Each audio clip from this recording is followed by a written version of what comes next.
Well, good morning, good day, good afternoon, good evening, wherever you happen to be. So lovely to see you all again here. A little bit earlier than normal for the stream, but hey, here we are. Not too much stuff to kick off with this morning before we get started for the stream. Just want to say a little hello to some familiar faces in the chat. Always nice to see people like Chimmy Trash. We've got a soupy ferret named Far back again. Acor, hello, jumping in at just the right moment. Who else have I seen in here? We've got Zemniakzek, of course, our moderator, helping out with the stream again today. Amra, back again. I think it's going to be a little bit of a smaller stream today compared to normal, and that's totally fine. We're here just to have a nice, relaxed time. Hello there, Smash Fanks, I see you there. Hope we're all doing well, So yeah, not too much to chat about this morning. First of all though, I do just want to say, in case you hadn't seen the message earlier, a short apology to say that yes, there is going to be no review video coming out today. Unfortunately, we have a big one in the works, which I'm very excited for, and fingers crossed if all goes smoothly, we'll be releasing next Saturday. Turns out, the Dot Hack game, which we did start on stream here almost a month ago now, I think, from memory, is a pretty substantial game. It's kind of big, and when you've got a big game to play, turns out that the review video is also going to be quite big. A little bit more than I was expecting. So previously, I think the game that I'd spent the most time in was Red Tether. That came to, like, we had to call it quits because I hit the 20-hour playtime cap. And that one still only turned out to be, I think from memory, around a 15, 16-minute video. It wasn't that big. I was writing the script for the .hack video after I'd finished playing the game and realized I wanted to be able to talk about the story because, well, it's kind of important for then being able to understand what's happening in part 2 and part 3 when we come to reviewing those. And before I knew it, the script was about 15 pages long. A normal script is about 6 to 8. Yikes. So yeah, at the moment, the runtime of the video is looking to be somewhere between the 50 and 60 minute mark. So I'm curious how you guys are feeling. Like, are you interested by the thought of some slightly more long form content? Is that something that you're here for, or do you prefer the videos to be closer to the 15 to 20 minute mark? It's always going to depend kind of on the game we're playing and how I want to review it, but this is literally going to be twice as long as anything that I've created so far, and that's why I have to say the timing for it couldn't be better, because having had Ty come on board as the editor is making it so that doing a video like this is actually possible. Let's see, Rory saying long videos are good. Acor's here for a Grailden video essay. I'm here for a video essay. It's going to be interesting. Sorry, I don't know how to pronounce your name. KPO? Kapo? I'm sure there's a pronunciation for it that I don't know, so apologies. Pop it in the chat if you want to let me know. But you're saying you love long videos, you're pumped for it. Okay, people are pretty fine with either. That's really nice to hear. I was a little bit worried that because we hadn't done anything of that duration before, that it might feel a bit strange on the channel. Jabezu, hello there, nice to stop by. Yeah, it is kind of a bit strange how far we got before stumbling onto such a game, but at the same time, not really. I always expected it to be front-loaded with a bunch of really short-form videos. Jamezu, we're just chatting for a moment before we get into the game. Just giving everyone a heads up that there's no review video today because the next one we're working on is going to be about 50 minutes long, and it's part 1 of 3 for the .hack series. You're great saying, make it fitting for the game itself. Shorter and simpler games is shorter videos. Bad games highlight the bad. Decent game like this one seems sort of worth it. That was kind of my thinking as well. Like, I always want to give games the attention I feel they deserve. And if they've only done a very poor effort, well, then they're probably not going to get a lot of attention, and what they get is going to be negative.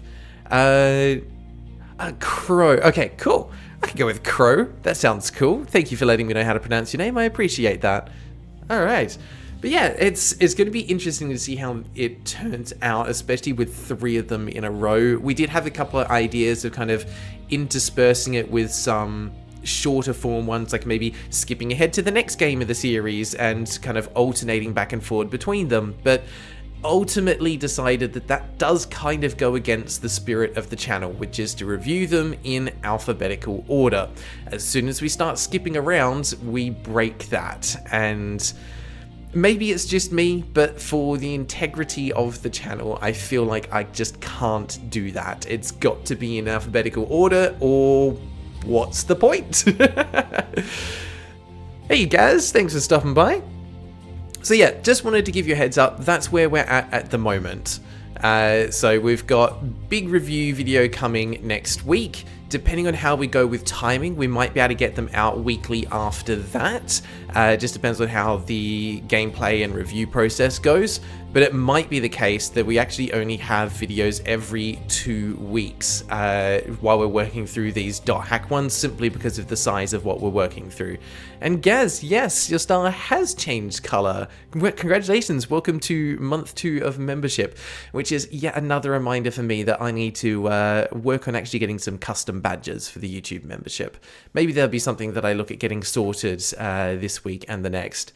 Hey, Taisato, there we go. I was wondering if you'd drop in for the chat. Lovely to see you there. Again, once again, can we please give a thank you to Tai for the hard work that he's doing with the editing. Pulling together a 50+ minute video is no small feat. So he's been working really hard in the background, and kudos to him, he has been a little bit sick this week as well. So please show him a little bit of love for the work that he's done so far, and to thank you for everything that's coming for the video next week as well. Sandwiches! Just checked the community tab and found out that you played the cube in a previous stream. Yes, so we're going to be diving back into the last cube today, which is the game that we were playing last week.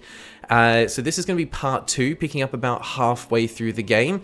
I decided to add it into the community vote just because, to see if people did want to see a bit of continuation of a game or not. And it's something that I think I will put to a larger vote later, because I'm curious to see how people feel about the stream format and where they want to see it go in the future, because I'm in two minds about it.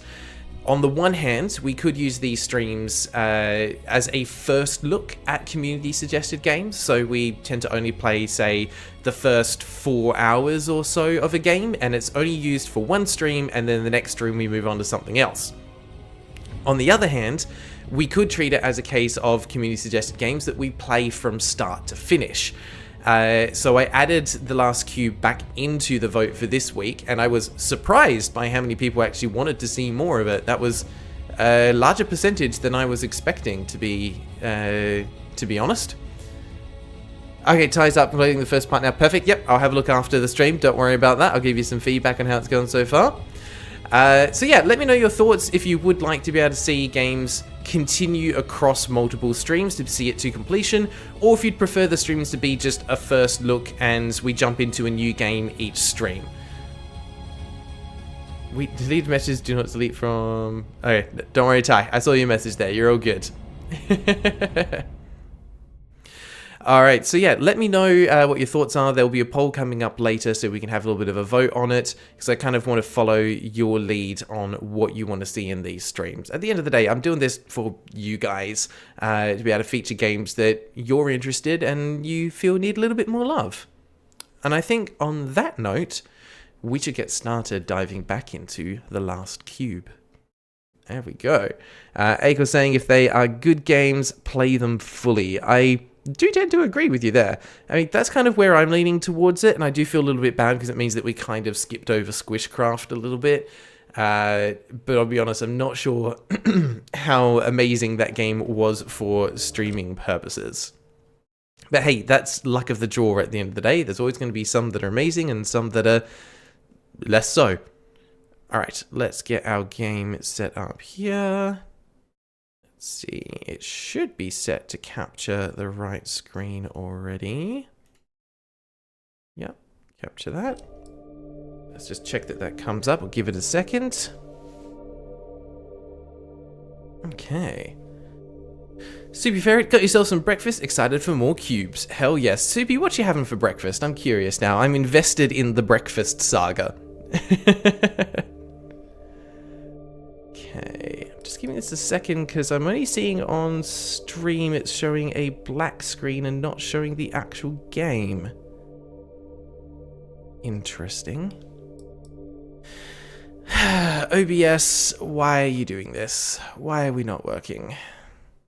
Can we please just, you know, capture what you're supposed to capture? That would be nice. Should be in full screen, so you should be capturing it. Let's change that. Yep, it is full screened. Bear with everyone. OBS is not doing what it's supposed to do. Alright, let's see if we can set this manually. Please capture this window. I would really appreciate it if you did that, OBS. I am on the right one. We've got the game capture set up high enough. It's just not doing it. Very strange. Yes, stunning graphics. I mean, the amount of black that they've managed to put into the black is honestly quite impressive. I honestly do not know why OBS is not liking this. Had no problems last time. Alright, let's try a reset on there.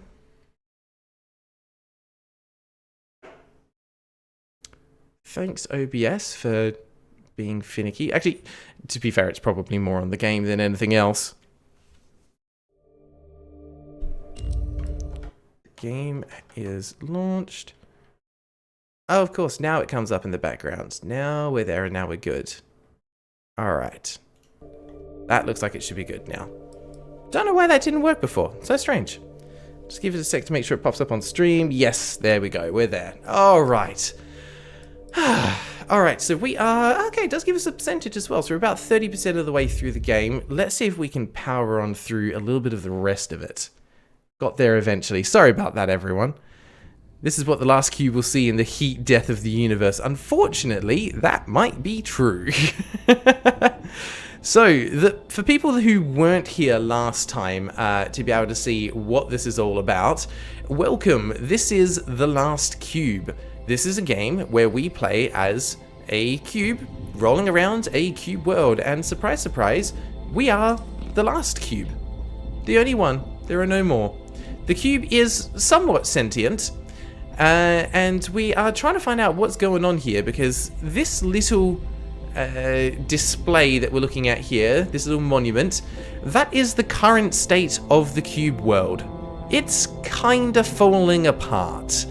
Not looking particularly shipshape at the moment, and we've got to try and do something about it to see if we can put it back together and revive society, because this was a cube society, but now it's kind of just us. What's interesting is that there are these little glowing cubes that you'll see here. These are basically what all life are formed from on the cube planet, and they also act as a source of energy. So in cube society, they kind of have to decide if they're going to be using the cubes to power things or to create new life. And in case you're wondering, no, I am not making this up. This game has actual lore in it. Look, lore entries, stickers, places, mechanics, and background. Like, the area that we're about to go into here, this green zone, this is basically a graveyard for dead cubes. It is surprisingly dark. And in terms of humor, I can only really think of it as like, the closest comparison would be something like Portal, but slightly darker with its tones. It's really kind of interesting.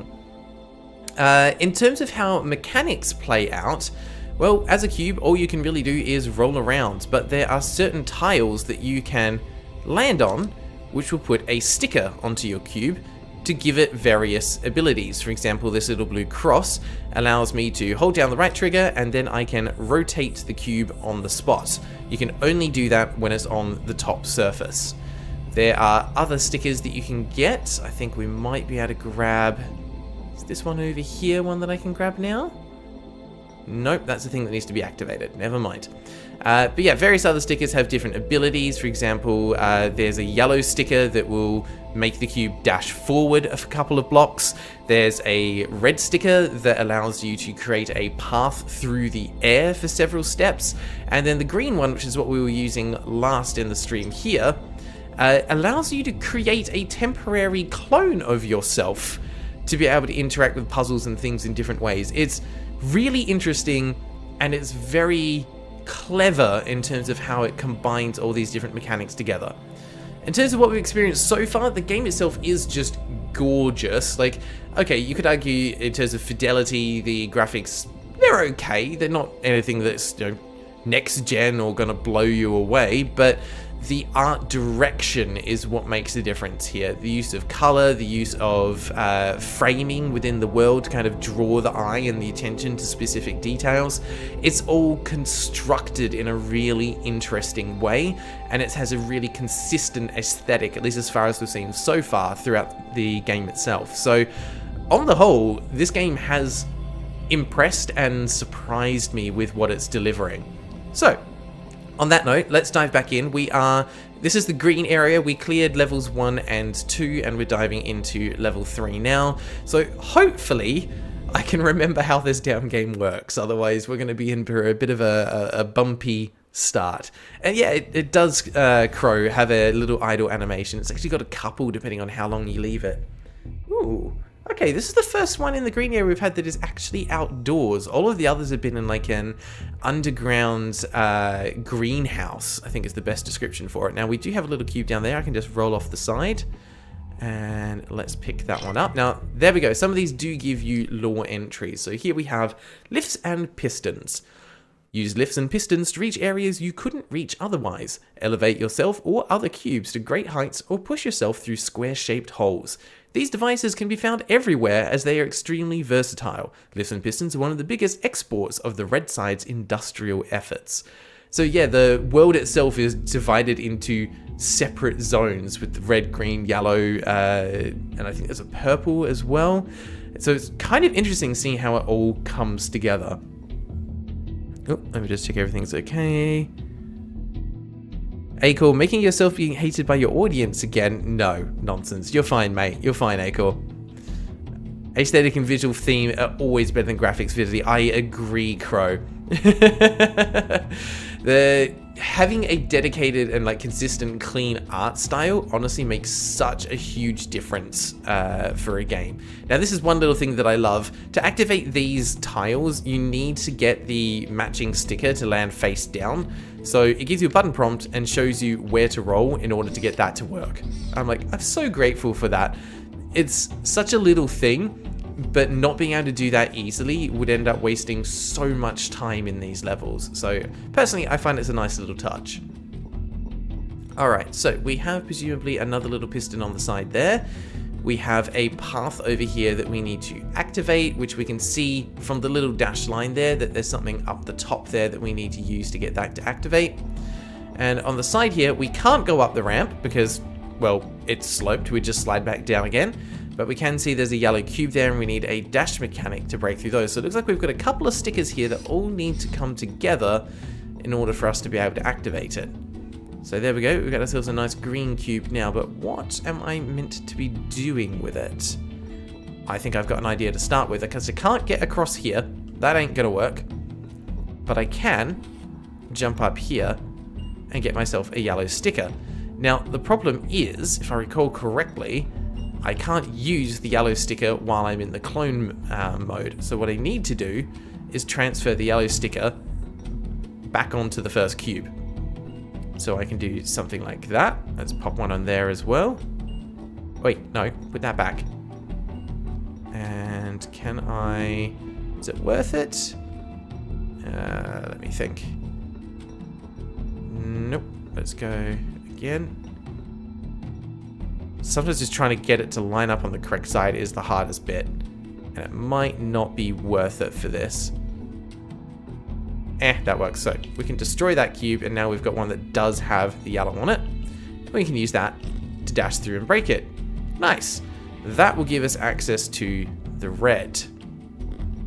So I think now we're going to climb back up. So this is quite interesting in terms of how it just brings all these different mechanics together, and I love what it's doing. It's great. So we can now slot our cube into there. You can roll on over. Did I want to drop down there? I don't know. Maybe not. Let's go back up and have another look. That got him most of the way over, so I need to get that cube all the way across to the side. Okay. How am I going to do that, though? I need to get the red back on top, but the red is only on the side. There we go. Because that can allow me to get across, but I don't think I can get the cube over to there. No. Let's return back up. Because he has to get to the end to be able to get the blue on him. So I need to have a way to get over there. Which means I think I need to get into this position with a green sticker on top of me? I think that might be what needs to happen, because that will allow me to roll across. That sounds like it's the way to go. Crow, no major rules for the stream chat. Honestly, You're welcome to give hints, clues, whatever you like. I don't particularly mind. Sometimes I will ask for it because in some cases I will need a little extra help.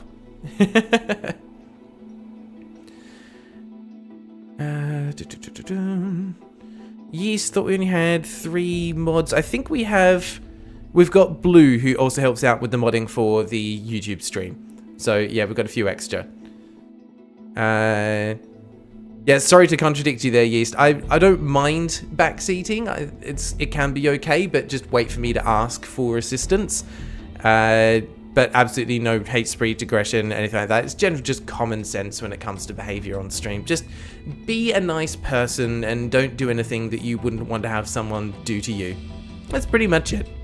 Pretty much it. Alright, so I think we need to replace that yellow one with green.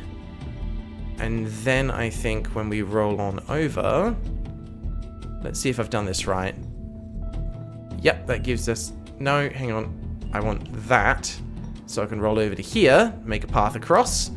He's going to roll his way back. And boom, he should have activated that switch for us and we can travel on over. There we go. So that's what I mean, like, it's such a nice way that the game combines all those mechanics together, and not gonna lie, I'm a little proud of myself that I have remembered the mechanics well enough that I could get that pretty easily. Alright, so what are we doing here? So this little yellow tile here to my left will basically just strip any stickers off of the cube straight away, so that could potentially be a problem. This cube we can't move, but we can use it to help transfer stickers from one spot to another sometimes. But if the cube itself isn't moving, what help is that going to provide us? To get over here, I'm going to assume that's activated by the red tile over there. Okay. How am I meant to use all of these together to get this? Like, why is it giving me just the red? Because the red power doesn't actually help here. Right, I think I know what I need to do. Yeah, I got it. So, we need to roll ourselves that way to transfer the green sticker to there to start. And we're going to jump on over. And I actually need that to be a green sticker, not red. Like that. Then I can destroy that one. I can jump back over here. I can get myself with some red stickers on a bunch of different surfaces. Like that.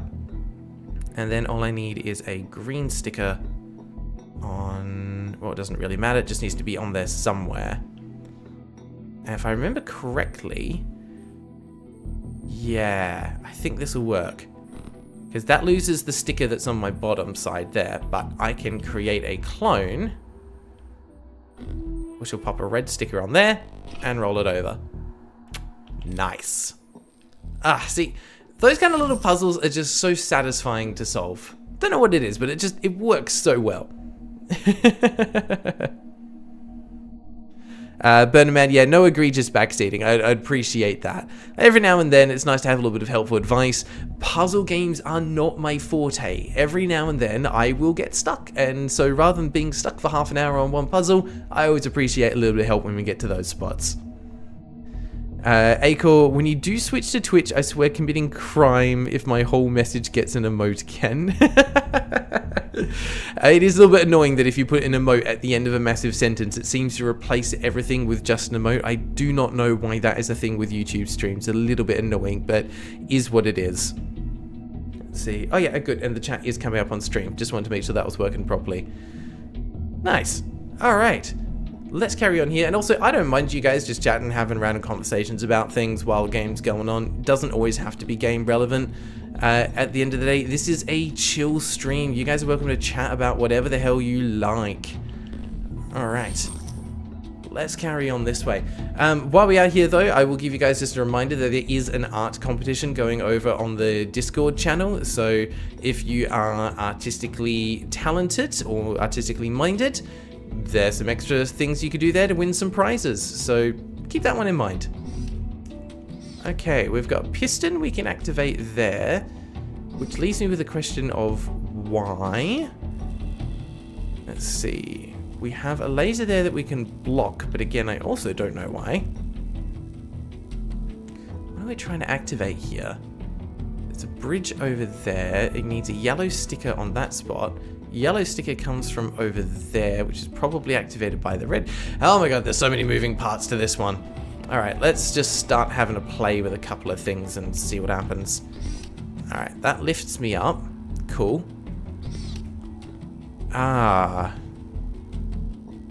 So I can put stickers on that, but I need to redirect the red laser onto that little tile over there. Okay, well that should work then, in a way. Let's bring a red sticker back onto the cube there. So I need to be able to put there. Okay. But that is only activated temporarily. As soon as I come off, that's gone again. So, what's the right way to do this then? Because my clone can only be activated like that. But even when the clone's active, while I can do that, I can't switch back to the other cube. As soon as I do, that one breaks.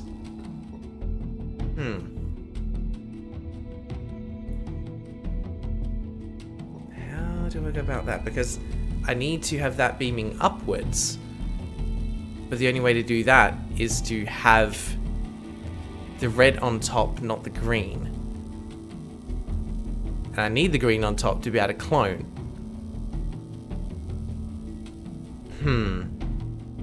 I need to think this for a second.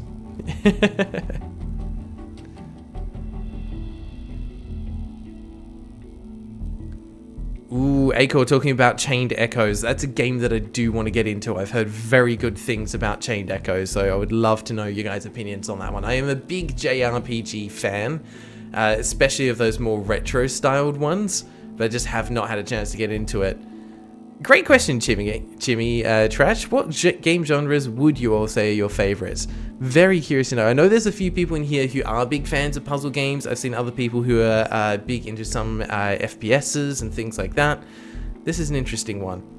Lazy Dragon, so we need to use the clone to push you into the spot. You can't push the other cube though. Once you're in that mode, there's kind of nothing else you can do from there. So, let's think about... hang on. Yeah. We need to use the piston. That's going to be the way to do it. So... because we know that activating that is going to push it across. I need to be in control of this cube, though. So how am I going to move that over while still being in the correct mode? Because I can do that. And then I can activate it and that'll push it across. But that is not putting the laser where I need it to go.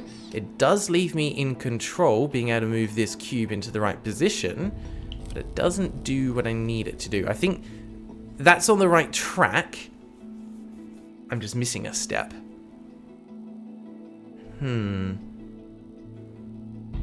How to cube. How to cube without really trying. This is a bit of a head scratcher. Wasn't expecting to get into that so soon. Because that is the position the cube needs to be in, but I can't activate what I need to activate when I'm in that position. Alright, this will be one where I'll love to get some ideas from you guys as well. Yeast, JRPG fan, love platformers. You and I can be best friends now, Yeast. Absolutely. Like JRPGs that implement real-time mechanics into turn-based combat. Oh my gosh, Paper Mario and like the original, what was it? I want to say it was like, it was on the Game Boy Advance. It was the Superstar Saga, I think it was called, or something like that, where you control both Mario and Luigi separately for the turn-based battles. That game was beautiful. Played through that multiple times because it was just great. Alright, let's think about something here. If I activate that there, I can still get stickers here. So there is the possibility that I could roll that onto there and apply the correct color sticker if I do that. So that will now allow me to push that into the right position. That activates there. Nice. Now we come over and get the yellow sticker, which we then need to apply to... nope, not like that. No. Where is my yellow? This part is what I always find the most difficult, just trying to rotate the cube in the right spot. There we go. So now I can destroy the clone. We roll back over this way. There we go. We'll get there eventually. Nice. Alright. And thank you. There was someone in the chat who put a little hint in there. I think it was Theo the cat guy. Thank you. You said the clone can swap stickers with you. That's what gave me the idea. Thank you very much. And that's what I mean. Like, it's not backseating. Little hint after I've been stuck for a bit. That works well for me. And this is what I find with these kind of more spatial puzzles. Is just sometimes someone else's perspective can be quite helpful.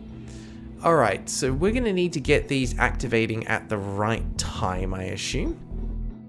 But that needs to be on the correct side or it won't go. So that should work for that one. Yep. So let's just get a few more stickers on here then. Not like that. Okay.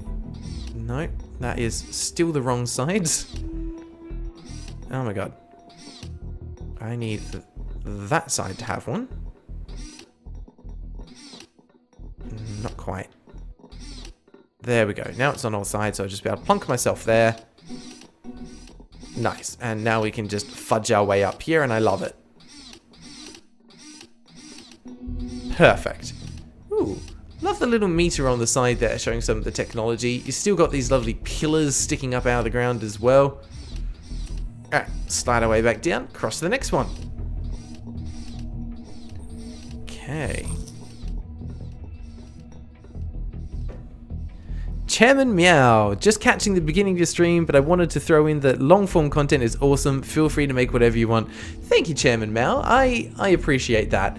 I have no idea if you are any relation to the fact that we also have a Mao Zedong that has been chatting quite a bit in the channel. And holy new mechanic, switch between clones.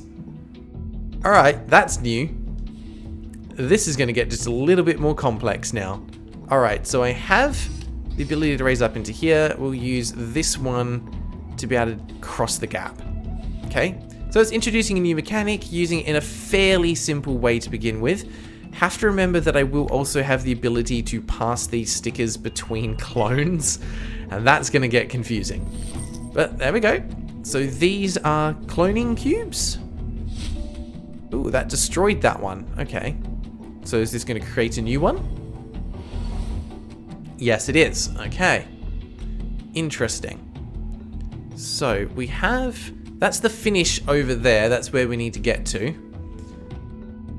We have green sticker here, which is presumably going to activate this platform. Yeah. And then we need to get a blue sticker to make that path open. To get the yellow sticker. Why do we want the yellow sticker?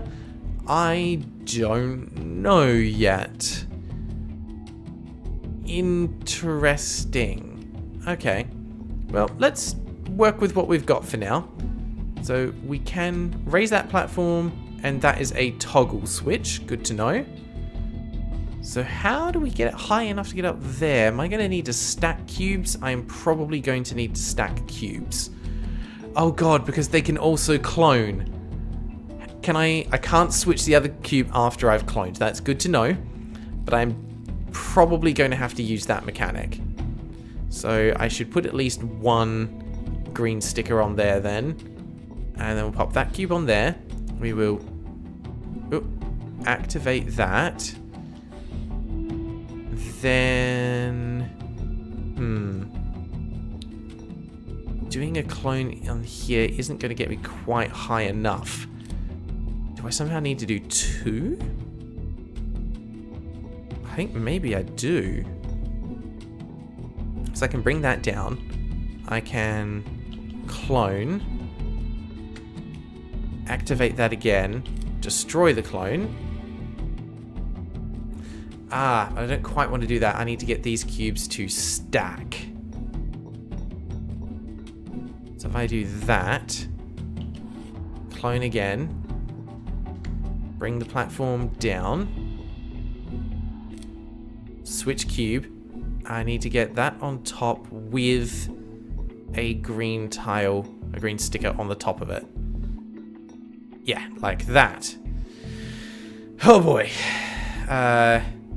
We clone, drop down, activate this, destroy the clone, clone again. What is even going on? Bluefire, oh, thank you again for resubscribing on the Noble Knight tier. I very much appreciate that, my friend. Honestly, every single subscriber to the channel does make a big difference, because at the end of the day, it's the membership fees that are helping to pay for things like the editor or getting professional thumbnails done, because goodness knows, I have tried my hardest to make thumbnails and I am not brilliant at it.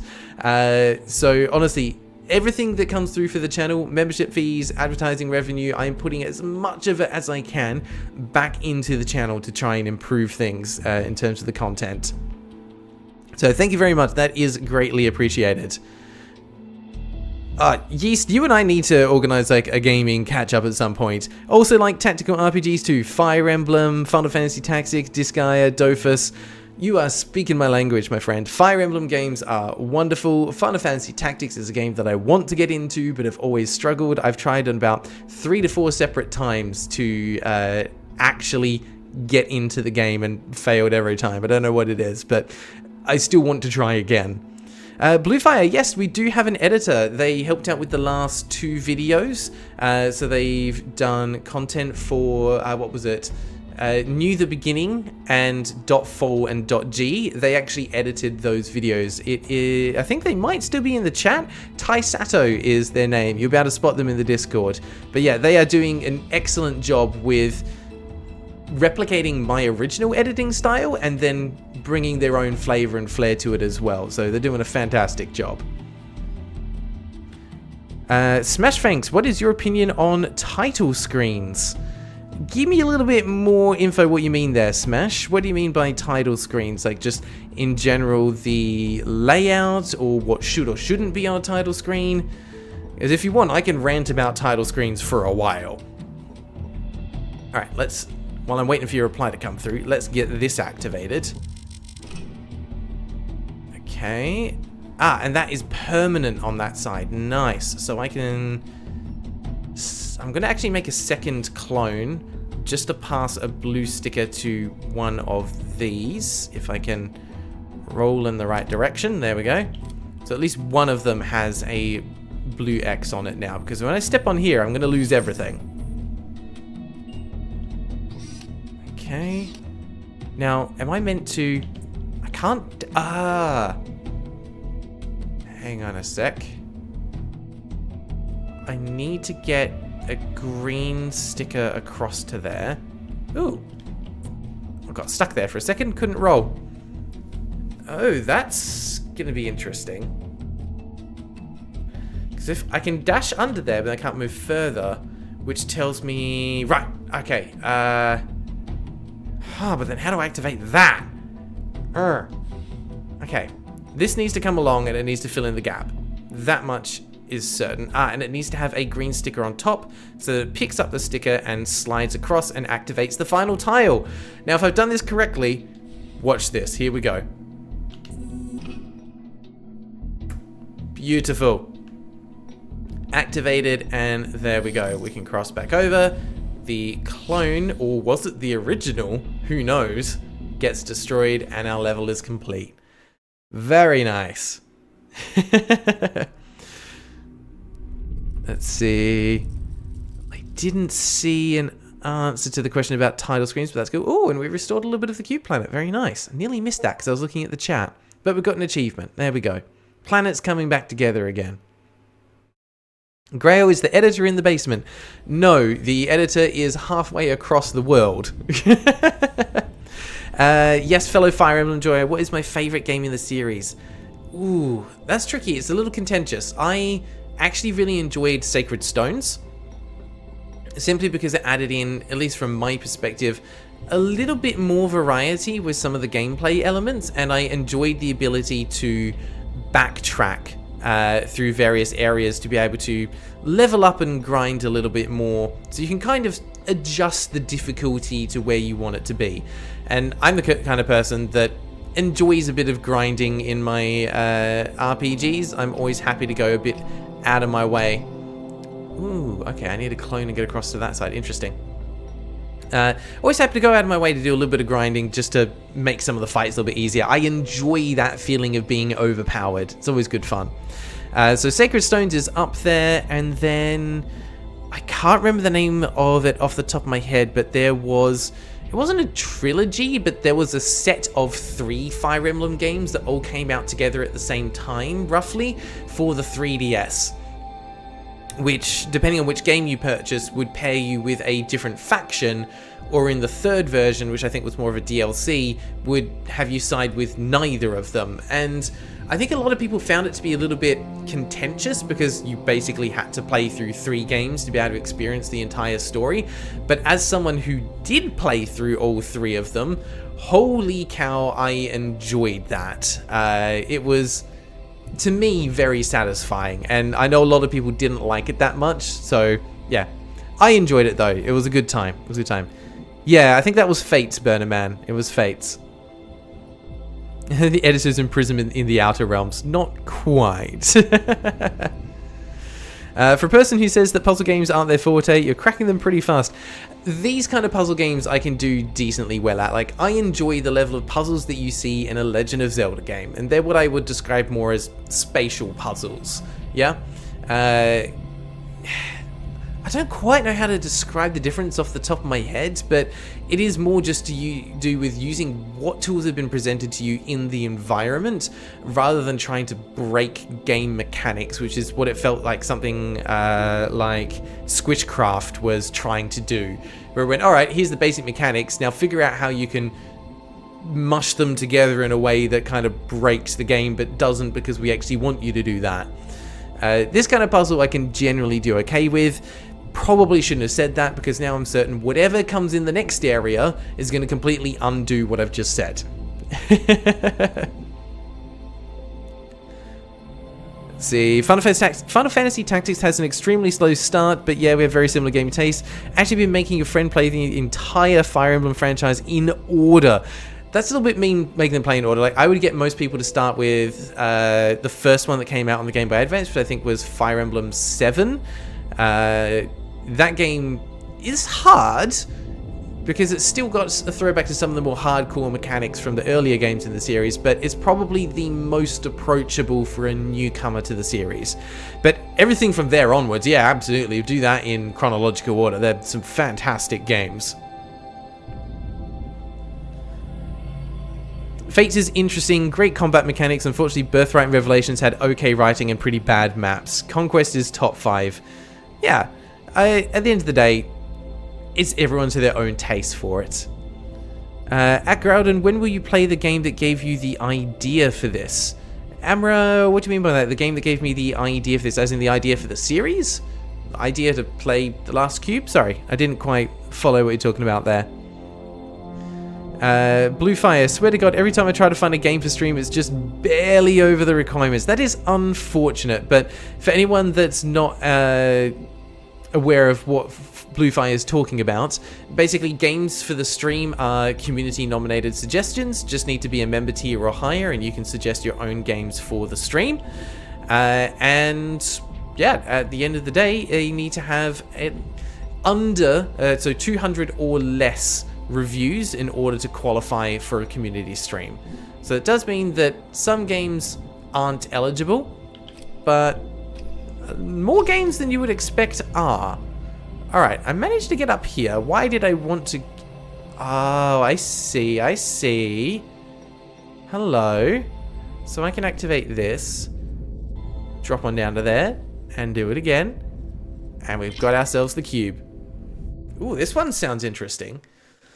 I was once pushed off the grid. I was standing on an edge with a red sticker.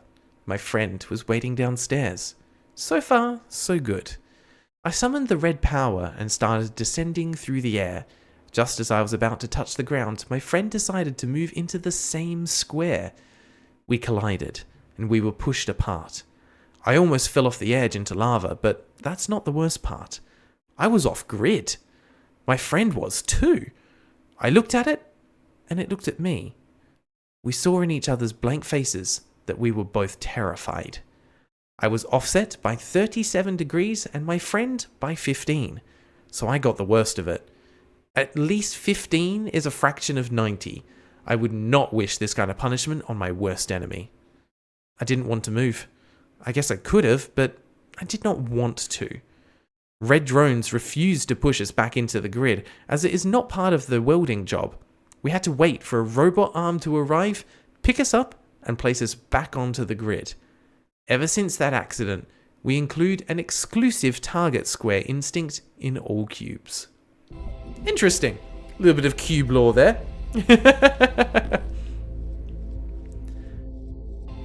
There we go. So that's interesting, and I had been kind of wondering about that. We'll notice that most of the play area is set out like a grid, so the cubes kind of had to build their own pathways for getting around. Otherwise, they'd end up like these cubes on the side, where they've fallen off and can't get back up and have to wait for someone or something to be able to come by and put them back into place. And what's interesting here, it's kind of hard to see on screen. I don't know if you'll be able to see it on the stream there, but there is a cog inside of this derelict cube, and you can just see another one in this cube here closer to the screen there as well. So there is something mechanical about these cubes, which is quite interesting. Alright, pressing onwards. Green area is cleared, and we can jump on into the next one, over into the pink zone, because we have to activate that with the green sticker that we got as a reward for clearing that area. Alright, let's jump in. Each area's had a different aesthetic, so I'm curious to see what this one's going to look like. Purple 1, a home lost.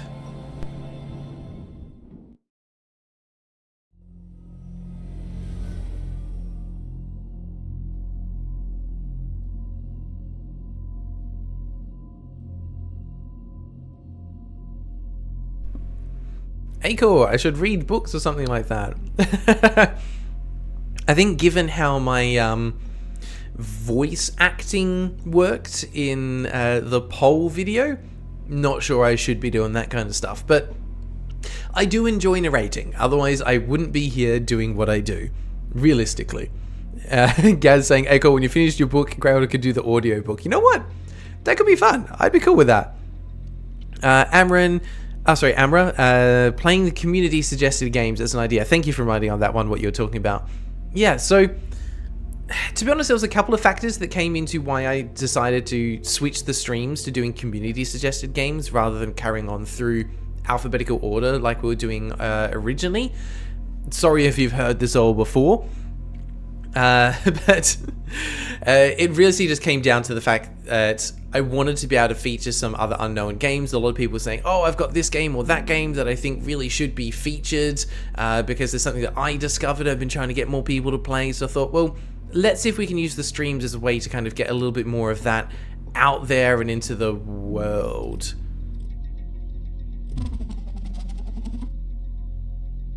Okay, hi. So this one's teleporting around. Was not expecting that, but that's cool. The other reason why we ended up changing the stream format was just simply for efficiency with the main review videos. What I was finding is, although it was nice being able to stream them, I wasn't able to use a lot of the footage from the stream for the review videos simply because it wasn't high enough quality, or we had overlays or cameras that would get in the way, and I wouldn't want them to be there for a full review video. So the other choice is to not have a camera on for all of the live streams, but the issue is that the footage that I can get from YouTube after downloading the live stream is only in 1080p, and I prefer to be able to do the videos in the highest quality possible, which is why you'll find that pretty much all of my content is in 4K.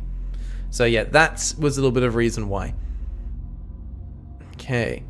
It doesn't look so much as a cog as much as a 3D extrapolation of a cog. I mean, yeah, I kind of agree with you there, but it's just interesting to know that there is something else inside of the cubes. Yeah, narration makes the videos more fun, absolutely. Alright, let's see what's going on here. This looks like an interesting area. So we're going to get access to a new sticker power. And let's see what it does. Purple sticker unlocked. That's great. What does it do?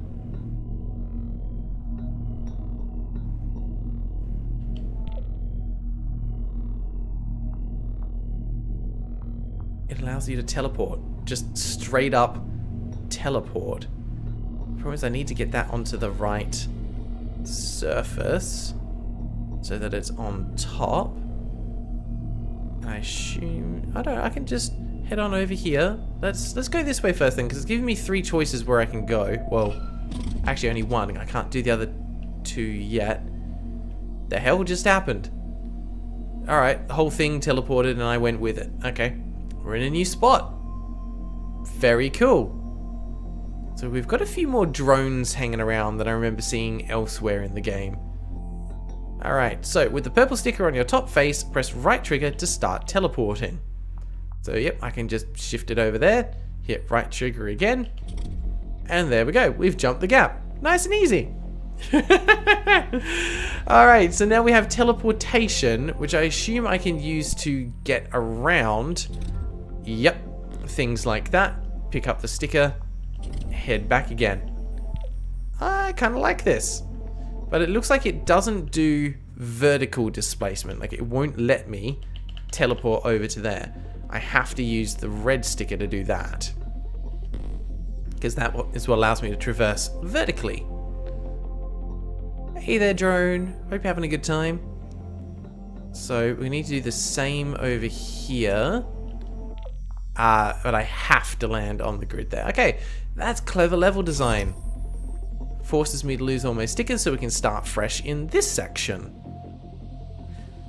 Whew, alright, now it's getting complex. We've got the green, the purple, and we've got a red sticker up there as well. Well, let's grab the red sticker by doing that. It is kind of nice to see all these powers come together now. Let's see if I do that. Nope, needs to be there. That's transferred it over, so I can get rid of that cube now. That's fine. Where do you want me to go? That way. Yep, that lifts back up. So, I'm guessing I need to use the red sticker to get across the gap. Red sticker, there we go. Yep, plonk down over to there. And then I need to use the purple one to get over this gap. Purple sticker, where are you? Nope, not quite. Damn it, it's underneath now. I suck at this bit. Okay, that's... There we go. Yep, we can teleport over, and boom. Nice. What is all this? What do these glowy blocks do? Not sure. Probably activated by whatever this switch is. Yep. Okay. Does that keep going when I get off it? It looks like it does. Guess that's nice. Let's see where this takes us. Oh, I just love the aesthetics of this game.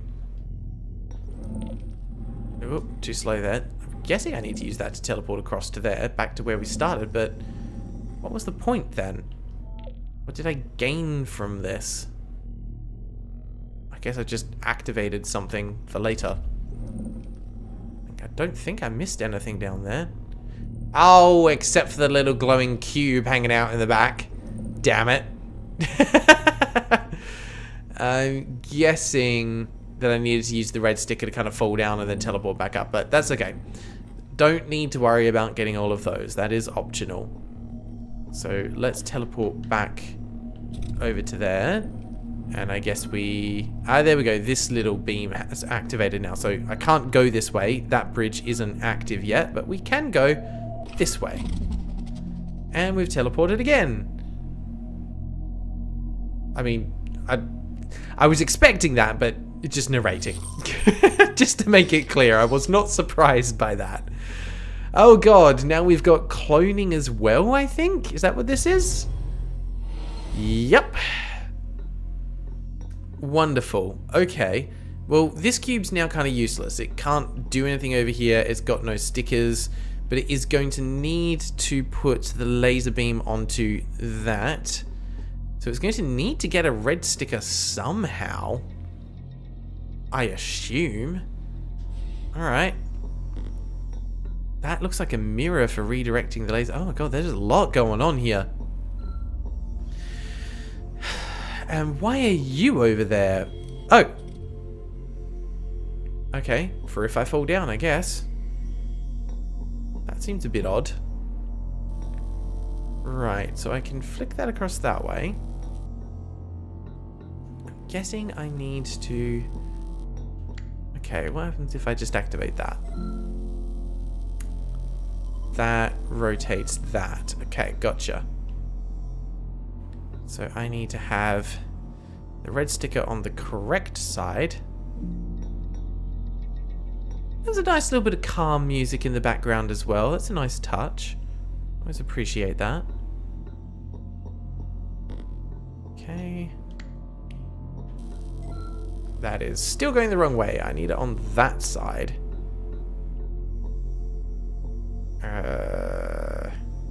How do I get you in the right position? Was it that one or was it the other one? I don't know. Can't remember. So close. Can I just rotate it around to get it in the right spot? No, I cannot. I need to go a bit further. There we go. That should now definitely do it. So we pop that there. Okay, but the problem is I don't have a red sticker on this one. All that's going to do is block it. So, how can I transfer a sticker across is the question. I can't get close enough there to be able to touch. Yeah, the atmosphere in this area is quite nice, Crow. And it's just nice aesthetics overall. Soma, welcome. Hey, yeah, we've had face reveal for the last few streams. You've been missing out, my friend. Okay. Acor, talking about your book, the first act is done. Maybe you translate it. Acor, what's the book you're writing? I remember seeing somewhere in the Discord you talking about the fact that you are writing something, but I don't remember what you're writing about. Very curious. Okay, while you're figuring that out, I'm going to try and figure out what's going on over here. Because I'm guessing I need to teleport across, because I haven't actually used the teleport function yet. Ah, close. Come on. Nope, it's not going to work that way. Ah, it looks like it might let me do what I need to do. Nope, only goes that far. So what is even the point? Am I meant to be doing something with the red sticker? Even the red sticker won't let me walk all the way across. And I can't switch back to the other cube when I'm in that position. I don't see anywhere else here that I could go to get back, because I need to somehow get a red sticker onto that other cube. That's the part that's confusing me. I can fall down to here, but I can't go anywhere other than just back onto there, which teleports me back up to the top again. Soupy, yes, you're absolutely correct. I can just teleport across. I gotta get used to that as a mechanic now. That is a thing, and I need to remember that I can do it. And that is the wrong color sticker. We need a red one there. Alright, then I can just teleport back again. Thank you. That was me being dumb. Okay, that's not quite right. That's more like it. Now we can teleport back to here. And we just need to get the red sticker facing the correct direction. Nearly. There it is. Alright. And that stays activated. Wonderful. Thank you, Cube, over there. You shall probably be forgotten in due course. Sorry. Activate that. No, that just gives me a sticker. So what's this going to do? Goodbye, cube. I'll miss you. For about 5 minutes. Alright, let's get ourselves back here. So this, I'm guessing, is the one that we haven't done yet. Guess we'll find out when we land on it. I'm assuming that's why it's a slightly different color to the others. Yep, we have not been here yet. Yes, feel like yellow is just strictly worse than purple. I think it serves a slightly different purpose, because the yellow one slides you across, so you can use it to destroy things or slide under areas. So I think they're all slightly different. Oh, blue, you found one. 200, less than 200 views seems fun. I am very interested. Okay, have to make sure you pop it into the spreadsheet. I definitely want to see what you found. All right, so we get a clean slate. We are creating a new cube. 2 new cubes. Okay. Huh. This is what I love, though. It takes mechanics you already know and just adds new elements to them, combines them in interesting ways. Okay, that allows me to get up to the top there. What can I do from this one? Round we go. That activates the platform there, so we can actually land on it. Okay.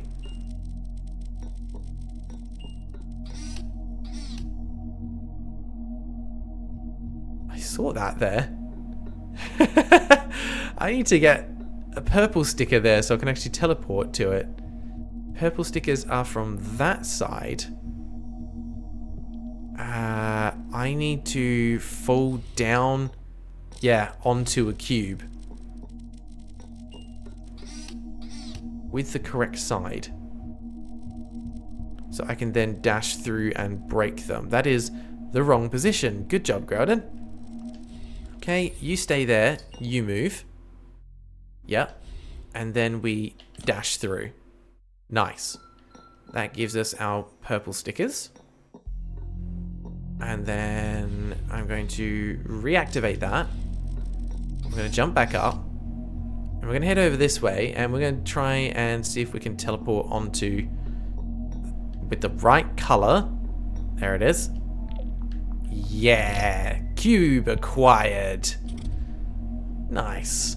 That was the last one in the area, so we missed a whole bunch. So, the next question is how I get a yellow sticker over to there. I'm guessing I need to have a cube fall onto this platform and then teleport across in 1 or 2 steps. That's probably the right way to do it. So let's get you back up again. You can just hang out over here for a second. You're going to come down to about here. Yeah, sounds good. You roll off that so that you fall down. We teleport over and over again. And yep, good, we do have a yellow sticker. Oop, so we can, boom. Ooh, we're going down. Ooh, that's sneaky. I love layered level design like that. That's so cool. So cool. Yeah, no rule against rhythm games or bullet hells, anything like that. You can suggest whatever genre you want. I will give it my best shot.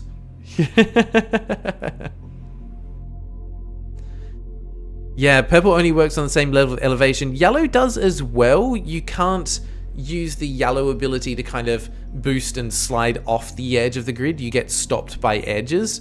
But yeah, it's kind of where you get to. They definitely serve different functions. QWRT? Quirt. You're Quirt now. Will you also make review videos for the games you play on stream? Yes and no. Still kind of deciding exactly what I want to do with them, but odds are we will do short reviews. So that's something I'm trying to bring back again, is the reviews in 60 seconds.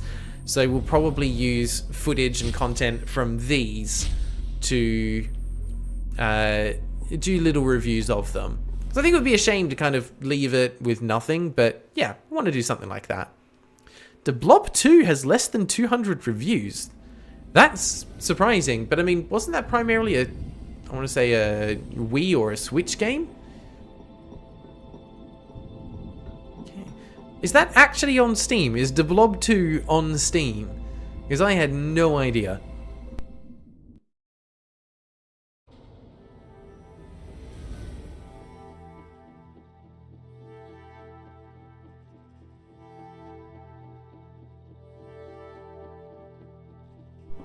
Interesting. Not sure if you can see, but there's a slight film grain effect that's been applied over everything here. Gives it just a little bit of fuzziness. Occult attraction. Everything else so far has been very science-based, so bringing in the occult, a little bit of magic. Wonder where they're planning on going with this.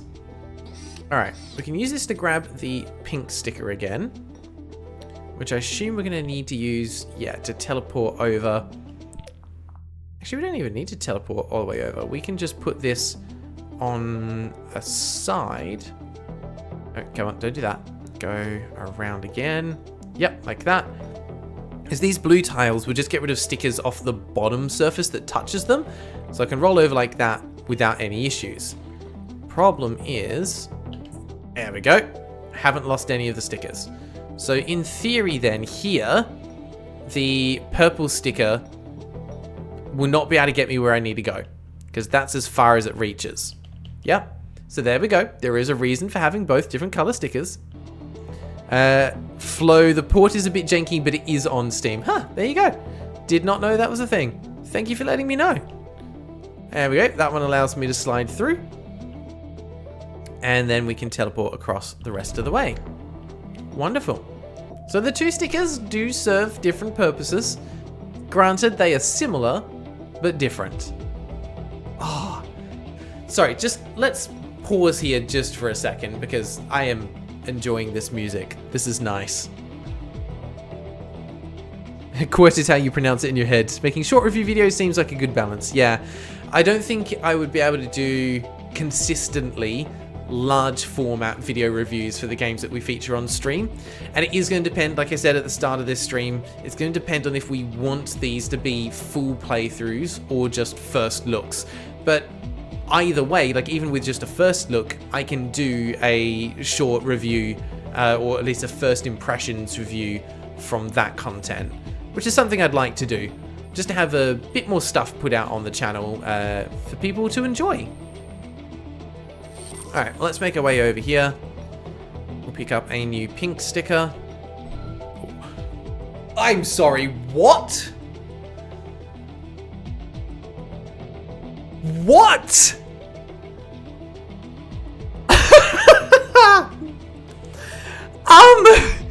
Alright, we're just reversing gravity now. Cool. I was not expecting that.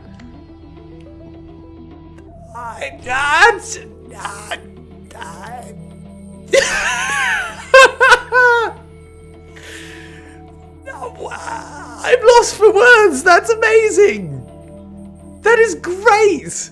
I was not prepared for that. God damn. This game keeps surprising me. Oh no, come on. I want this to be... Yes! Yes! This is fantastic. This is game design done right. Oh, this is cool. This is brilliant.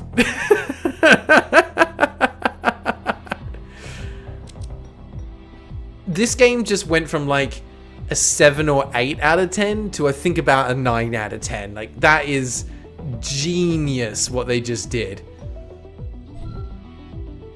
Ah. Cool, let's layer in some more mechanics, introduce things that we haven't seen before. Why not? If I've done that right, I should be on the other side of the gap. Yep. That's freaking brilliant. Yeah, Sonic Adventure 2 Crazy Gadget, yes, but better. Sonic Adventure 2, great game. Terrible camera controls. Crazy Gadget was just a difficult level to play through. Oh, there's my pink sticker. I'll teleport across in a couple of steps. And I like this. It gets you to do like little bits of platforming along the way, and then perfectly placed tile to wipe the stickers and start fresh for the next section. Which requires you to teleport onto it, which means I need a sticker on opposite surfaces so I can do that. Alright, we're moving. Yeah, no joke. I really enjoy this soundtrack. It's fantastic. Smash Fangs, yeah, grab yourself some food. I'll probably still be here when you get back.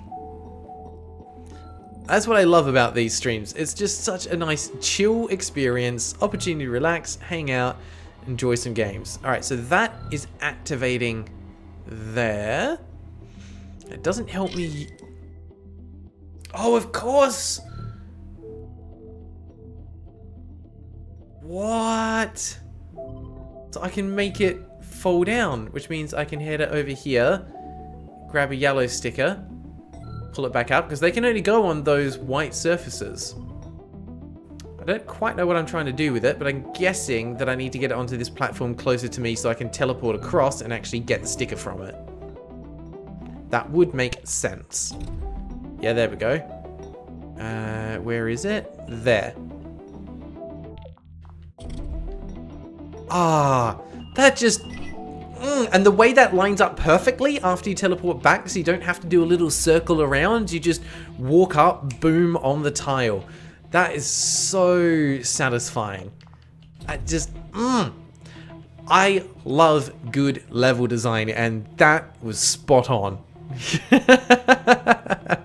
So good. Gem and Meow, do you know of or have any opinions on roguelikes with retro graphics? Tales of Marjael, Caves of Cuds, Cogmind, Tangle Deep, etc. I've heard a couple of those, the first two. Tales of Marjael, I believe, is still on my wish list. It's been there for a long time. And from what I've heard, it takes thousands and thousands of hours to beat that game because there is just so much in it. It's a game that I'm very curious about. But yeah, roguelikes, I enjoy them. Played more than a handful. I definitely prefer roguelites over roguelikes, simply because I find they've got a little bit more replayability, give me a bit more drive to keep progressing because it's not all just random chance, there's a bit of a sense of progression as well. So one of my favorites that I've played so far would have to be something like Rogue Legacy. That game is fantastic. But for your more traditional roguelikes, one that I have played and beaten, and if you want a roguelike with a bit of a sense of humor, I would definitely recommend it, is Dungeons of Dreadmore. Fun little wacky game, challenging though, but very enjoyable to beat. Alright, what can we do here? I need to get the pink sticker. And all it's given me is green. I think I need to activate maybe something like that? Yeah. So that I can get the pink sticker from here, use it to activate this, which should put me onto the wall. Yep. Oop, there we go. And then I can transfer pink sticker across to the cube. Like that. Which means I should, yeah, just be able to undo that. Yep. There we go. Oh, then it just oh, no, hang on. Am I rotating or is that platform rotating? The platform's rotating. Goodbye, platform. You were very helpful.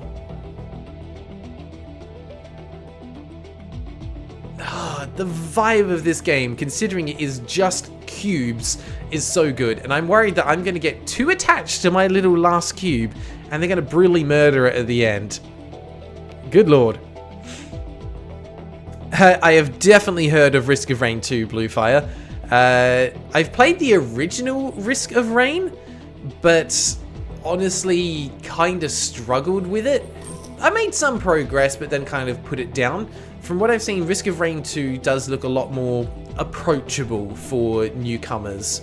So it's definitely one that's been on my list of games that I want to look at and spend some time with. What is going on over here? That looks very interesting. But I'm guessing we're kind of working our way around that path because we came from over that direction and we've gone up and along down over to here. So I guess this was just where the original path was, but is now blocked off due to the fallen pillars causing a bit of destruction. It's a nice little bit of visual storytelling. You really get the sense that this place is a bit decrepit, a bit falling apart, but the things that are here were definitely built to last for just exactly these kinds of situations. So this is going to be something similar. We're going to want to leave our cube here, I think. Well, let's see what this activates first. Ah, that turns the grid on and off. Interesting. Let's leave you there for now then. And we'll make our way across here. We lose the stickers, but we rise up in a rebellion. Ah, no, we need to activate that with the pink sticker, which is from under there. So, similar thing maybe? We leave that cube there, but I can't. Trying to plan like 1 or 2 steps ahead on this. Risk of Rain 1 is way harder. Yeah, I thought so. Absolutely thought so. Dicey Dungeons. Yeah, I've heard about that one as well. That's been quite positively reviewed from what I saw. Okay, so let's think this through. I need to have a cube on here that when this is activated, it gets moved up, but I can just activate it and roll onto it, and that'll lift me up to there anyway because it's now magnetized. When I get pulled up, I can grab the pink sticker, and presumably hitting that again will make me roll off. But what I need to do is get the pink sticker and pass it onto a cube that's already on the top platform. So I'm going to roll my way over, pop myself up here. Ah, but now I don't have the green sticker to be able to get across. Okay, yeah, so that doesn't work. I will need to get the pink sticker and then roll back?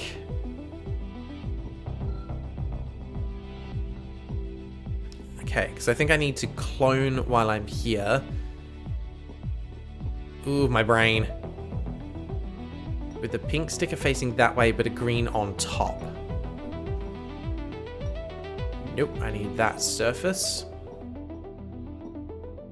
That one, I think? Yeah, I think that's done it. Pink should be... Ooh, a little tricky to see, but yes, it is on that side. So if I clone there... I should be able to activate this to fall down. Where do you want me to go? That way.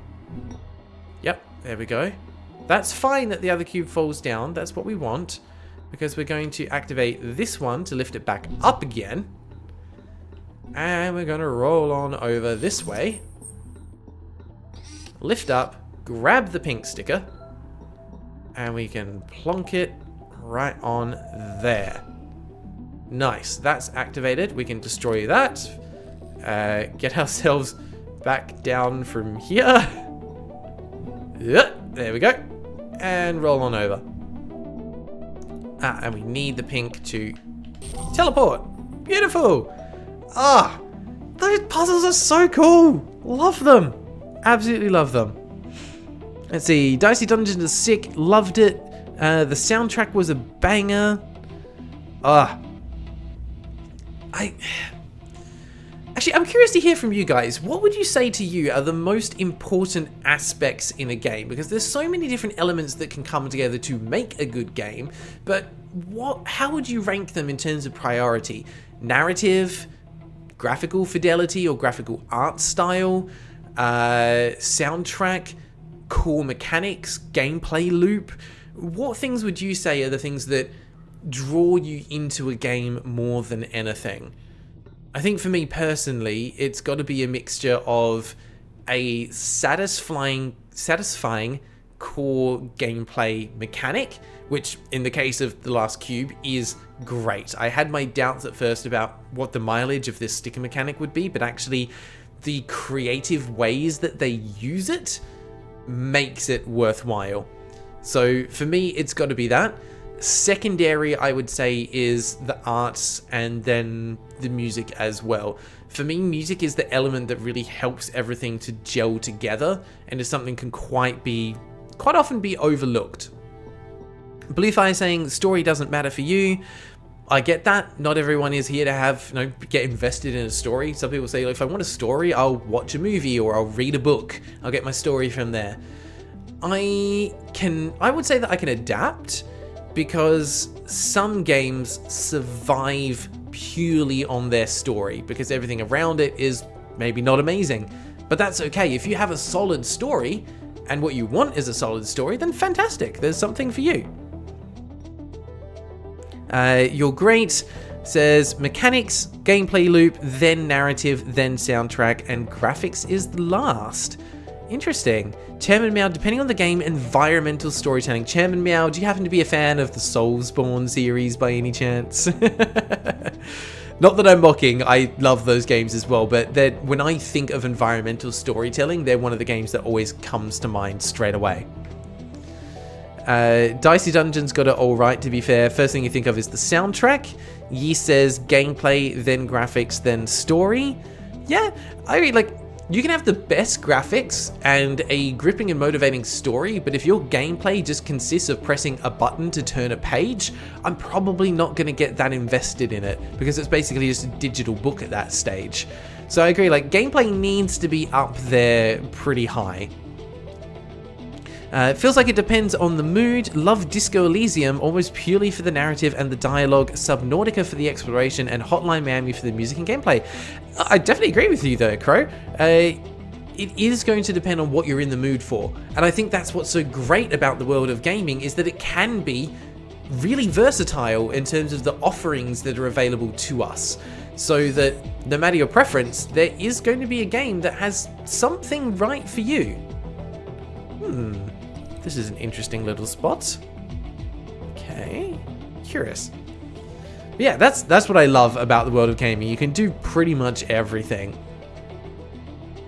Yes, your favorite game is just a puzzle game, but it has incredible story and amazing music and art. Yeah, you definitely need more than one factor, I feel, to be able to bring a full game experience together. And yes, visual novels are literally that, just pressing a button to go through, but there's a little more because they give you choices. At least a good visual novel will. They'll give you choices which change the outcome of the story and make it a personalized narrative for you and your playstyle, your thoughts, your preferences. And that's something that a book can't recreate. There are some that try with choose your own adventures, but they tend to be more of a pain than anything and actually work better as a digital product, in my opinion, because you don't have to painstakingly navigate your way backwards and forwards through the book or keep a personal track of an inventory or things like that.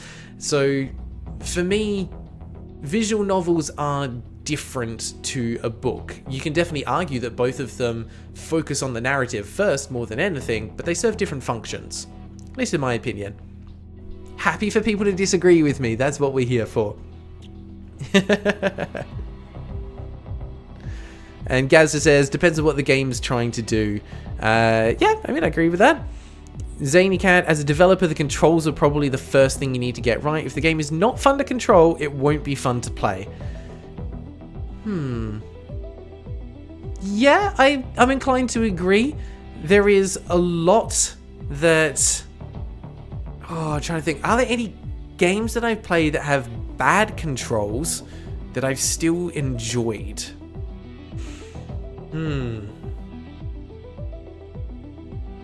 That is a tough one. Games with bad controls that I still enjoy. Nothing immediately coming to mind, but that might be my preferences and taste more than anything. Chairman Meow, never played the Soulsborne series, but I've heard the environmental storytelling is top tier. Caves of, and forgive me if I'm pronouncing it wrong, Caves of Kut? Kut? Kut. Kut sounds better. Caves of Kut is my reference point for it. I mean, that's fair. I've not played that game, but I imagine it's going to be similar, that it tells story through the environment, through tooltips on text, things like that. It'll have its own way. What is going on here, and how do I get that cube back again if I don't want it to be there? Because I need to go and activate something on that side. Alright, I want to focus for a second on this, but I have one more thing that I want to say because it was a thought that popped into my head the other day, which I don't know if people will agree with or not, but I'm curious to see. And I had the thought that through most definitions, depending on how you look at it, but through most definitions, Dark Souls games are JRPGs. That is my claim. A lot of people would probably try and argue elsewhere, because you think about JRPGs and you think about Final Fantasy and Chrono Trigger and Secret of Mana and freaking... What's what I'm trying to think of? It was, someone mentioned it in the chat earlier, Xenoblade and things like that. Yeah, they're JRPGs, but I would definitely argue that Dark Souls is also a JRPG. It has all the elements required, and you're welcome to try and argue me on that, but that is my stance, and I'm staying with it. Azazel, only experience with visual novels are Danganronpa, Ace Attorney, Zero Escape, and Rain Code. All of them were amazing. If someone in the chat has not played the Ace Attorney games before, especially like the proper Phoenix Wright ones, they've been re-released a couple of times, you absolutely should do it because they're phenomenal. The Phoenix Wright games are absolutely amazing, and I love them to bits. Alright, what is going on here, and do I somehow need to try and reset this puzzle because I feel like I've done something wrong? Nope, that didn't reset anything. So I've got this that I can activate, which is a magnet. I have one little friendly cube over here, which if I place myself here and then move, it rolls forward and back. I can't move it in any other direction. I do have a teleport, which I can use to get over here, and I assume this is the reset. Yeah, that pulls it back. Right, so I need to maneuver this so that it ends up with a pink sticker on top. Yes, pink sticker on top, so when I push it back, it will activate the sticker up there. Yeah, the switch up there. Okay. So, nothing I can do with that for now. Let's just push that back. And then, there we go. Now it's got the pink on top. I teleport back over this way when I get a pink sticker in the right spot. Push it back over to the side. Pink sticker again. And boom. Puzzle solved. Very nice.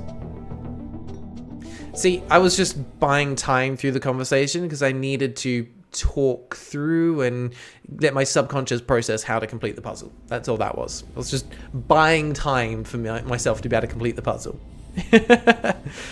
I'm assuming you're talking about Phoenix, right? 1 to 3 are $20 on Steam. Yeah. Amra, there we go. I did it. I went, finished it, done. Sorry. Sometimes it's nice to stop and just chat for a little bit. Nothing wrong with that. Oh, yes. That's exactly what I was trying to think about.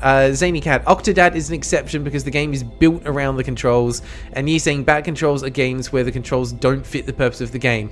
What I was trying to think of and what was on my mind was Surgeon Simulator. That is a game with arguably terrible controls, but is still regarded by many as a good game and fun to play. Tricky, welcome to the stream. Hello, my friends. Nice of you to stop by. We have been having some interesting discussions here. We have been moving along in our cube world, which is getting very interesting. Hello. Ooh, okay, this is the spot that we had in the original trailer and that I used for the very first screenshot. Oh, the lighting effects here are gorgeous. Yeah, Tricky, Ace Attorney games are fantastic. Now, Tricky, I think you joined in just before I mentioned this. I'm going to mention it again because I think you're the kind of person that will either agree with me on this or vehemently disagree with me, and in which case, that's cool as well. The proposition I put forward to everyone else, no one bit the bullet on it, and that's fine, was Dark Souls games are JRPGs. That is my claim. And I don't even feel the need to defend it, because I think if you think about it, you'll realize that it is absolutely true. Dark Souls games are JRPGs. Flo, why do you hear boss music? not... Whoa, whoa, what happened there? Fell off. I'm not hearing any boss music yet, but this does, if anything, look like a boss area. Like, that looks slightly foreboding, I think is the right word for it. Yeah, no, Gaz, Phoenix Wright games are definitely visual novels. It's all about story. You progress through. There's small mechanics where you have to make choices and make decisions.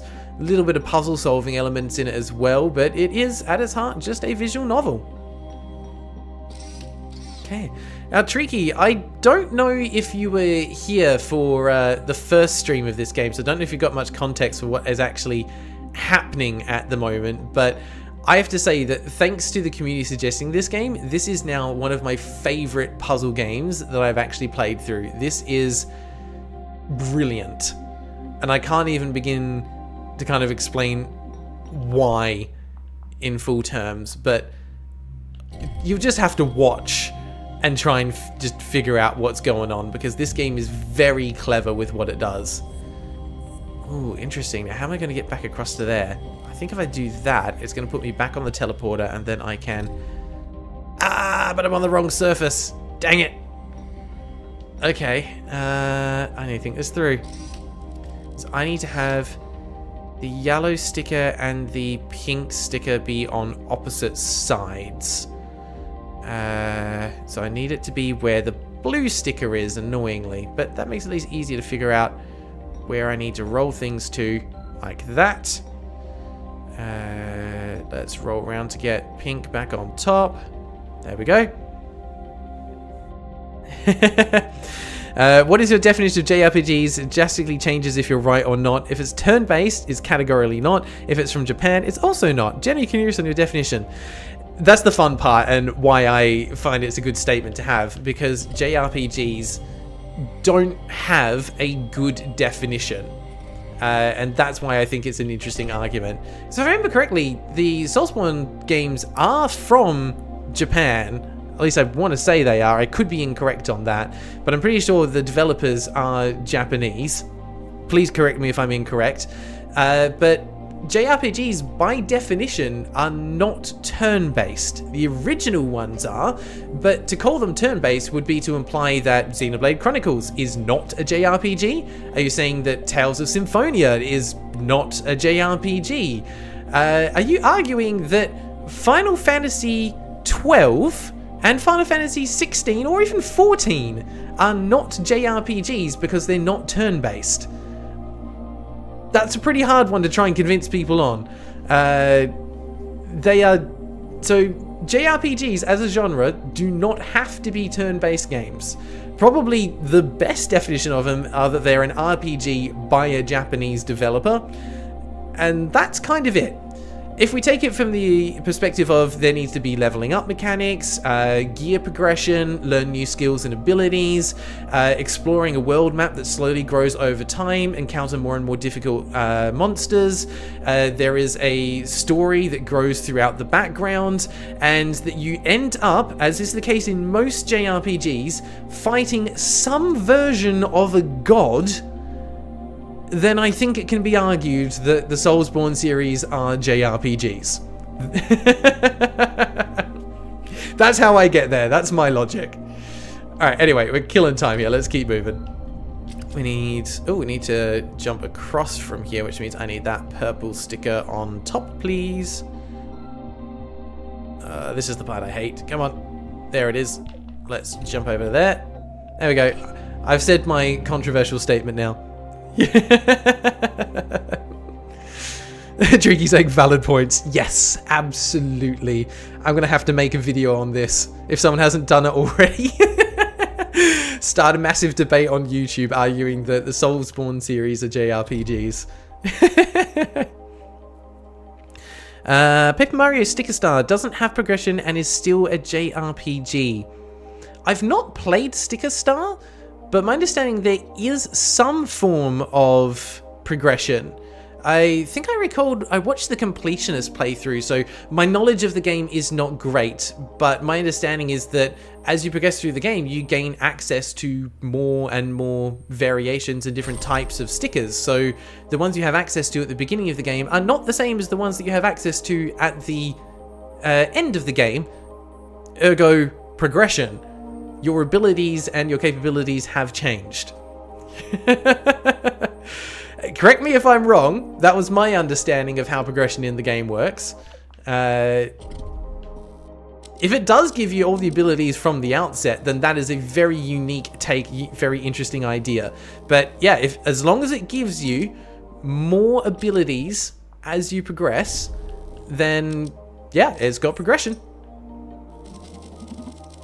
There we go, platform activated. And that is on a timer. Ooh, okay. I need to... Have I lost my... Oh no. I lost my pink sticker. Whoops. I need to get that back. Because I need to be able to teleport across to be able to get to the yellow one. Okay, so we'll pop that there. Oh dear. Right, so this is interesting. That allows me to activate that. But that's going to be on the wrong side. So I think I need to do... Ooh. This is going to be a tricky one. So do that. Roll across. Can I still get this from here? I think I can. Roll it that way. Teleport over. That gives me the yellow sticker. Teleport back. And then I think we can just... Do I want to do that? I don't know. I don't want to lose the yellow sticker. I have to teleport across like that. Oh, it's not in the right spot. Damn it.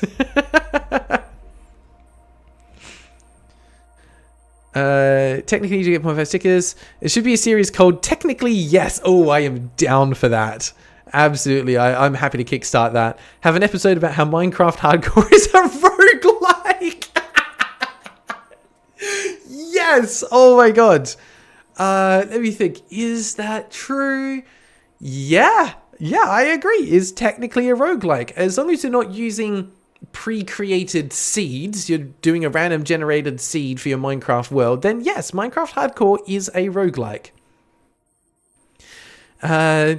You're great. The theory I'll support is this. Western RPGs are about personal development. The character isn't defined, so we can insert ourselves into them, while Japanese has a set character. I strongly disagree. Sorry, you're great. There are many Western RPGs that do give you defined characters to play as. The first one that's coming to mind is from a few years back, but Kingdom Come Deliverance.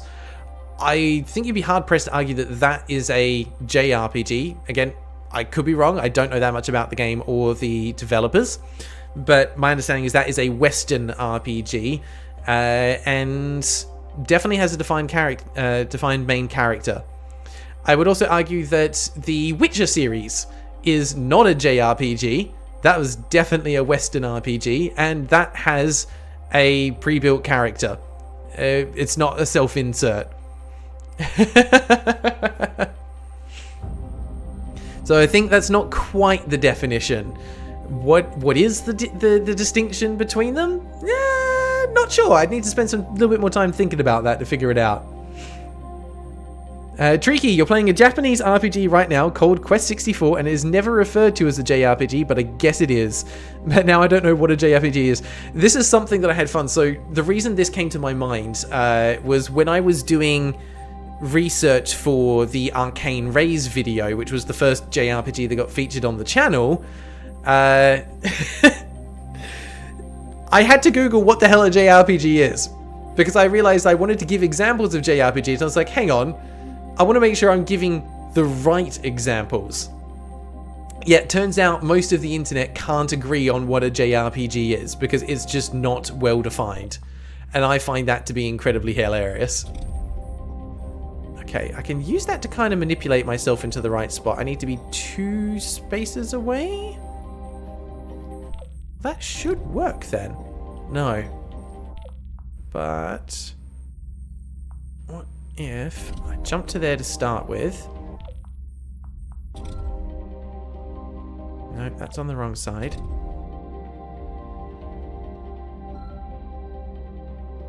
Oh no. What? Ah! Oh, I lost the yellow sticker. Damn it! I was so close to the solution. Alright, let's go back, try again. Actually focus instead of just trying to debate things. Yeah, Fallout 4 character has a preset background. Half-Life is a first-person shooter RPG, absolutely. Modern Fire Emblem games have avatar characters. Pokemon Persona have self-insert. So yeah, I think the main character being a self-insert or predefined isn't the distinction between what's a JRPG or a Western RPG. I think it's something else, but quite exactly what it is, I don't know. So for a lot of it, I'm putting it down to how the general progression works and whether or not you kill a god at the end of it. Bonus points for an argument of it being a JRPG is if you play as either a teenager or a group of teenagers, because that seems to be a pretty common trope as well. The only way you can combat the arguments, aka deflection, is what you're good at. Absolutely. The vibe of Dark Souls feels closer to Kingdom Come Deliverance than it does to something like Kingdom Hearts. I agree, but that's just the general vibe. If we're talking mechanics, then there is a lot of similarity. Which is probably not something that most people want to hear, but it's the truth. Can't deny the truth. Well, you can deny it, but you'll be wrong. But yeah, I think the biggest issue as to why these kinds of arguments can be made is simply because JRPGs are very poorly defined, and even the idea of an RPG itself is kind of poorly defined, because almost any game can be argued to have RPG mechanics. And that is one of the biggest problems when it comes to gaming genres in general. Yeah, it's such an interesting thing to my mind, but definitely not for everyone. All right, so if I've done this right, I should be able to teleport over and that will activate. Yeah, nailed it. There we go. Once again, I'm just talking to buy time for my subconscious to figure out how to solve the puzzle. I swear that's all it is. Yeah, you play a role in every game, and therefore it is an RPG. It's just a role-playing game. I think there's an argument to be made, though, that a true RPG will have a greater emphasis on character progression and development. It's not just one character and they never change throughout the entire thing. So, could we argue that The Last Cube is an RPG? So far, evidence would say no. Yes, the game has lore, and yeah, sorry, Tricky, if you weren't aware, this game has lore, and it is surprisingly dark, but it doesn't have, the main character doesn't have personality, I would say. You could maybe judge a little bit from the idle animation, but there's no character growth or development, and therefore I'd argue it is not an RPG. But so much of this is just opinion. And there are so many variants and subgenres when it comes to gaming that it is just a bit of a mess, to be honest. Like, I started trying to put in game genres on my spreadsheet for all the games that have been featured on the channel so far, and I ran into difficulties quite early on because I'm like, I can't figure out what the main genre of this game is. Did you know that just casual is a game genre in itself? What? And you might be thinking that's something like Candy Crush. Candy Crush would be a great example of a casual game. But it's also a score attack. And it's also a puzzle game. And the reality is we've invented too many genres and subgenres that we really just don't quite know what's going on anymore. Oh dear, I think I've started a bit of an argument in the chat section. I am so sorry. At the end of the day, I think it all just comes back to the fact that, you know, everything is up for debate when it comes to gaming genres, and you can argue pretty much everything one way or the other to a certain extent. And to me, that's hilarious, and I love it, and I'm here for it. All right, what does this do? Oh, that activates the panel over there. Right, so to get up there, I'll need to teleport across a couple of them. Oh, let's see what this tile here does. Alright, cool. I can work with that. It's just a straight lift up. Oops, sorry. Didn't mean to do that. I can't teleport across to the side, but this will be activate. Right, okay. question for me, though, is how I get onto there. I think I see. Hang on. Let's get these ones first before I move away from them. I need to move so that I land with a pink one facing up. I love that even the music's gone slightly quiet because it's realized that I'm thinking. It's like when you're driving and you're looking for somewhere to park and you need to turn down the music so that you can think and see a little bit more clearly. It's exactly what's going on. Alright, cool. That got those two. Very nice. Now we can go back up here. Get ourselves... Get ourselves into position without falling off. No, I don't want to do that. I want to change to that cube. We're going to activate that. Oh, but that didn't do what I thought it would do. Okay, never mind. I thought I would do that. Interesting. I can fall down onto that, but that won't get me close enough. So I'm guessing then that that switch activates the panel over there. So how the hell do I get onto that? Interesting. Puzzle game to JRPG talk. Yep. Final Fantasy 1 is a stock D&D campaign. Yep, I can see that. Definitely agree. Oh dear. Final Fantasy 1 is legit one of the better Final Fantasy games because it kind of just knew exactly what it was going to do and it didn't get too convoluted.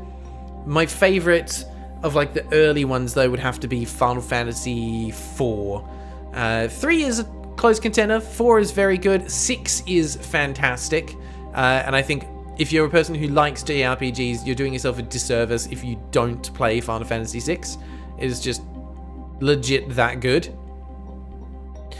7 didn't hold my attention as much as I thought it would. I kind of enjoyed 8 a little bit more, even if it was a bit bonkers and off the rails, but it was good fun. 9, nice homage back to the older days. Solid game, nothing exceptional in my opinion. 10 was fantastic. Final Fantasy 11 I did actually play quite a bit of, but never finished. Didn't get even close to it. But I enjoyed my time with it, even if it was a clunky as hell MMO. 12 and 13 I have not played yet, but are on my to-do list. And 14 I have sunk like 2,000 hours into, and I will fight anyone that tries to tell me that it's not a good game. 15 played, wasn't fantastic. It just didn't gel with me. The combat didn't feel good. The combat just did not land well with how it's so rapid fire. I never felt like I was in control of what I was doing. And Final Fantasy 16, I have not played yet, but I'm very excited to do. Mostly because I do enjoy those kinds of combat styles, similar to like what Platinum Games usually does. Bayonetta is up there in probably my top 10 games of all time. Bayonetta 1 is mind-blowing if you've not played any games like it before. Just as a kid, that was just huge. All right, that out of the way, I need to figure out what's going on here now.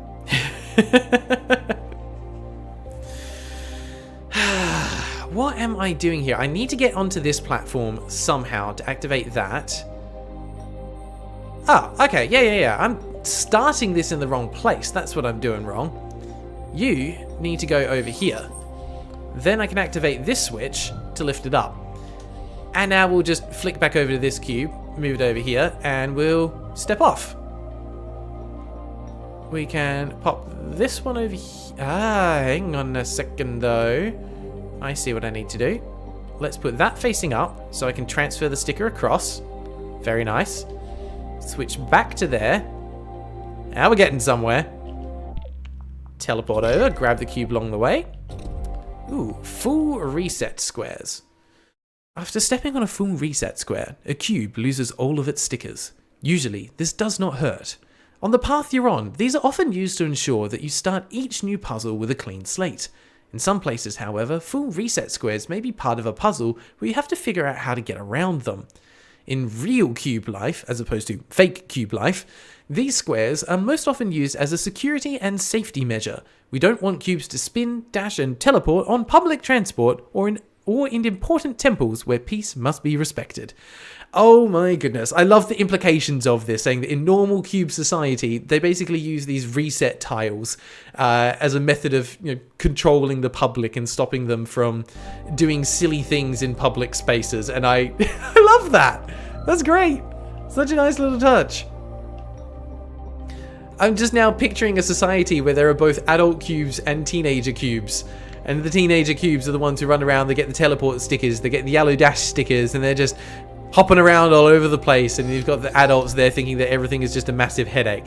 And I was so close to doing that right, but I did it wrong. So I got to go back and do it again. Because I need to get in position first. So I'm here and I can collect those cubes. Hey, there we go. FF1 does have a vibe. Crystal Chronicles! Oh my god. Tricky. Just, yeah. And Flo, I think it was mentioned as well. Crystal Chronicles are good. But Flo, you've recommended Crystal Chronicles Ring of Fate. Flo, have you played the original Crystal Chronicles? Because Ring of Fates was pretty good. I'll give it that. Like, it was a nice one for a handheld game. But the OG Crystal Chronicles, if you can play that with friends, is honestly phenomenal. It was never took off in terms of popularity as well as it should have, simply because of the requirements to play it with friends. For those that don't know, Final Fantasy Crystal Chronicles was a GameCube game with 4-player co-op.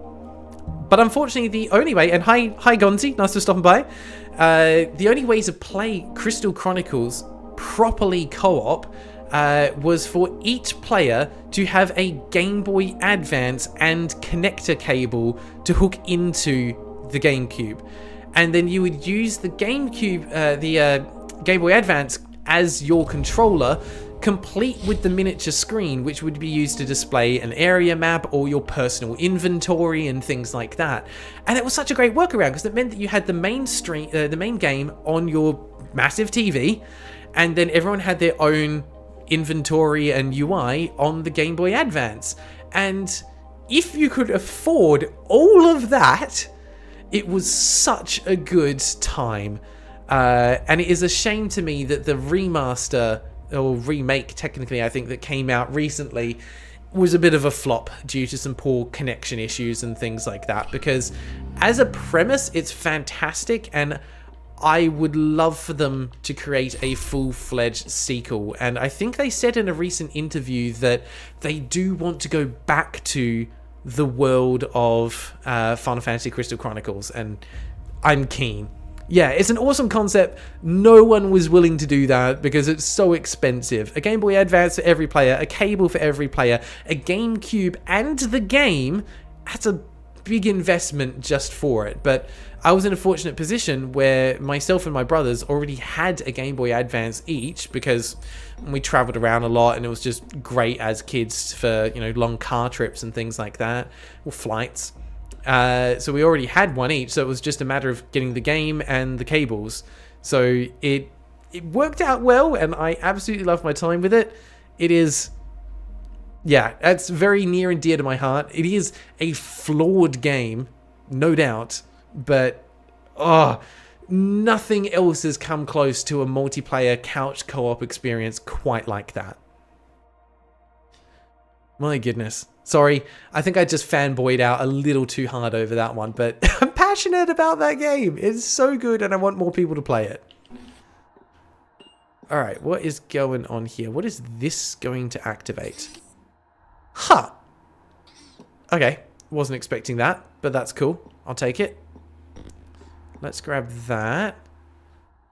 And I think we'll need to transfer those stickers over to that cube, so we've got them for later.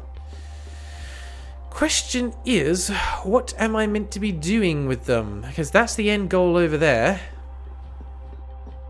I need to get a green sticker over to that side. Yeah, I think that's doable now. So I've got the pink. I don't know why I need the yellow though. What am I missing? I would have thought I could just use this to teleport over.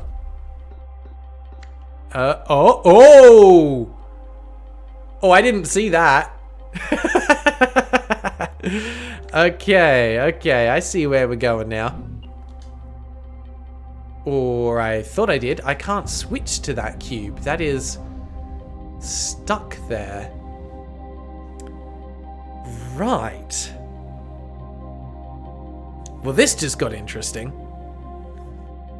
Ooh, Four Swords Adventure was a pretty good co-op experience as well. I think it just depends on the style of gameplay and the longevity that you want to get out of it.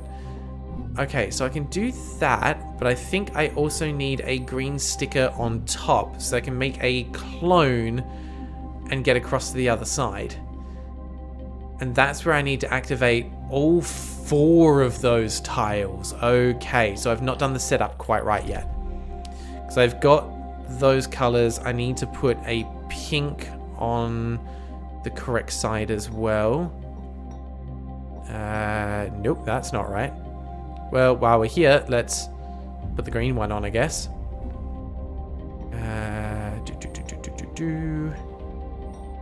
There, that'll get the pink one on. So now I've got that cube with all 4 stickers. Excellent. Now we can teleport back across. But I've not got the green set up right yet. So many little steps. But I love puzzles like this. This is very clever what it's trying to do. Okay. I still don't have greens on opposite sides. I don't want to lose that. Actually, no, I can lose one of those. And that will get me what I need. Green on both sides, so I can make a clone now, which can roll across here just fine. And now we're on the top. I've got the green sticker. Oh. I can't get into there. And I just lost one of the colored stickers. Damn it. Why is there a blue sticker up here? Ah! It's giving me all the colors! What is going on? What does... Ah! Okay. That's... Okay, that's partially activated it? I don't have the pink anymore, and the yellow is still not helpful. How the hell do I get to where the green and the red are? I think I need to be flicked upwards to get to there? Oh, my head.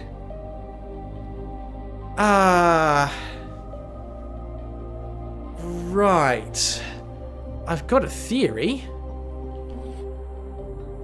But that's not going to work because this cube is going to disappear as soon as I try and move the other one.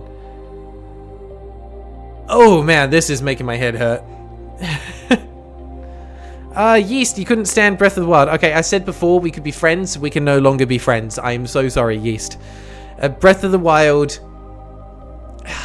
To be honest, I didn't think I was going to enjoy Breath of the Wild that much.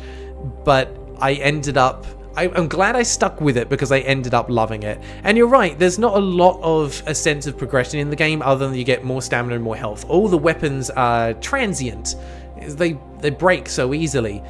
But I enjoyed exploring the world and the way the mechanics all work together enough that I'd sunk quite a lot of time into that one. Tricky saying you also want a new Rayman game. I am right there beside you with that, right? Rayman is a fantastic series. And I find that they've kind of got 2 things going on when it comes to their games at the moment. Because you've got the... what I'd call like more of the original Rayman style, which is 2D platformer. But I honestly have a soft spot for the 3D Rayman games. Rayman 2, The Great Escape for the Nintendo 64.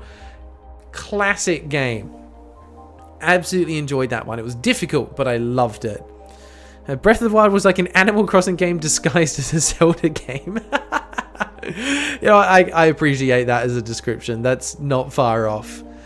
I'm usually not a fan of massive open world games, but there's just something about the world of Legend of Zelda that always pulls me in, and going from like one of the dungeons to the other. I know a lot of people weren't a fan of the dungeons because they weren't traditional Zelda dungeons. They were short and sweet, almost like self-isolated puzzles.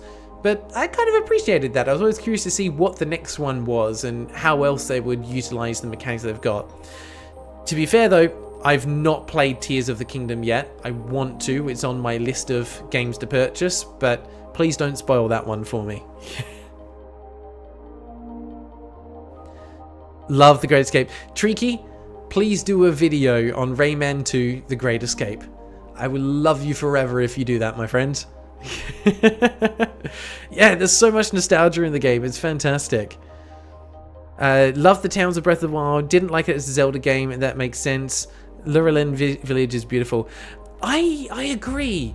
It's the Zelda franchise, but it didn't feel like a Zelda game. And I think if you went into it knowing that it wouldn't feel or play like a true Zelda game, I think that's okay, because you'll still get something fantastic out of it. Hang on a second, my brain's processing, trying to figure out what's going on here, and I think I have an idea. It's a dumb idea, but I think I have an idea. Let's teleport back across so I don't lose the stickers from there. What I need to do is I need to get the yellow sticker, and I need to slide across with it on the bottom surface. There it is. That's in the wrong spot. That's not where I need it to be. Nope, that is still wrong. That will work, because if I do that and slide across, it'll put the yellow sticker on the top of that cube so that when I flip gravity, it activates it up there. So that will at least solve that one. Question is how I solve the others. Figure that out later. Let's do these one at a time, because I don't think I have to do them. No, I can't do them all at once, and that's fine. But if I activate this, boom, that's the yellow one done. Yeah, there we go. It's been removed. Now I just need to get the others. So to get the pink one, I should be able to just leave the cube here. Yep. Make a clone. Make sure that I don't steal the pink sticker. Ah, but I need a green to be able to get across. Which, that's fine, that's fine. Just means I need to pick up that and that. And then I can teleport back over. I can't teleport when I'm this cube. Okay. That complicates things somewhat. That goes against my plan.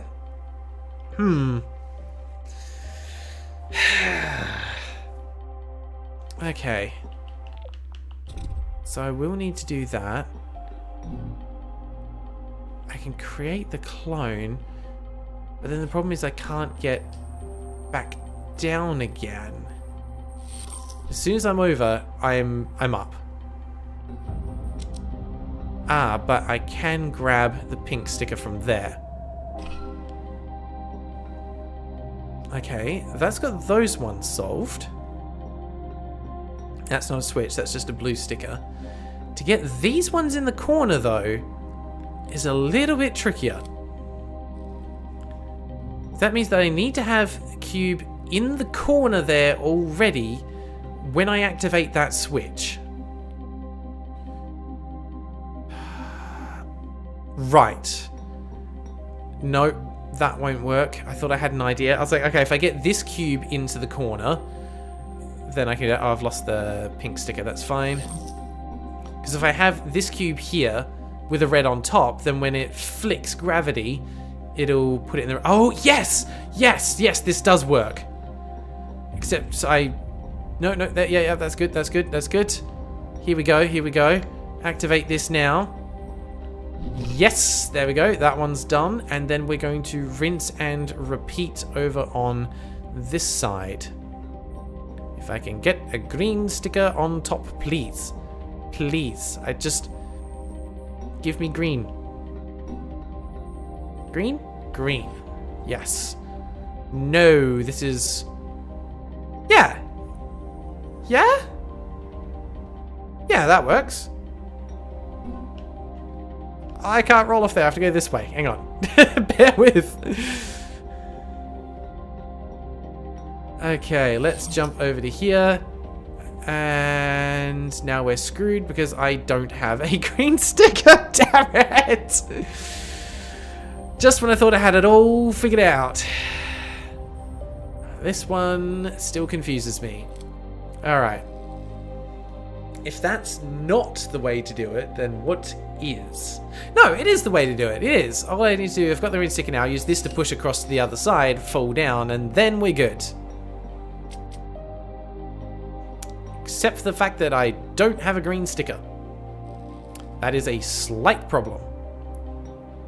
Because I applied it when I flicked across. I lost it there. There we go. Now we've solved it. Loop around that way. Right.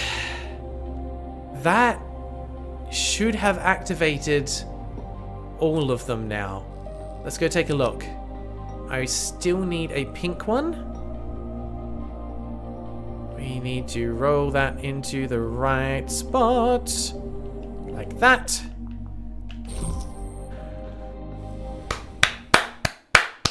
That was a good puzzle.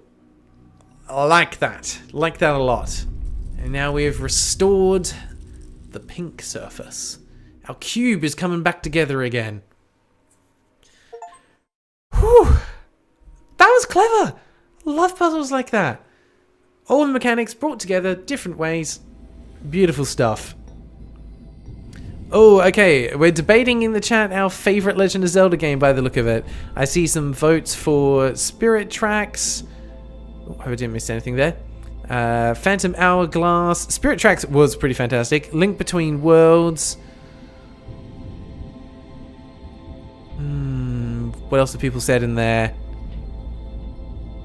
I definitely get the disappointment around Breath of the Wild compared to other Legend of Zelda games. And I think that's a totally fair criticism. It was a departure for the series, but a departure that I'm personally okay with because I think they took it in a good new direction. But I would still love for them to produce a couple of Legend of Zelda games that are homage to the traditional Zelda games that we know and love. And Tricky, when am I getting Instagram and Twitter? Never. I have no desire to be on those platforms. Definitely not one for me.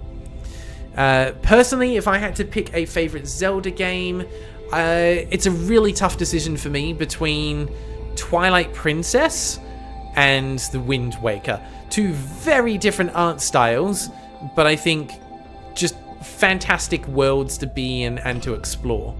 Alright, let's head over this way to what should be the second last area. We're getting towards the end of the game. If I can figure out how to get this cube in the right spot. There we go. Teleport on over. Oh, we're getting ice sliding puzzles now? Wonderful. Hey, there we go. Did you see that? We were saying earlier that we saw some cubes that looked like they had cogs on the inside. That one, let's see if it does it again. Hopefully it's just on a random timer. When it lights up, there are cubes on the, there are cogs on the inside showing that this is actually mechanical, not sentient.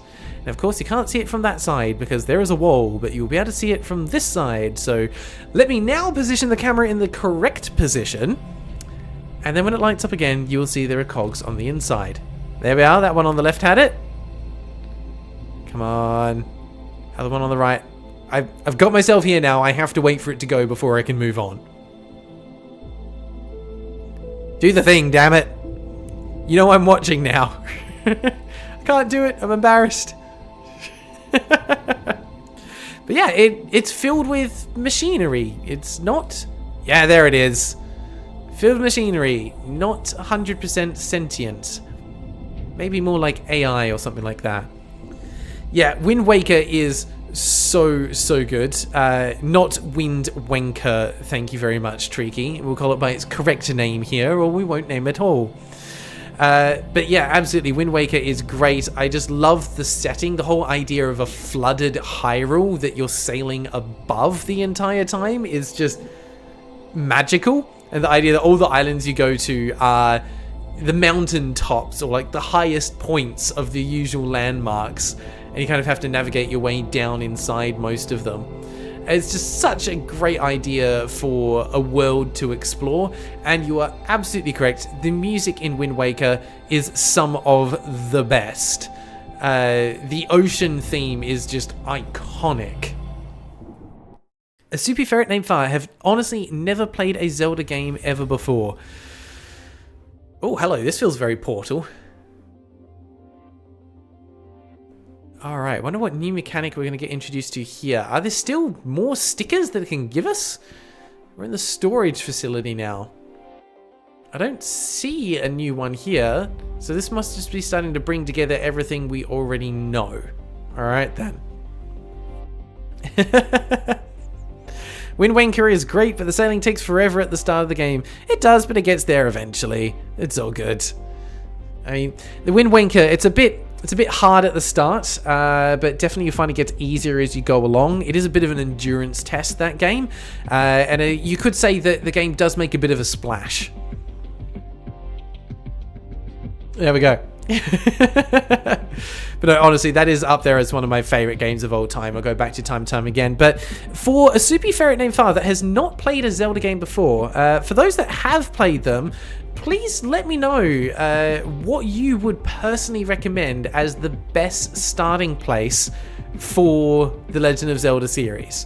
Because I would say in terms of like being true to the genre and accessibility, like as long as you're okay with going and getting what's it looking for, emulators to be able to play games on, I would probably say that the Twilight Princess is a pretty darn good spot to start, because it is just a very solid Legend of Zelda game with probably some of the best combat in the series.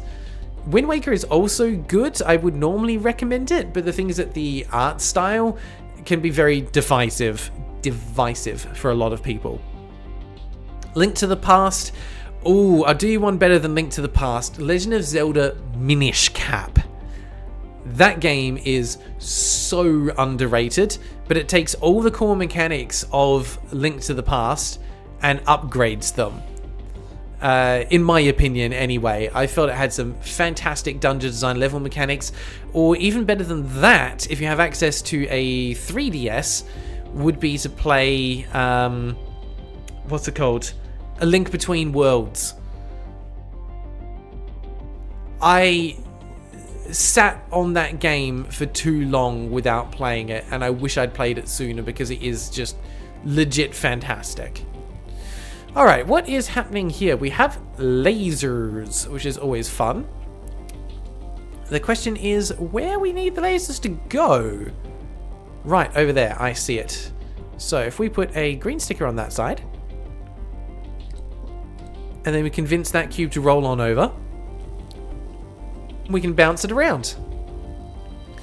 That platform is now moving, but it stops as soon as I get off. Interesting. So can I get the timing right then if I make a clone here? Bring this across. Let's go that way. This might work. Might also fail miserably. Go. Of course. We'll do that again. And then we'll be able to do something. I thought it might just continue to lift me back up to the top, but no, not quite.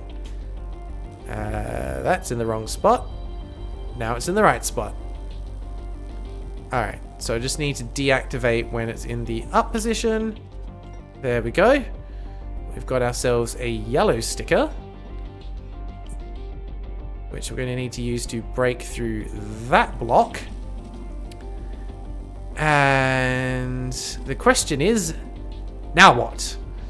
Now that platform's going to just keep moving up and down. That's fine. But that doesn't help me get past the barrier that's up there. Or does it? I don't see anywhere else that I need to move this laser to activate.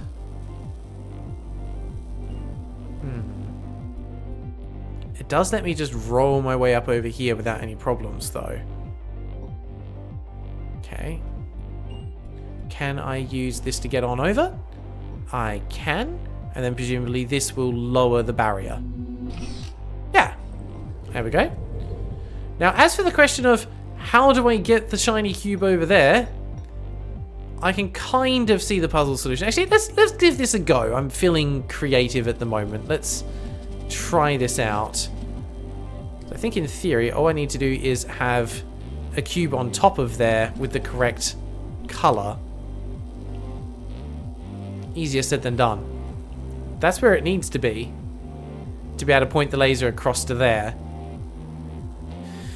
But I can't move the original cube when I'm in that position. And then there's also the question of just how. That is the general concept of how it needs to be done, and we're going to pretend that I did it. Wait, you get back there. Yeah, I didn't tell you could stop doing your job, did I? You might be a cube, but you're a cube with a job, and if you're not doing the job, what is your purpose? Do your job. Oh, that is not aligned. How the hell do you get that? Can't dash over. You would need a teleport or something to move that platform. Very curious. I'm not going to stress about it because we are aiming just to get to the end, and oh my god, that is beautiful.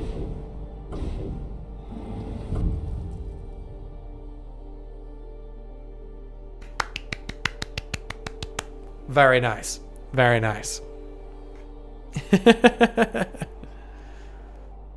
Zelda 2 is a fantastic game, not a typical Zelda game, no, though that was a huge departure from the Zelda series.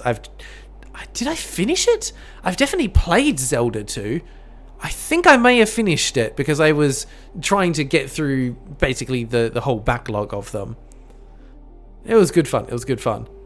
If you're okay with very old feeling games, the Oracle games are top tier. Those ones I have not played and want to do so.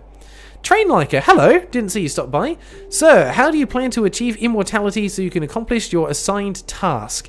At the end of the day, I am trying to crowdsource my immortality. So any excess funds that we have access to will be put towards scientific research so that we can potentially look into cloning or at the very least extending my natural lifespan. Also, I like how out here it looks like the idle animation for the cube has changed slightly. No, it's the same. It's just cycling through different ones. So, we have a new icon. What does this sticker do? Orange sticker unlocked. That's great. What does it do? And also, love this area. Giving me vibes similar to... Oh, I can't remember the name of the area, but Metroid Prime 1. There is an area that is filled with snow and looks very similar to this. And... oh, love it. Love it so much. Triky's already started dealing in necromancy for. Thank you. We should be using both science and magic. That is the best way that we can achieve anything. Oh. What? He dancing. Look at him go. So that's what the orange sticker does. It allows you to walk on the points and the edges rather than on the flat surfaces. So that's how you get across the diagonals. And annoyingly, I can't get back up there now to be able to get that hidden cube.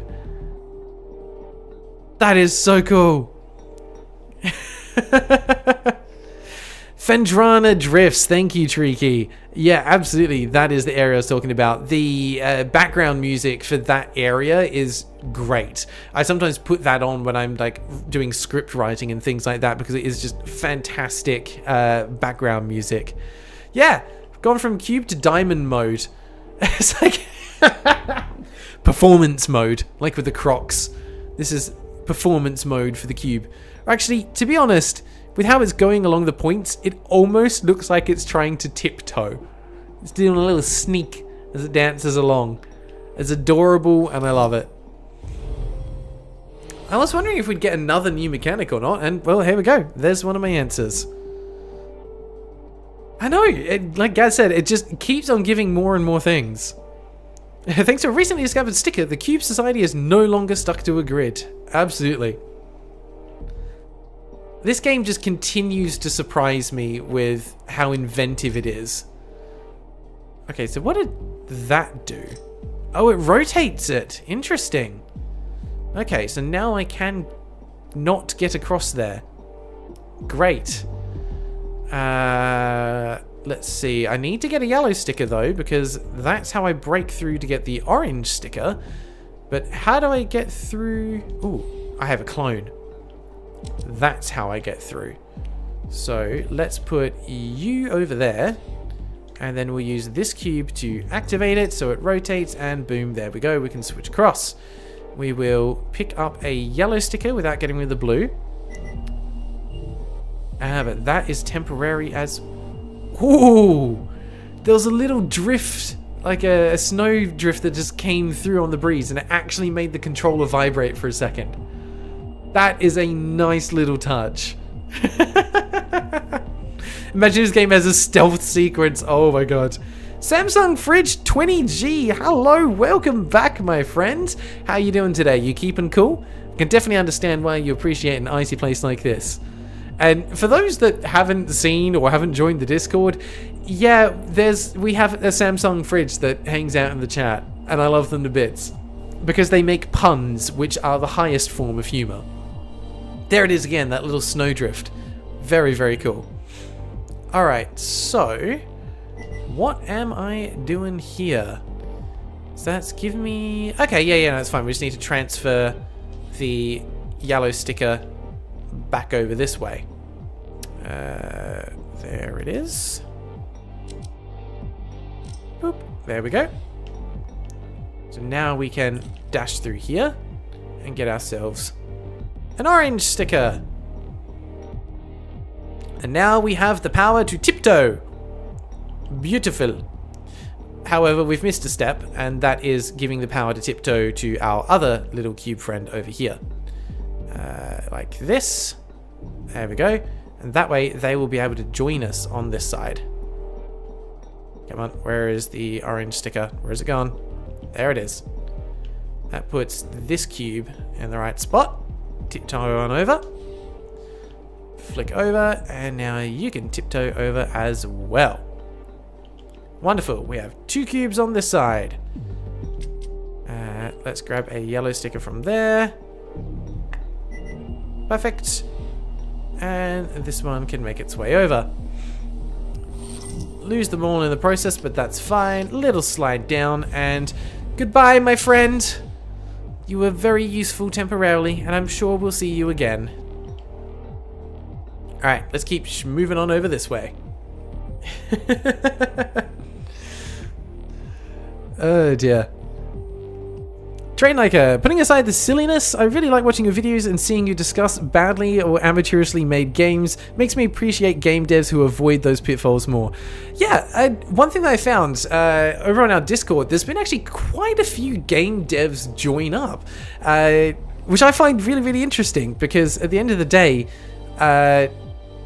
one of the outcomes of these kinds of videos with the critique, and especially of bad games, is pointing out those pitfalls of what many games do wrong and how they could be avoided, or how to take a simple concept that does work and some potential ideas on how to improve them. And I think that's resonated with a lot of people. So a surprising number of game devs have kind of joined the community and are talking and sharing ideas and working through problems. And I love that, because that was kind of like the one things that I wanted to do with this, is just have ways to be able to kind of give back to the community, and doing that through inspiring or discussing game design ideas is actually a neat way to be able to do it. This is why everyone should join the Discord server. Absolutely. We've got about 3 different people named after bread and 1 fridge to make sure that they don't go moldy. And thank you for the kind words there, Tricky, saying, you know, got a really good way of conveying thoughts into his videos. That's what makes him so great. I appreciate that. Thank you for the love. I think you're going to really enjoy the video that's coming out next week. 50 to 60 minute long review of the first of 3 Dot Hack series games. Really excited for this one to come out. I think there's going to be some interesting ideas, really interesting game. Very flawed game, but one that's worth talking about. Ooh, new lore entry for the water squares. Water is the sticker's weakness. When a cube steps on a square of this transparent, tasteless liquid, the sticker on that face gets erased and a feeling of sadness is invoked in the cube. With smart rolling and by using sticker powers, this feeling of sadness can be evaded. Stop putting emotions on the cube. I don't want to get too attached to it, because I'm worried you're going to do something mean to the cube at the end of this. Oh no. It's going to end with the death of the cube and we're all going to cry. Okay, cool. That's there if I fall down. Right, this is interesting, because that is a trigger that requires a laser.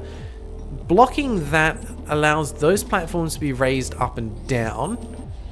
Okay, so let's start off by just picking a direction and going for it. That direction is not going to help me yet.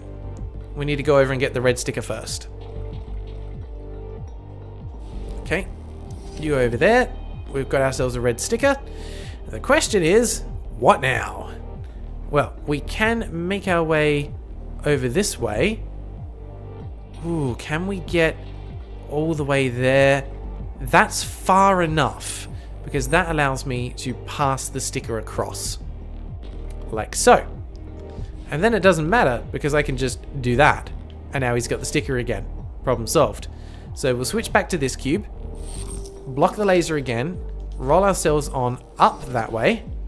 And then we'll use the red power to drop down and acquire that one, which I assume we need to use.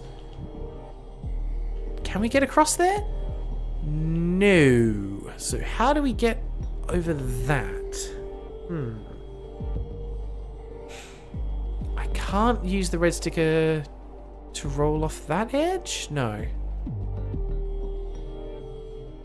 If I plonk this cube down, it just disappears straight away. It does not stay there long enough for me to be able to use it as a method of getting across. There goes that idea. Yeah, definitely can't roll over on that. So how am I meant to get from one side to the other?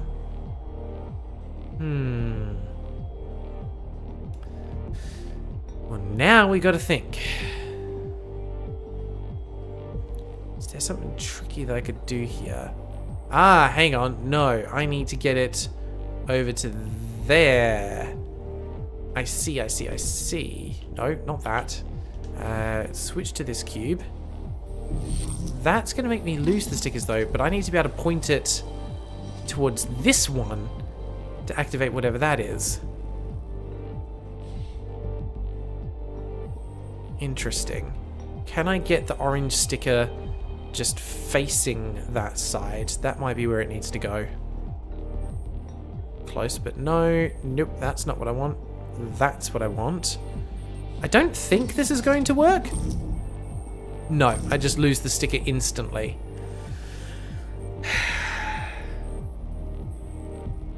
How do I bring that across then? Because I'm guessing that this little guy cannot waddle his way Oh, we can! There we go, that'll do it. Let's do not that.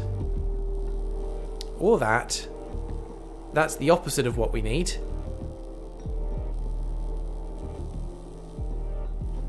Okay, then let's go like that. Perfect. Alright, that activates that. This little guy can roll on over. And we're home free. There we go.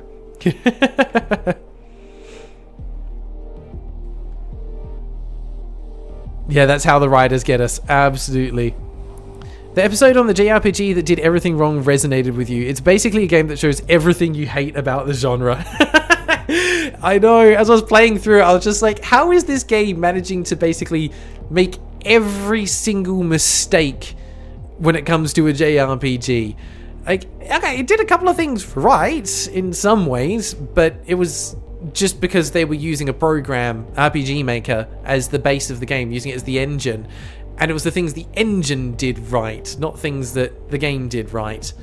And I've just realised I have not quite solved this puzzle yet, because unfortunately I don't have an orange sticker, which means I need to go and get one. Which means I've got to do this puzzle a second time, which I don't know if I love, but it's an interesting way of doing it. So if I roll that way, that'll lift me up. I can grab that. We do our little trick here. I need to get it on the right side, or we'll lose it straight away. Not like that, but like that. Oh no, no, no, no, no, no. This is not going to work at all, my dear friends. Oh no, what have we done?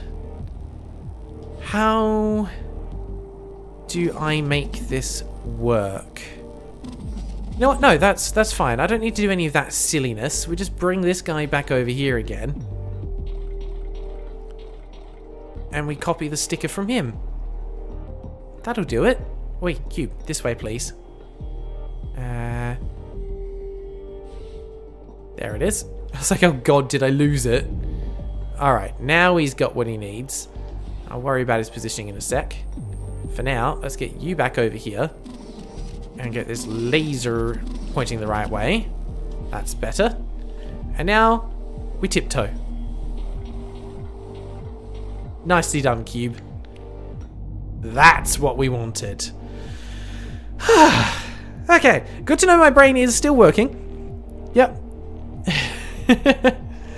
Arcane Rays, don't get you started on the insane grade. Oh yeah, Gonzi, you actually went through and maxed out all the characters in Arcane Rays, and I am simultaneously impressed and incredibly confused as to why you went to that effort. But I know you're a speedrunner and you just enjoy doing that kind of stuff, but I still have to question why. Do it for a game that's fun. Oh dear. Sorry, trying to catch up on a little bit of the conversation here. The guy does things saying, yeah, the writer's on their way to make a character suffer a comical amount, but it's for character development. Yeah, absolutely. What did Groudon do wrong? Show your work. It might buy the DLC characters and max them out too, but why? Like, I get that I'm kind of insane for doing all of this as a general premise for a channel and a series, but I think you've one-upped me. Because I think the only way that someone could take the concept of what I do and elevate it to an even more insane level is to not only play every single game, but 100% every single game that they play in order, and that terrifies me. I do not mean that anything against you. If you enjoy it and that's what brings you happiness, then by all means, go for it. But it also slightly scares me.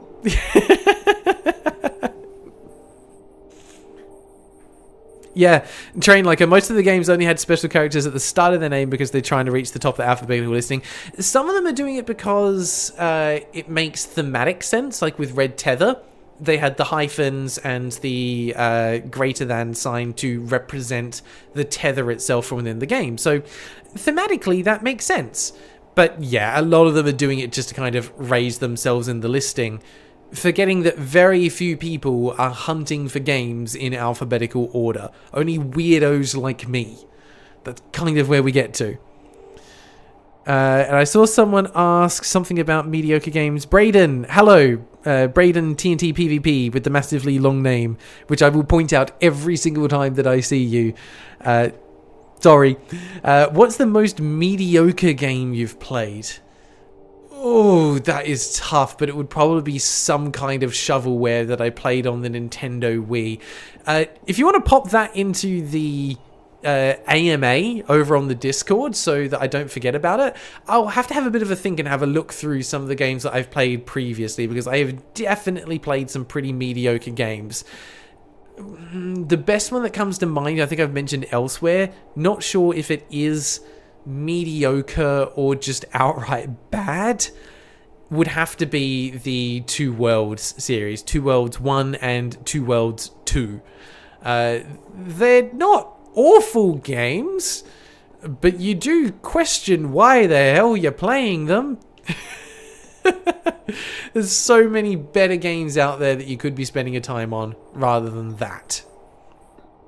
Alright, let's see. We've got a series of cubes to collect, 7 in total. Different avenues that we can pass through. There's the finish line for it at the end. It looks like we're going to need to do some of these one at a time, and I vote we start with the pink one, because reasons.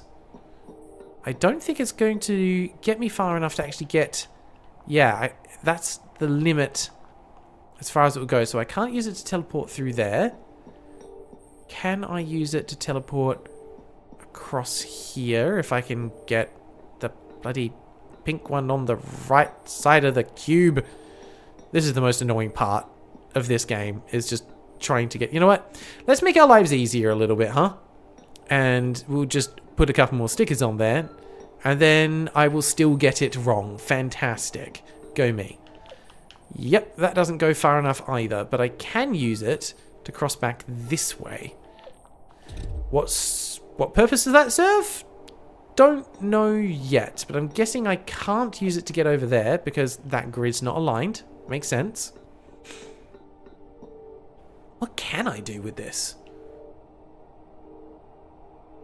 Nothing yet. Doesn't get me far enough to be able to get across here either. So maybe I've started in the wrong spot. Let's start over here then. And we're going to do the same thing and pop this on a couple of different sides just to make our lives easy. I can't walk past that. Yeah, those little barriers get in the way. So that's a no-go. There and there. But I think I can use it to walk back in this direction. Yep, I can sneak around the edge there. Nice. So I can't use it to pass through there either because of those two little barriers, but I can go either that way or that way. Let's start over here because shiny, and I want it.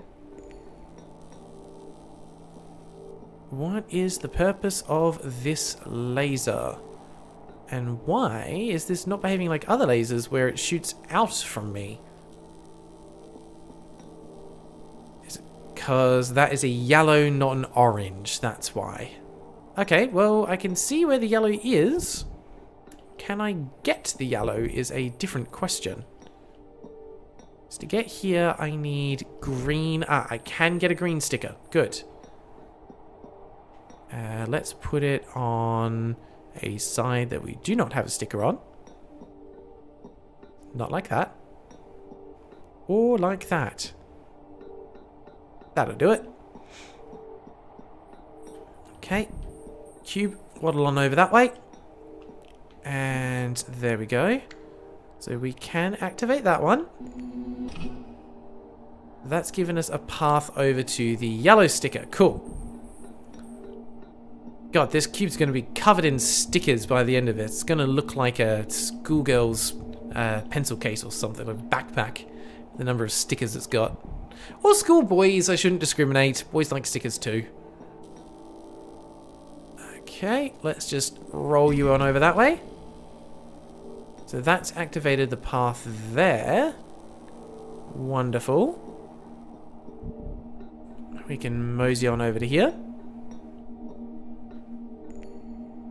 Okay. Question is, where now? Because while I have the dash, and I can use that to get from left to right. Oh, yep, I see what I need to do. Okay. Tricky. Never used to never eat, but started working out, and it completely changed how you eat. If you don't have any food in you, you're like a slug. See, your mistake there was working out. If you didn't work out, you wouldn't change your eating habits, and you wouldn't feel like a slug. Perfect. I mean, to be fair, don't take that advice. It's terrible advice, but it's true. Soupy Ferret, want to play so you can get the lore? Absolutely. I've been trying to get the ones where I can, but at the end of the day, aim here is just to get to the end of the game rather than to get every single collectible as we go. We'll get there eventually, though. But yeah, I'm not aiming to 100% these games as we play. I'm very happy just to reach the finish of it, especially some of these longer ones. Right, I need to get the yellow there, dash through, and now we can pick up another one. Oh god, we're collecting all the powers, like freaking infinity stones. We can dash back through, and now we'll be able to use the pink one to skip over. Yeah, there we go. There, so we don't lose our abilities. We need to use the green again to jump up to there. Excellent. And then how do we get across to that last one, though? That's the question. Hello, pinks. Nope. There we go. That does not get us far enough. Close, but no. Ah, but I think I can use the orange waddle to get across, so that should be fine. I don't know why I'm calling it the waddle now. I was calling it the tiptoe before, but now it's the waddle. The cube waddles. Just roll with it? Cube with it?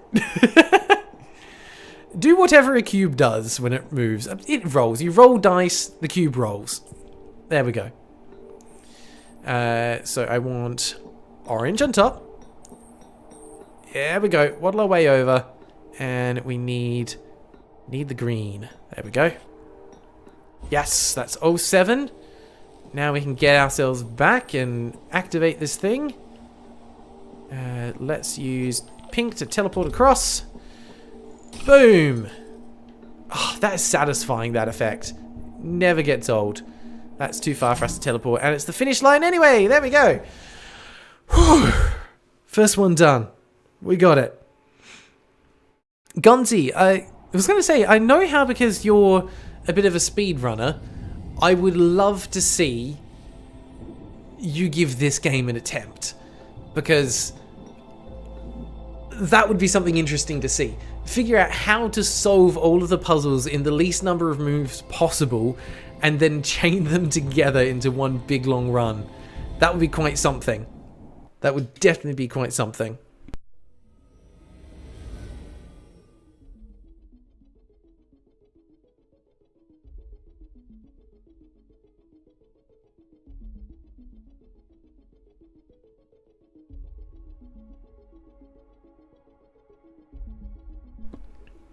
Sorry, forget how dehydrated I get when playing these games, but can I just point out again, for the umpteenth time for this game, of just how good the art direction is.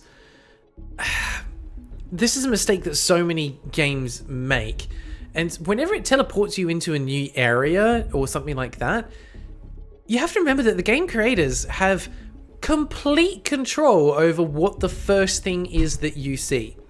And here, they've intentionally zoomed the camera in so it's nice and close to the cube, and they've again positioned it with walls on either side which are directing your gaze towards a glowing cube on a podium at the end, showing you straight away you want to get this thing. There we go. But I always have to look to see what's behind. But it's lovely art direction. Ooh, and we've got some stuff on the ceiling, so we are once again going to be flicking ourselves round right, left and center. We have a door over here that's going to open when we trigger this blue sticker here, this blue panel. Good lord. Yeah, this is very Portal vibes, and I'm here for this. Oh my god, Daisy Murphy. A duck walked up to a lemonade stand, and he said to the man running the stand, "Got any grapes?" Holy cow, that is a throwback to, what would that be, early 2000s internet memes?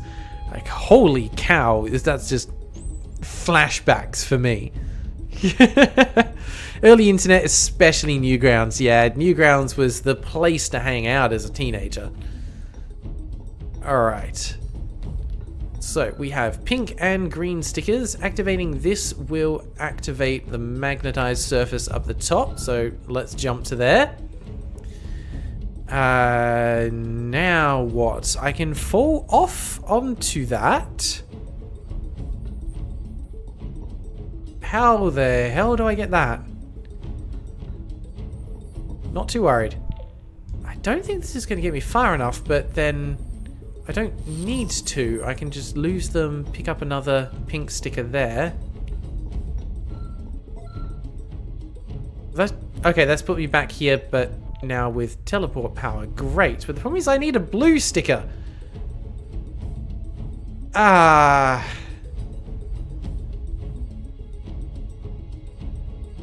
Right. Okay. I've got an idea. It's probably dumb, but I'm going to try it. We are going to pop a cube there. Did it move or did it stay? It's definitely moved. He's down over there now. Okay. And then let me think this through. I need to, yeah, drop back to here, create another clone that's now on this side. Maybe? Yes. Oh, yeah, it's fine. You come over to here and plonk yourself right there. That looks right, yeah? Oh crap, but then I can't move the other one. So I need to have this cube over there. Ah. The brain. It hurts. Let's just see this through and see what happens. Right. That's done nothing. I think I overcomplicated this. I think literally all it needs is that, and then we leave one cube here. No, not here, but here. Yeah. That works better. And this one wanders over and triggers it again. Cool, that got the cube. We break that one. Now we've got the blue. And I need to get it back up across to there without losing it.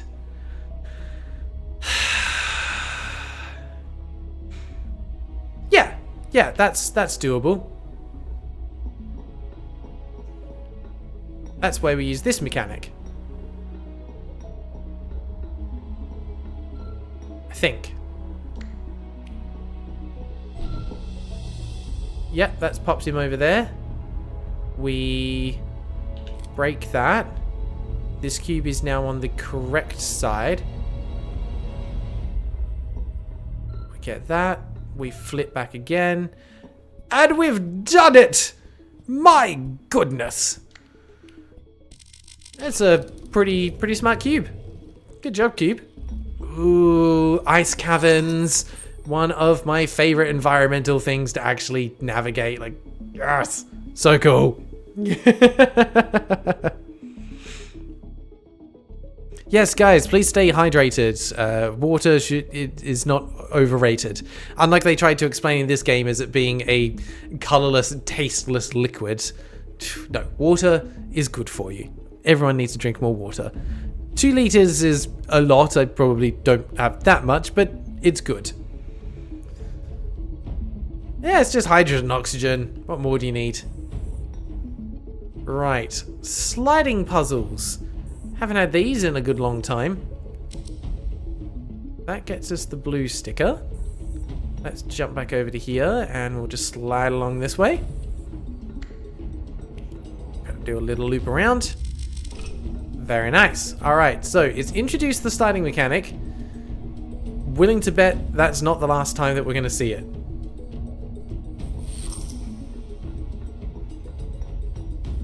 Also, can I just check in with everyone? Is the music at a loud enough level for everyone to be able to appreciate? Because I know I've turned it down for you guys compared to what I have on my end. So let me know if you do want that up a little bit louder. Because the music is pretty good. It's worth appreciating. Interesting. I think I need to pass that across. Yeah, that makes sense. That's perfect. Because then I can lose it there, but grab it back. Ha! My years of playing Pokemon games and dealing with ice sliding puzzles there and in Legend of Zelda. There we go. Nailed it. Music is a little quiet. Alright, we'll bump it up just a little bit. Mouse just died on me there. Desktop audio. Let's bring that up a little. Cool. Alright, let me know if that sounded a bit better. The music is a little quiet at the moment anyway, but when it picks up again, you have to let me know if it's good. Jokern Gesund. Welcome. Yeah, this game is very interesting. Also, for those that aren't aware, Jokern Gesund, I believe, just judging by your profile picture that I can spot there, you're the developer for ... New the Beginning, right? If so, if that's the case, hello, welcome. Thank you for joining in. And thank you for making New the Beginning. That was a fun, quirky little game, and I had a lot of fun with it. Hope some more people decide to give it a go, because it's worth their time. And I look forward to whatever you create next. If it turns out you're not the developer for New the Beginning, please just disregard everything that I said. My apologies for mistaking you. Alright, so here we've got to use our little tiptoe mechanics to get along there. Very nice. Hey, there we go. I thought I recognized you. So I think you commented on the original review video as well. For those that aren't aware, please go and watch the video for ... New the Beginning. That was the first one that Ty helped out with the editing for, did an amazing job, and New the Beginning was a game that we did actually play here on stream first, and everyone had a lot of fun with it because the storytelling was just fantastic, and with the variety of characters and their personalities, it was just a great time on stream. So thank you very much for making an excellent game, and I do hope it's brought a little bit more attention to it because it deserves it. Okay, I'm always a little bit scared and honored to have actual devs of games that I've played stop by in the chat or checking out the review videos. It kind of scares me. It makes me think that I should be doing something more with the quality of the reviews that I'm doing, or just being better in general rather than just the amateur that I am. But that's the reality of things. So yeah, thank you for being here, or any future devs that decide to check out content. I appreciate all of you, and I always feel slightly bad critiquing the work that you do, considering that I could never produce anything even close to it, because I just don't have the skills. The best I can do is critique the wonderful things that others have made. Yeah, make of that what you will. Alright, where are we going here? That's a little bit beaten up over there, but the path does continue that way. We need to activate the blue path, or purple path, it's given us a red power, but I don't think I can get that. Aha, down over there. That's where I need to get to. So, question is, how does get there? So I can teleport my way over to that, but as soon as I move, we are sliding. I can't get the orange tiptoe ability from here, but I need to be able to fall off the edge with the red activated like that. But that is one block too short. This is interesting. I don't actually see an easy way to be able to do this. Other than teleporting. This will do it. We teleport back to there, and we roll. We roll? Maybe? Nope, that doesn't quite do what I need it to do. Thought I was onto something. I feel like that's the right general premise, but I've gone about it the wrong way, because I can do that and then roll again. Ha ha ha ha! That was the wrong button. Sorry, let me do that again. Ha ha ha! Done it!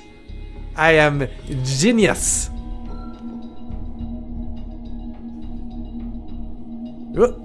Okay. Gonzi, wouldn't have joined the membership. I did if your reviews weren't quality. Keep up the good. Oh, thank you so much, Gonzi. I appreciate that.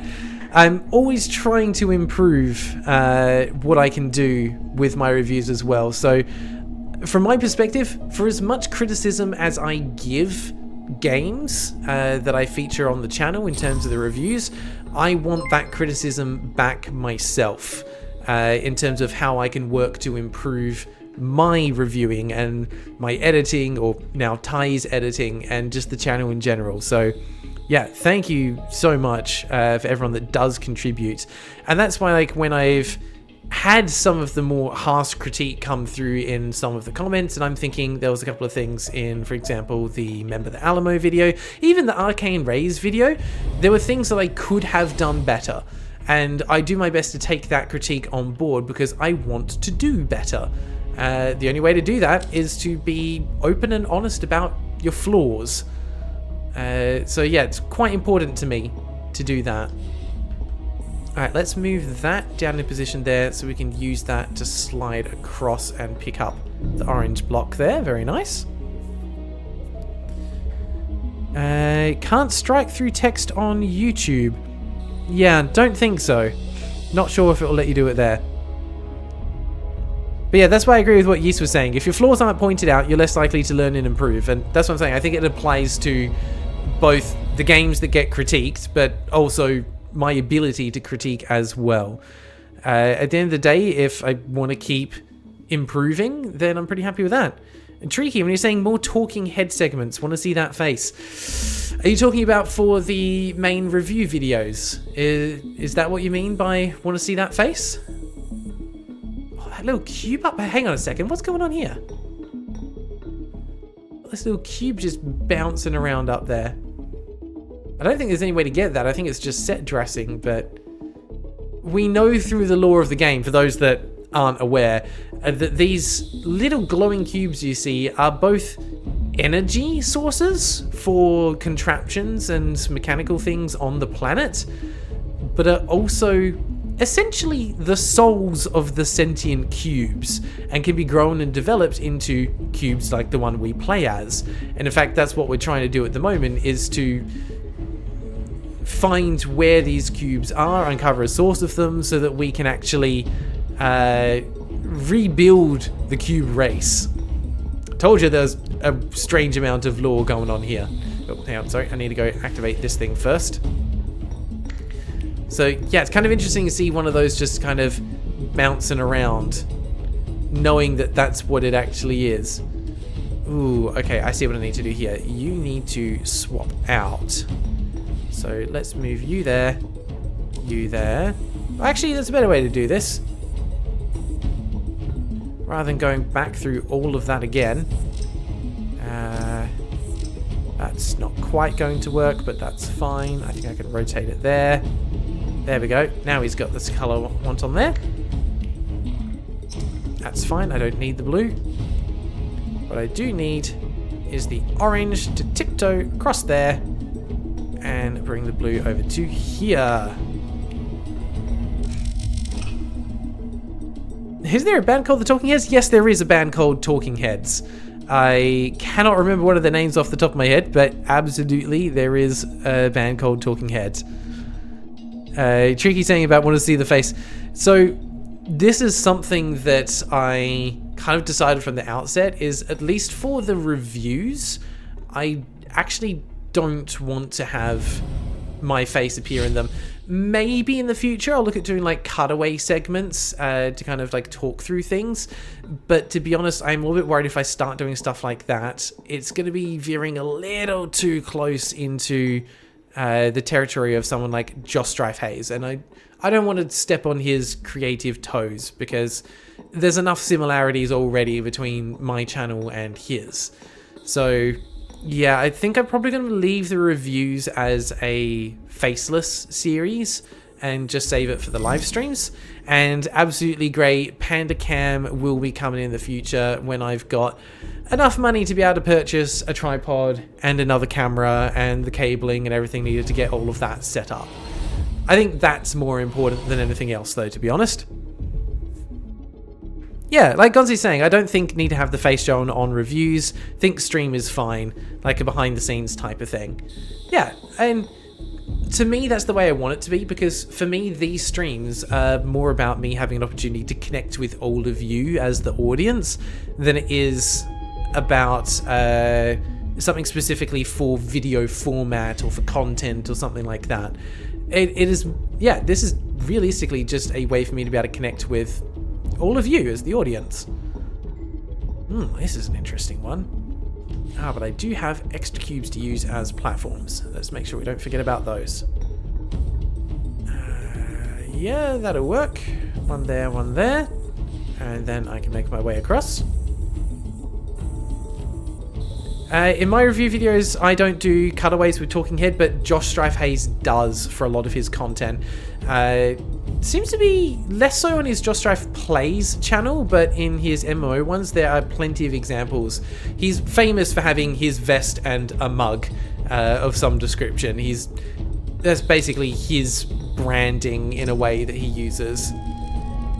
Ooh, okay. What does that do? I'm going to need to use all 3 cubes to direct that laser over to the marker there.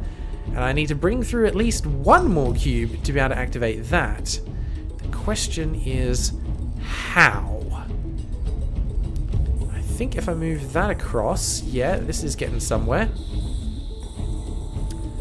That's a good start. Let me think this through. I don't think that quite gets to where I need it to be, though. No. Because I only need to get 1 in position. So let's roll you down, roll you up, and now you're where I want you to be. Perfect. Let's grab some orange. Orange is also good for you, by the way. Make sure you get your fruit and veg.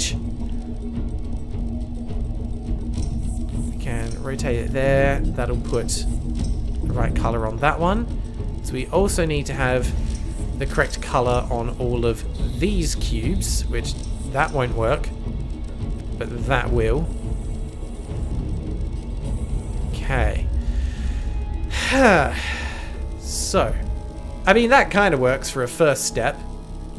Problem is it's going to roll, but that's fine. You don't need to be there anymore. We can move you. And we can move you as well. This is the part that's tricky. How do I get that 3rd one into position? Because I think it needs to stay on as well.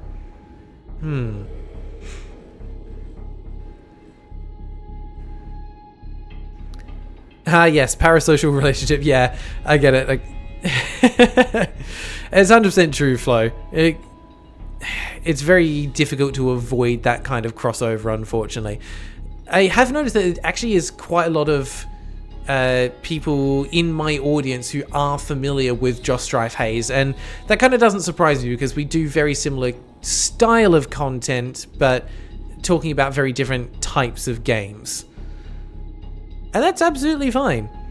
Like Tricky's saying, the 2010 YouTubers do cutaways, which you love, adds a lot to the pacing, also of the video essay format. I think I'm going to be more of the video essay format, more than anything. Like I said, I've considered the cutaways, but it just doesn't quite feel right for what I'm trying to do with the channel. Okay, let's see if we can get this in a position where I want it to be. I think I need yellow on top when I'm in this position? No. Yellow underneath when I'm in that position.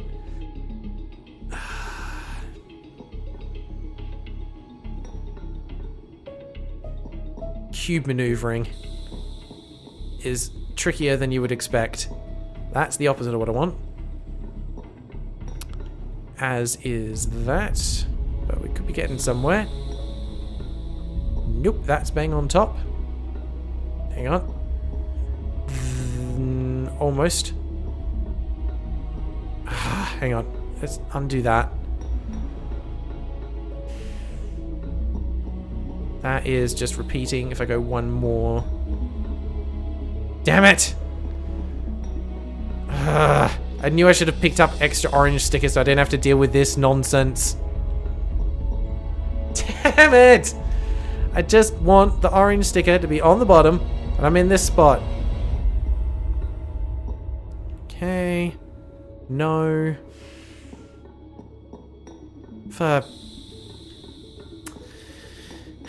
Should have got more stickers. Should have been like bloody Paper Mario and got more stickers. Yes.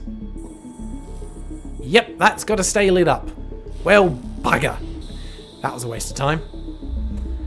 However, that works how I want it to, in a way. Let's think this through. Will this work? No, not in that position. But in that position, it will.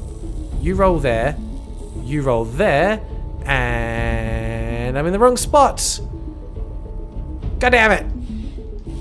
Because I actually need you to move.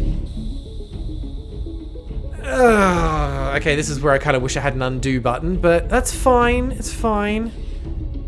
This is just where we are now.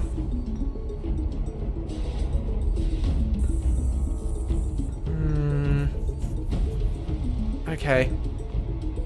I can see what I need to do, but trying to get it into the right spot is a little tricky.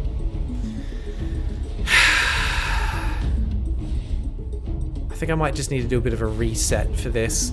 Because I've got all the right pieces, just not in the right places. So let's bring you back up to there.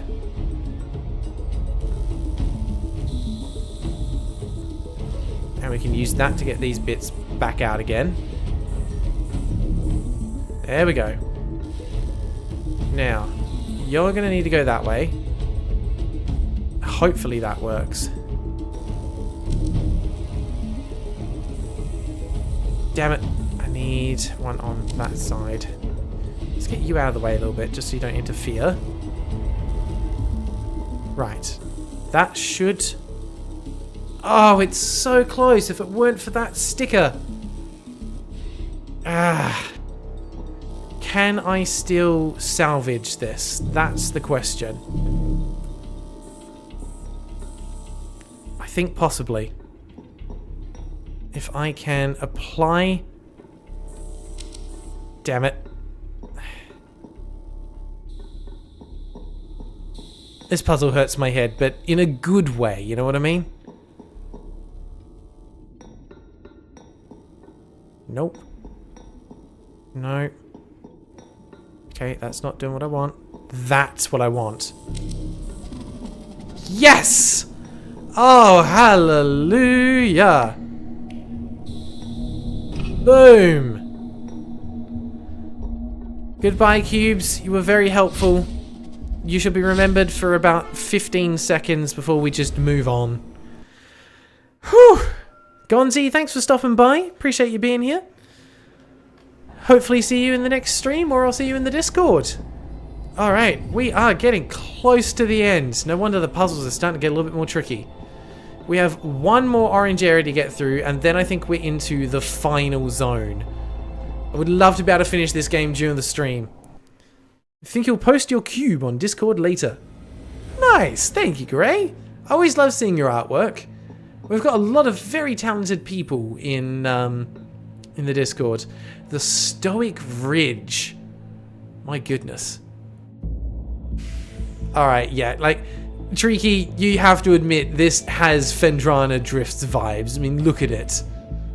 It's 100% there.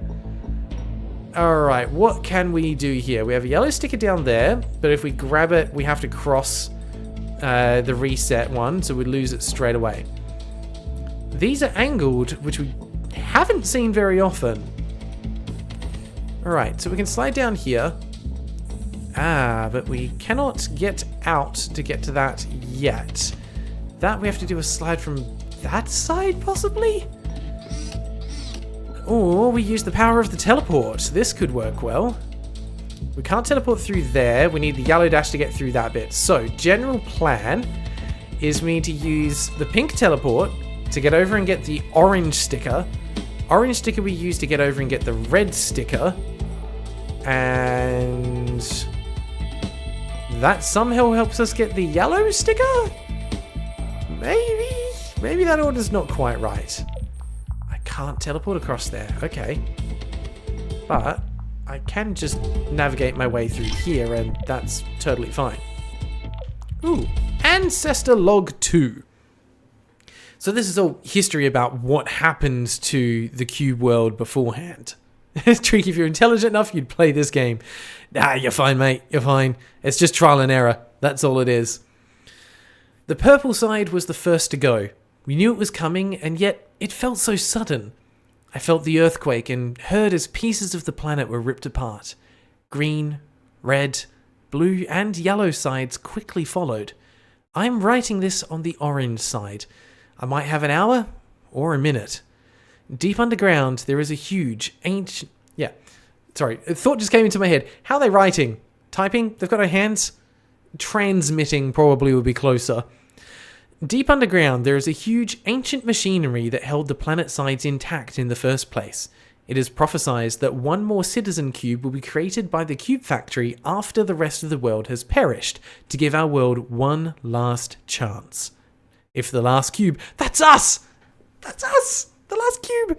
If the last cube completes the path, each side should become restored and cube production will be resumed. The last cube shall walk the path, like we all did.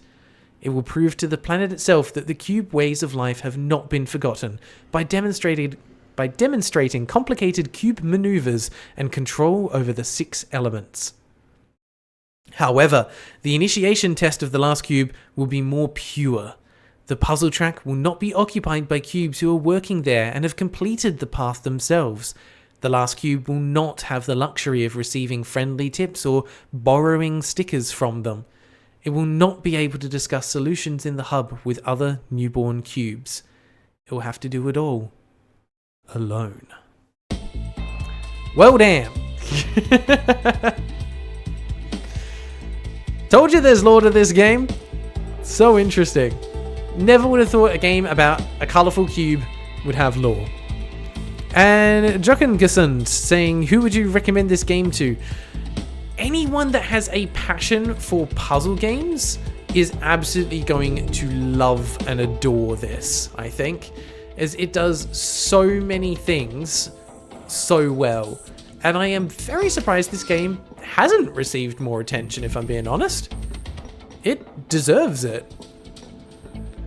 Alright, let's get ourselves over here. And actually, just because I know we're going to need it later, let's pick up the yellow sticker while we're here, because we can just teleport across. Let's not lose our orange sticker in the process. That would be a silly thing to do, and we would regret that very much. But we can waddle our way over here and grab the orange as well. Yep, we'll pop that there. Very nice. Now the question is how we bring all this together. So I can drop that over to there. And the cool part is I can just teleport back and then roll again. And now I can dash through. Very cool. We can teleport ourselves across to here, and that's what we need the red sticker for, is activating the last switch. Oh, hello, hello, hello. I see you back there. I'ma just grab that. Thank you very much. Alright, let's go. Very nice. One set down. Yeah, the mechanics are really clever. Like, if you're looking like puzzle games in terms of, oh, I want to do a jigsaw, then yeah, no, this won't be for you. But if you enjoy puzzle games because of the mechanics and the just having, it is honestly just a really solid game. It really, really is. Do we want to bring the world back? It wasn't the nicest with, you know, the NPC cubes. Yeah, these little cubes that you see here are basically helper cubes. They've been given a fraction of power so that they can be a cube, but they're not sentient. Some of them are automated and just follow tracks backward and forward, but they're made from the same relics that are used to create sentient cubes. So this race of cubes basically figured out how to make slave cubes. It's a little bit dark. Alright, so I can't tiptoe across here, so we're going to lose all of the stickers. On the other side, we can pick up an orange one and activate that. There is also a trigger for the red cube, but we won't have a way to power that just yet. So I think we're going to be doing a little bit of forward and back. I don't think there's a way to get through there without losing the sticker, and that's fine, because we're going to be able to tiptoe through later. That's on a timer. Interesting. Well, let's get ourselves back through here and get the red sticker to see what that does. Let's not lose our orange one. Thank you very much. So I need that to get back again. I can't tiptoe that way. That was very nearly very bad. Right. Let's get back through here. Follow those edges. Okay. What is this going to do? Yep, platform there. Very nice. I assume that is to help me get across in time with the orange sticker. Best bet. Because you kind of need to be fast for that. Or do I need a clone? Yeah, that's a couple of seconds. There is no way I can navigate all the way through there. No. That's silly and not going to work. There must be a better way. I need that purple or pink sticker to be able to get across there without losing anything, though. That is a tile that will give me a green sticker.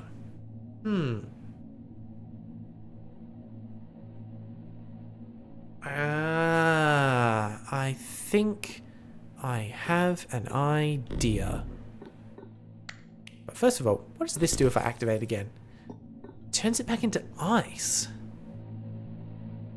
Why would I want ice instead of water? Maybe I just did that the hard way. Maybe that's all it is. Yeah, the tiptoeing is pretty goofy and like I'm here for it. Sometimes it's nice just to have something in the game that is a little bit silly, but serves a pretty solid mechanical purpose. Oh my god, get there. Thank you. Okay. Is this... This feels silly. I don't think this is doing what I want it to do. Trying to think this through. Ultimately, I need to activate the orange sticker there. The orange panel.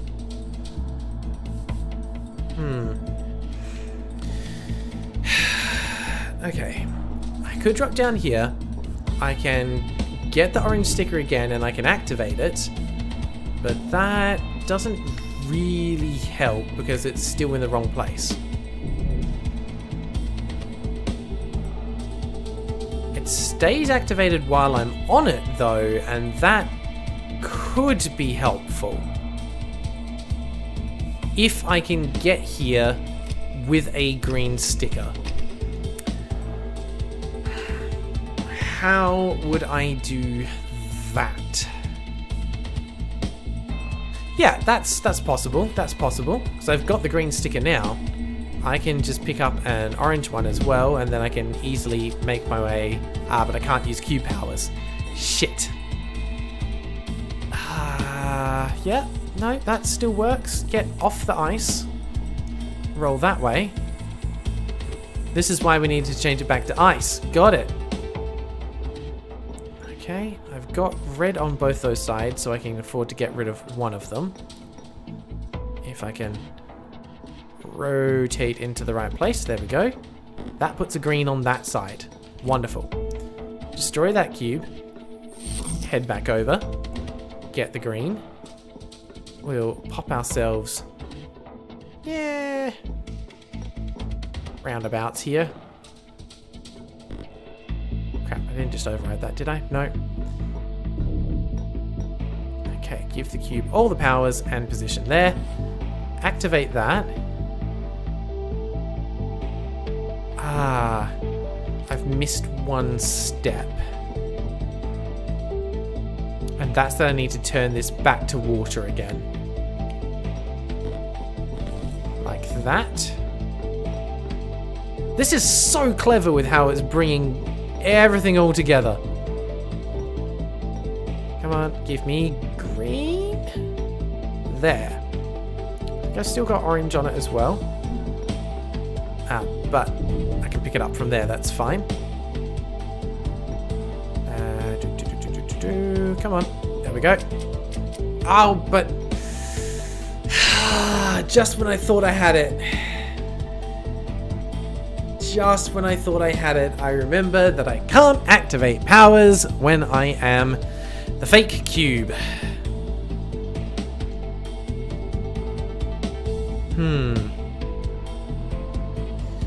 Alright, let's think this through then.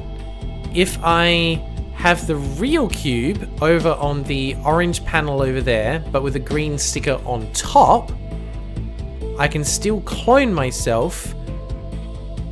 And if it's ice, I can make my way back and get through. So in theory, that should work. So I need to make it ice.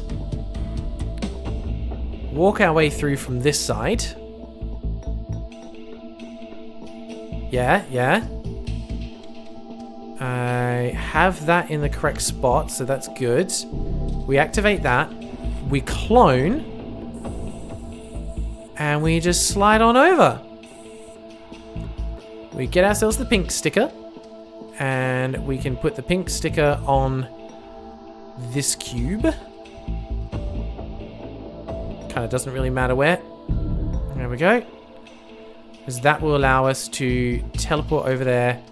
I do need that color still as well.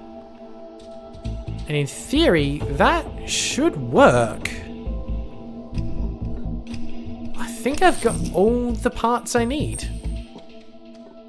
Orange sticker, done. Pink sticker, done. Teleport across. Orange sticker on this one. There we go. And then if we want that floating cube, well, we're going to need a green one like that. Time for some more lore, everybody. Okay. Once upon a time. Really? They're doing a once upon a time? Come on. Once upon a time, a cube on the orange side invented the wheel. Ooh, yeah. I haven't read any further, but I'm willing to bet this person's been like ostracized from society. Like in a cube society, if you invent a wheel, I don't think they're going to like you very much.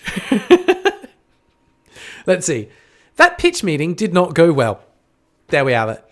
The Council of Six immediately put a stop to that disgraceful idea and cut Orange Side's research funding in half, and I don't blame them. Why use a wheel when cubes can gracefully roll on their edges using the orange sticker?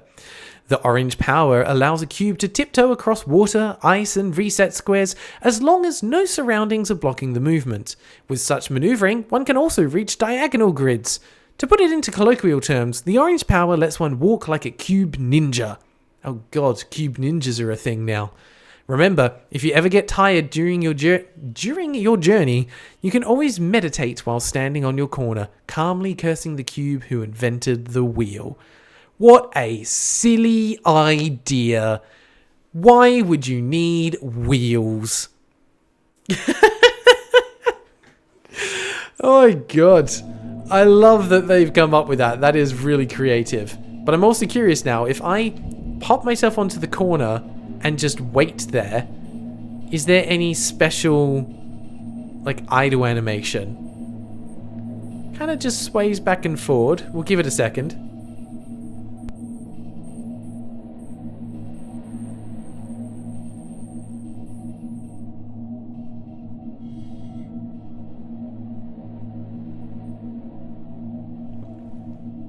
Missed opportunity. Missed opportunity. Ah, well. Let's keep moving.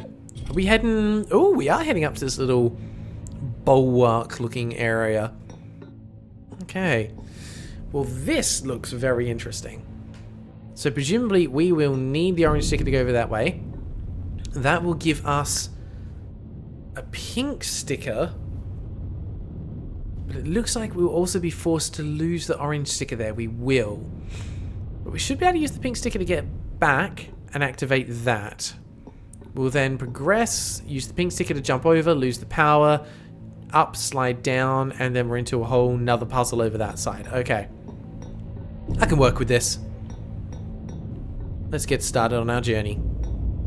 We will need to ninja our way across. Made that just in time. And ninja across there again. Perfect. We'll lose the sticker here. Pick up the pink. Teleport on across. Love the little ripple effect that makes when you land as well. It's not letting me go because it's not aligned. There we are. I can just wander across that one. And we'll teleport again. Yeah, I think what's satisfying about this is the way the environment interacts with your powers when you use them. The little ripple effects on the tiles, the particle effects that appear at the same time. It all works really nicely together. Wait, where's the pink one gone? Show me pink on top, please. That's not close enough to the edge. Ain't gonna work. There we go. Alright, we get lifted up, slide down, and we have 3 cubes to collect. 2 clones to maneuver. Alright, we need to bring them all back to here. To activate that, get across, and get to the end of the level. What can we do? Well, we can tiptoe between all of these areas.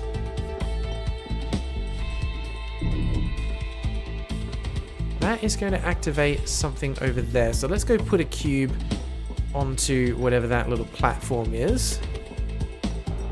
That seems like a solid starting point at the very least.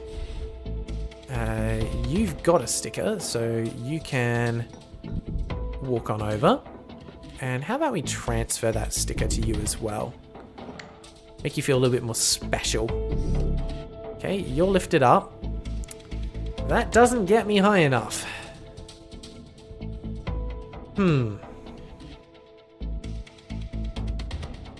Yep, I've got an idea. Okay. Let's bring you across as well. No, not you. You. We will need you to get off for a second. You roll underneath. You go back. Not on yet. You roll on top. And then we go back on, and now we're up high enough. Very nice. Stacking cubes for the win. So, how do we do this? A similar idea, I'm guessing. We're going to need to use the cubes to help themselves. Okay. Yeah, this will work. Only needs to be 1 high, so I can make a little bit of a path across. And once we're halfway over, we move the first cube. Beautiful. See, I'm figuring this out. We're getting somewhere. We're getting somewhere. Ah, sorry, I missed it. Bye, Flo. Thanks for stopping by. Getting late for you. Appreciate you being here. Ooh, the final boss is a globe. Absolutely could be. Good prediction to put in, because, I mean, the world got destroyed, but it hasn't been explained why it got destroyed. I nearly missed that cube over there. Now... Yep, I think I see what to do. I'm assuming this is going to work. It might not.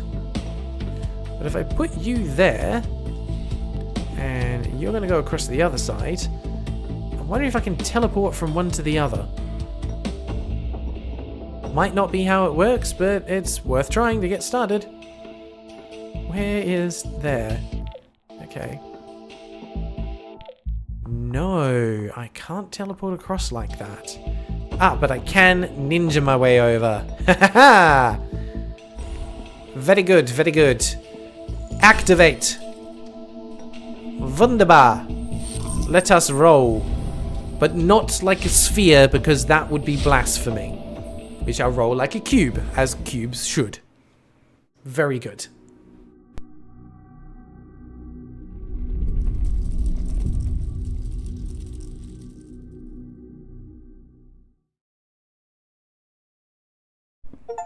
Alright, we've nearly done it. The cube is nearly fixed. Okay. Ooh, Tricky, good question. Starfield has just come out recently. Curious to know what people's thoughts are on it, because I have seen it be a little bit divisive, shall we say. Some people have absolutely adored it, and some people have found it to be a bug-riddled mess. Personally, haven't played it yet. Definitely something I want to get into later if I have time, but unfortunately with everything going on the channel, time is a bit of a rarity at the moment. I did just see another little cube hiding up over here though, and I want it.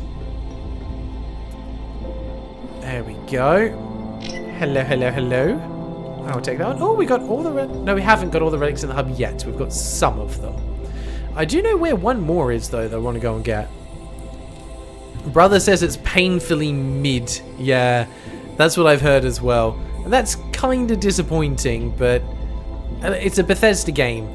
They tend to be kind of mid until the modders get involved and turn it into something good. No offense to Bethesda games, but they're never amazing upon first release. Alright, let's waddle our way over here towards the final area. Tricky, you're enjoying it? That's good. I've heard a lot of people say, look, if you enjoy Starfield, go and play No Man's Sky. It's Starfield, but with all the things you wish it had. Yeah, people say it's buggy, planets are empty and a bit repetitive. I've heard that too. Apparently there's like no major like game-breaking bugs, but there's a lot of visual bugs in terms of like NPCs getting stuck on things, facial animation just being outright weird. Yeah, it's... I'm probably going to play it at some point, because as much as I rag on them, I do like Bethesda games and the amount of freedom that they give. I've put way too many hours into Morrowind, Oblivion, and Skyrim, but I wouldn't rate any of them as a 10 out of 10 game. They're fun in their own right, but not a 10 out of 10. Ooh, that is a nice little panorama. Whoever did the environmental design for this game knew what they were doing. Absolutely. Now, here's a question for you. Are there any planets that look like this in Starfield? Because if not, that is a hell of a missed opportunity. Also, that music.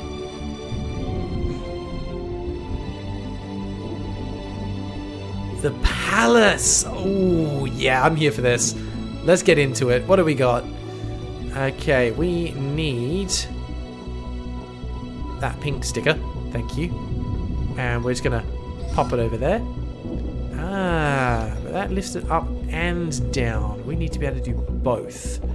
So we need a yellow sticker before we can really get anywhere. Let's get moving on then. Yeah, Morrowind is a fantastic game, which I don't know if it still holds up today. That's kind of up for debate. It's enjoyable, but I wouldn't say that it holds up today. The combat is not fantastic, shall we say. That definitely takes a bit to get used to.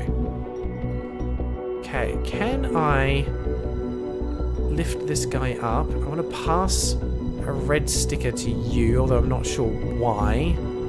Just figure it might come in handy. And I'd like to give it a pink sticker as well, if I can. There we go. Which means I need another one. Whoop, there we go. Yeah, Morrowind doesn't quite hold up, but it is a great world that is worth putting some time in to explore. There was no point passing that along because now it goes nowhere. Do I want to do that then? Yes, because I can just teleport across. Pop you there. Make another clone. Rinse and repeat. We'll make our way there slowly. Yeah, the world building of Morrowind was fantastic. It is far from a perfect game. Enjoyable one, but a bit of a mess at times. I do not regret the time that I put into it though. It's time well spent. You definitely get your money's worth from a game like that. Okay, I need to activate that pink switch again. I've got an idea of what I'm doing now. No, don't do that. That was silly. Loop around. No. That way, please. Okay, break that cube. We need to... Oh, I thought I knew what I was doing, but maybe I don't. I need to have a red sticker on top once I'm lifted up onto the podium so that I can actually walk across. Well, let's start by doing that and actually utilizing the yellow sticker, huh? That seems like it might be a pretty logical thing to do. I don't want to replace that one though. Yeah, let's do that. So I can use the yellow sticker to smash through that, and then we'll be able to have this as kind of automated. If I can get the damn thing into the right position. Nope, not quite. There it is. Smash through. Right, now those are automated for going up and down, and I don't have to worry about it quite as much. Because I can teleport to there. Yep, red sticker on top. Now we get across. That took me a little longer than it should have to solve, but we got there. Looks like it's from 2016 or 2018.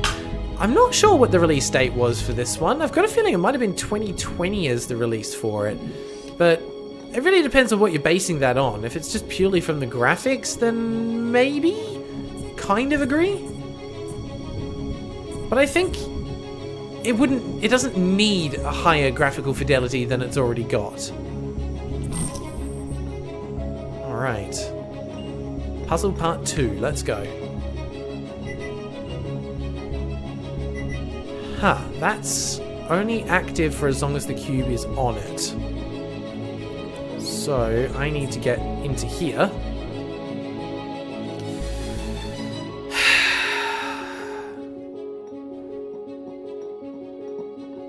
Sorry if I go a little bit quiet at times. I am trying to think and get through these puzzles relatively quickly, just because it's already 1 PM here, and I don't want to be here for too much longer, as much as I'm enjoying spending time with all of you.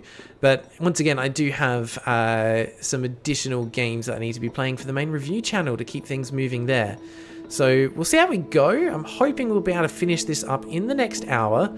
assuming my brain does not melt from these puzzles. We'll see how we go. From 2022. Oh, thanks for checking that, Amber. I appreciate it.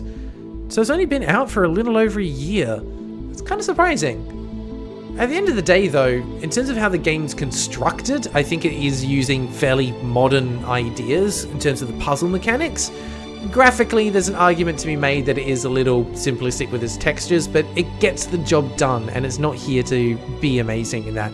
Tricky, Gothic 2 is on your list to play. Do it. Have you played any of the Gothic games, Tricky? I would love to know. Have you actually played any of the Gothic games?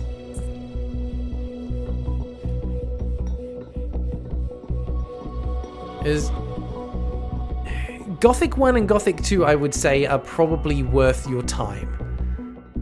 Gothic 3, not so much. Tried a little too hard to be Oblivion. But yeah, Gothic 1 and 2, it's good shit. It's good shit. No, you've not! Oh my goodness! Okay. How can I put this? Gothic 1 is rough around the edges, but it has a fantastic core idea and a bit of a different take on the RPG genre. Really kind of does its own thing with it, which I appreciate. Let's try that. Gothic 2 takes all the ideas from the first one and really elevates it quite highly. Again, it's not perfect, it's got its flaws, but if you can push through, it's a fantastic little game, one that I'm glad I spent some time with.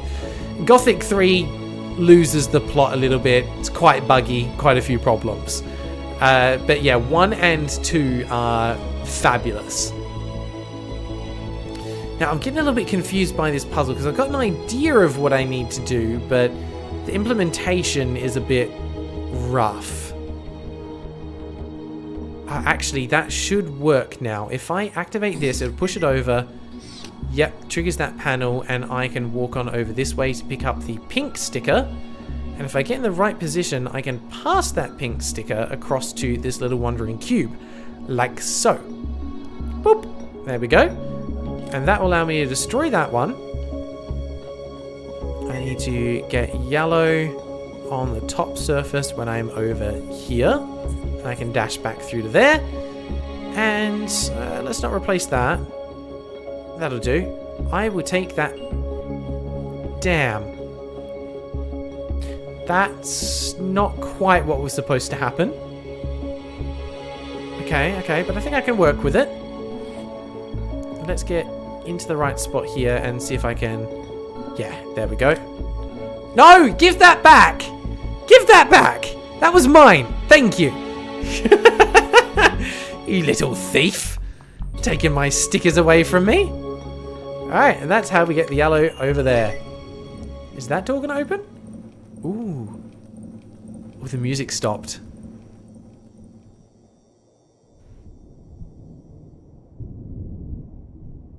Distant rumble of thunder. Alright. Let's go down the stairs because Lord knows we can't go up them. It's just a drop.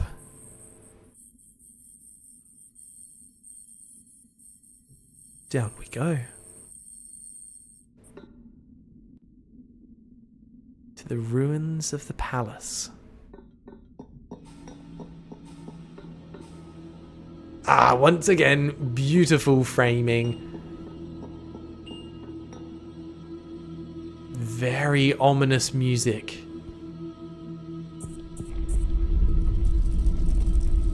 That was a rumble.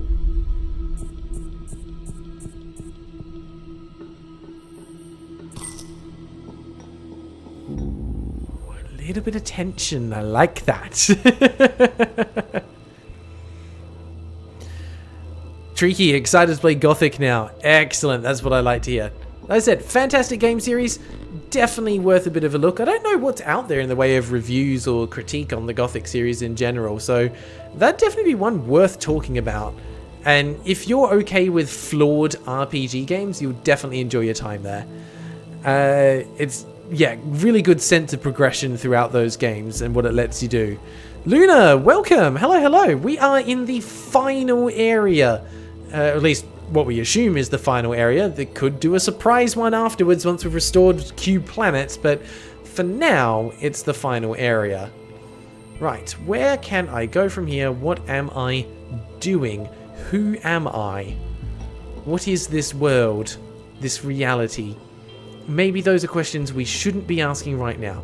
Ultimately, we need to activate that red sticker over there. That'll create the platform. We can't get there as is. Just doesn't work. Because these tiles will remove those stickers, so it's not possible. But with a combination of the red and the green, we can probably get there.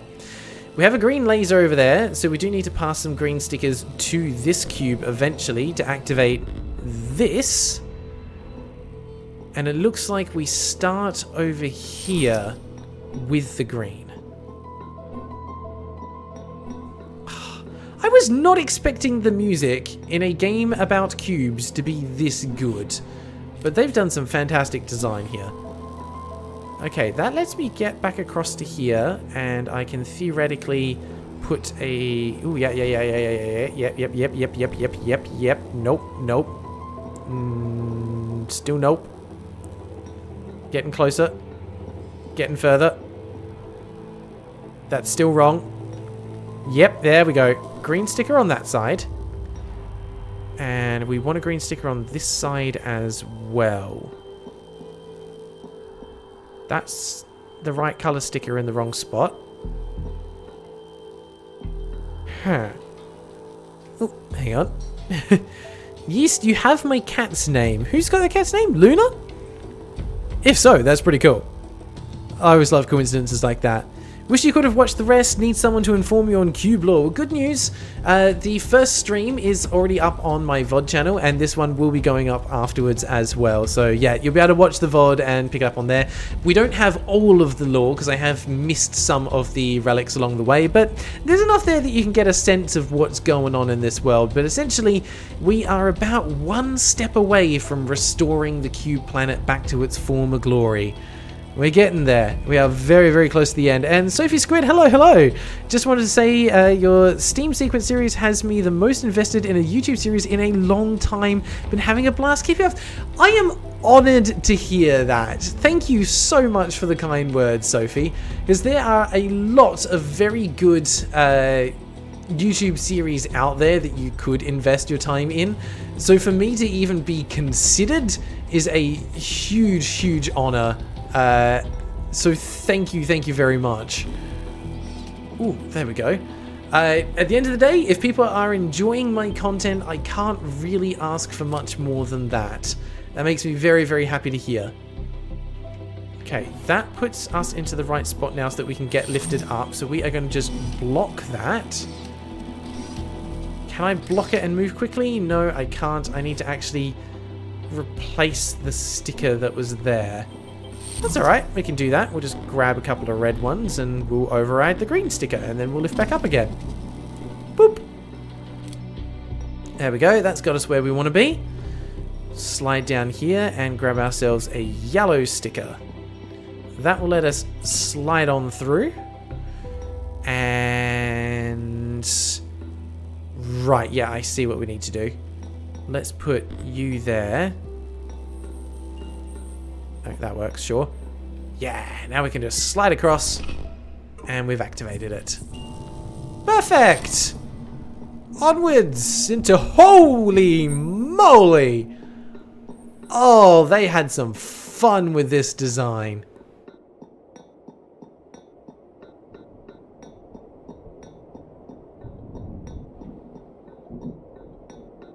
There's all the different sides of the cubes with the different stickers. We started with the blue that just lets you rotate, the green for replicating, pink for teleporting, yellow for dashing, red for steps, and the orange is the ninjas for the tiptoeing. Whoo boy! And a cube relic waiting for us at the very end of it all.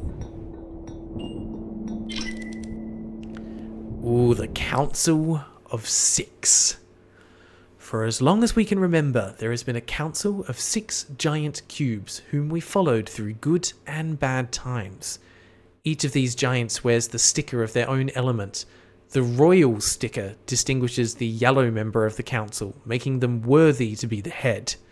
If the head were to perish, its successor, after becoming a giant, would take its sticker in a carefully observed ritual, and the sticker of the dead giant would be erased with a square of water. Then the dead giant would be buried in the nearby cemetery. Other dead councillors are buried on their respective sides of the planet.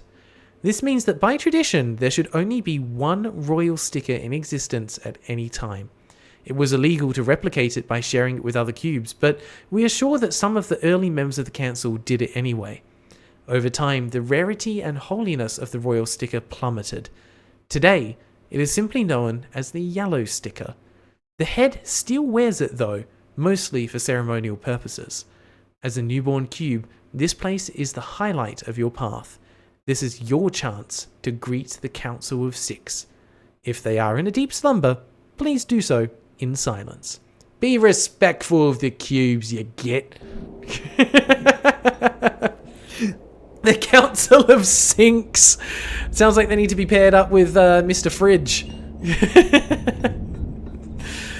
Interesting. So the yellow sticker is actually a sticker of royalty, essentially. And that's the massive cube there that we're talking about. But also they were saying something about a giant cube with a side of water. Just, a glass of water on the side. I'm guessing that is about to be us. We will be the offering. I'm looking forward to becoming a giant cube. But not before we solve a couple more puzzles.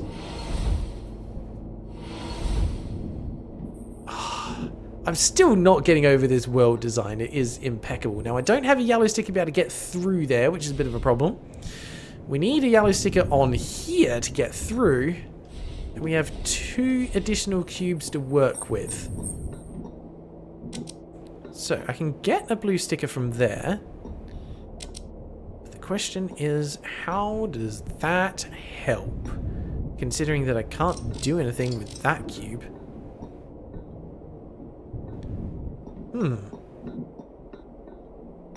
That needs to be activated to lift up by the look of it. Alright, what does this do? Lifts that. Okay, yep, we can work with that then. We need you on there, and you're going to form a path. Beautiful. Over we go. That's activated that. Let's go get a yellow sticker as well. Now, how do we get the yellow sticker to the other side? Considering that if we touch those, it's gone instantly.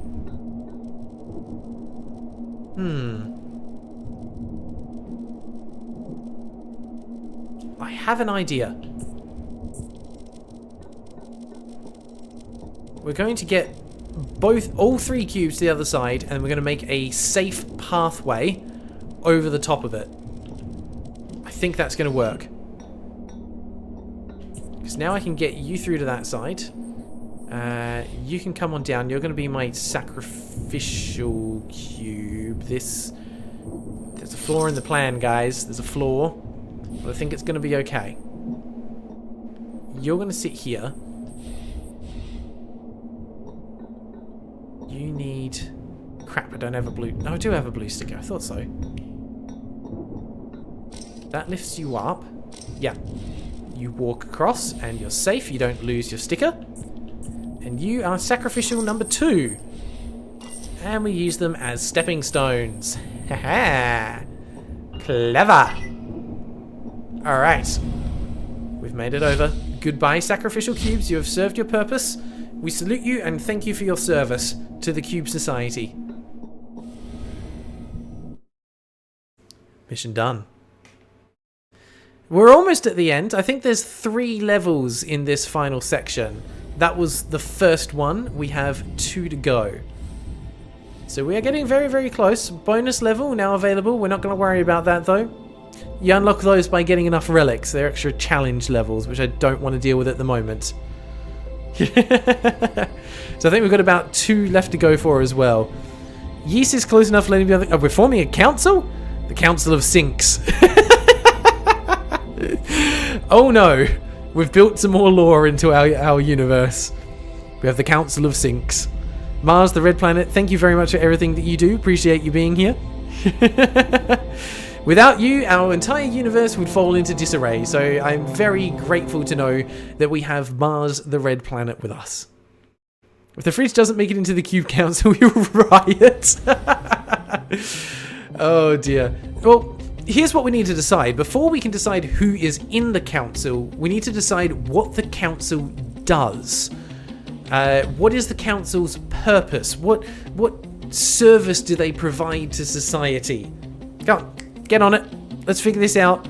What's the council meant to do? Having a fancy title is nice, but if you're on a council, society will expect you to contribute something. Alright, what can we do here? So, we need to ultimately activate the blue sticker over here. The blue switch. We get the blue sticker from there, which we turn on somehow. We have a yellow laser with blocks that need to be broken to get it to pass through. So the question is, how do we break those blocks? Great question. I don't see a way to get over there without losing the stickers, but then why is it giving me the ability to replicate unless I'm meant to use it there somewhere? I can't use it to pass stickers across though, because it will be lost instantly. I don't have any other cubes to call upon here either. So, how do we get from A to B? Let's have a look. If I do that, straight away fall off. It gets me over here, but I'm not able to do anything. Can't even pass a sticker across. Yeah, because I think as soon as I do that, it's going to be lost. So I can't even make replicas from that side. If I remember correctly, you can't dash across on these because it gets lost straight away as you pass over.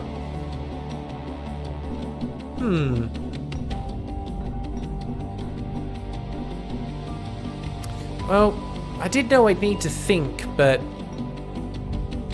I wasn't expecting to get a little bit stuck so soon. What am I missing here? How am I meant to combine these abilities together in a way that will get me safely across so I can destroy those 2 blocks? There's no other tools here for me to use.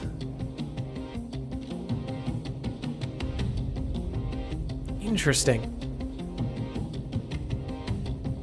They're like the bureaucracy in Futurama, completely useless. I love that. They're the council. They're the council of councils. The Council of Six presides over the. Sorry, the Council of Sinks provides over the Council of Water, amongst other councils. They are a council for councils. There we go. That's their purpose. If you win the election, what's the first thing you do on the council? Help cool down global warming. Look, as long as you manage to do it without releasing more, what we call it, hydrofluorocarbons into the atmosphere, then I think we're fine. But if anyone has any quick suggestions on thoughts of how we get past this particular puzzle, I would love to hear them. Because this has me more than a little confused. The hell was that noise? I'm hoping that was part of the music, but that just sounded like something trying to get out. The planet is shaking slightly as well. Huh. Yeah, would love some thoughts on how we deal with this. Can I? Hey! Okay. Right, never mind. Got it. The dash does work. It keeps your momentum. So as long as we start the dash in the right spot, we will still be able to break through. The power of trial and error. Alright, now we are getting somewhere.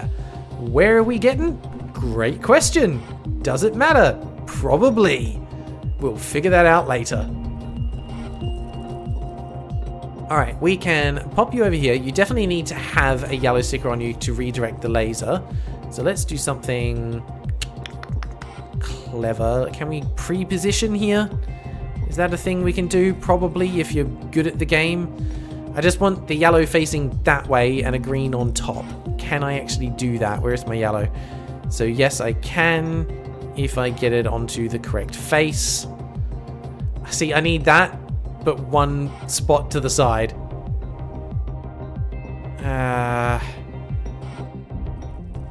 You know what? I'll just probably figure that out later. You know what? Let's just grab another yellow sticker and make our lives a bit easier, huh?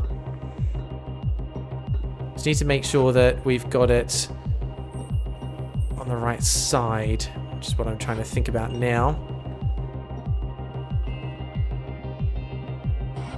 Yeah, sure, that's fine. It'll work. I'm sure nothing's going to go horribly wrong. Okay. Close, but no. Yeah, that's what I wanted. Right. Let's head back over this way. We need to just block this for a second. Why? God damn it! When I rolled off, I lost the yellow sticker. Oh, that's so annoying. I had the perfect solution and lost it. Why must I do this? Right, there. Roll off sideways so that we don't interrupt the thing. And then we block this. And now we working? Yes, we are. Fantastic. Yeah, I thought so. That disappears. So we'll come over here, get the blue sticker. We'll activate this, and then we're good to go. Very nice. Destroy that. Deactivate that. Platform shifts across, and we make our way to the exit. Beautiful! We got there. Whew. Alright, hang on a second. Yes, we can do... Stupid Windows updates. I need to schedule a restart. Sure, do it at like midnight tonight. Thank you very much. Perfect. Love being interrupted by Microsoft. Thank you very much. Sometimes they do through office party. Good to know. It's council that does office parties. Who's invited to the office parties? Borrowman, the Bodacious. Great name, by the way. That's just fun to say. Who gets invited? Is it just the council that gets invited to their office parties, or is it open to other members of other councils? Do they do it as slightly bigger events? First decision on the council, we give everyone a yeast infection. Yeast, I'll have to pass on that. Thank you very much. Hopefully these are optional infections. Yep, we managed to dash through. We got that one solved. We are going places. Gray taking acetaminophen, also known as paracetamol, which is a much better name to use, to stop the brain hurt. Good job. HR decided who gets invited, and who is in HR? Probably the council. Let's be real. Alright. This doesn't look too bad. It's going to be about reflecting lasers to the right places. We need to figure out how to turn that by the look of it. And that will be done by making this path available. Presumably this just gets me back up again. Yep. Right. Well, let's get some more blue stickers to start with, because that sounds like it's just going to be making life a little bit easier. Here you go, guys. Blue stickers for you as well. Fantastic. Everyone likes blue stickers. So that allows us to pull it over to there, and then we can just redirect it straight into that. That activates the path, so we can go over and get the yellow sticker, and presumably the yellow tile over there will redirect the mirror into a new position. And that will allow us to... I hadn't thought that far ahead, but I guess we'll see. I think it's probably going to raise that row of tiles up so that we can make our way across. I just see shiny things and I need to press them. Alright, that's bounced it that way. Cool. Where am I trying to send it to now? Something up? Nope.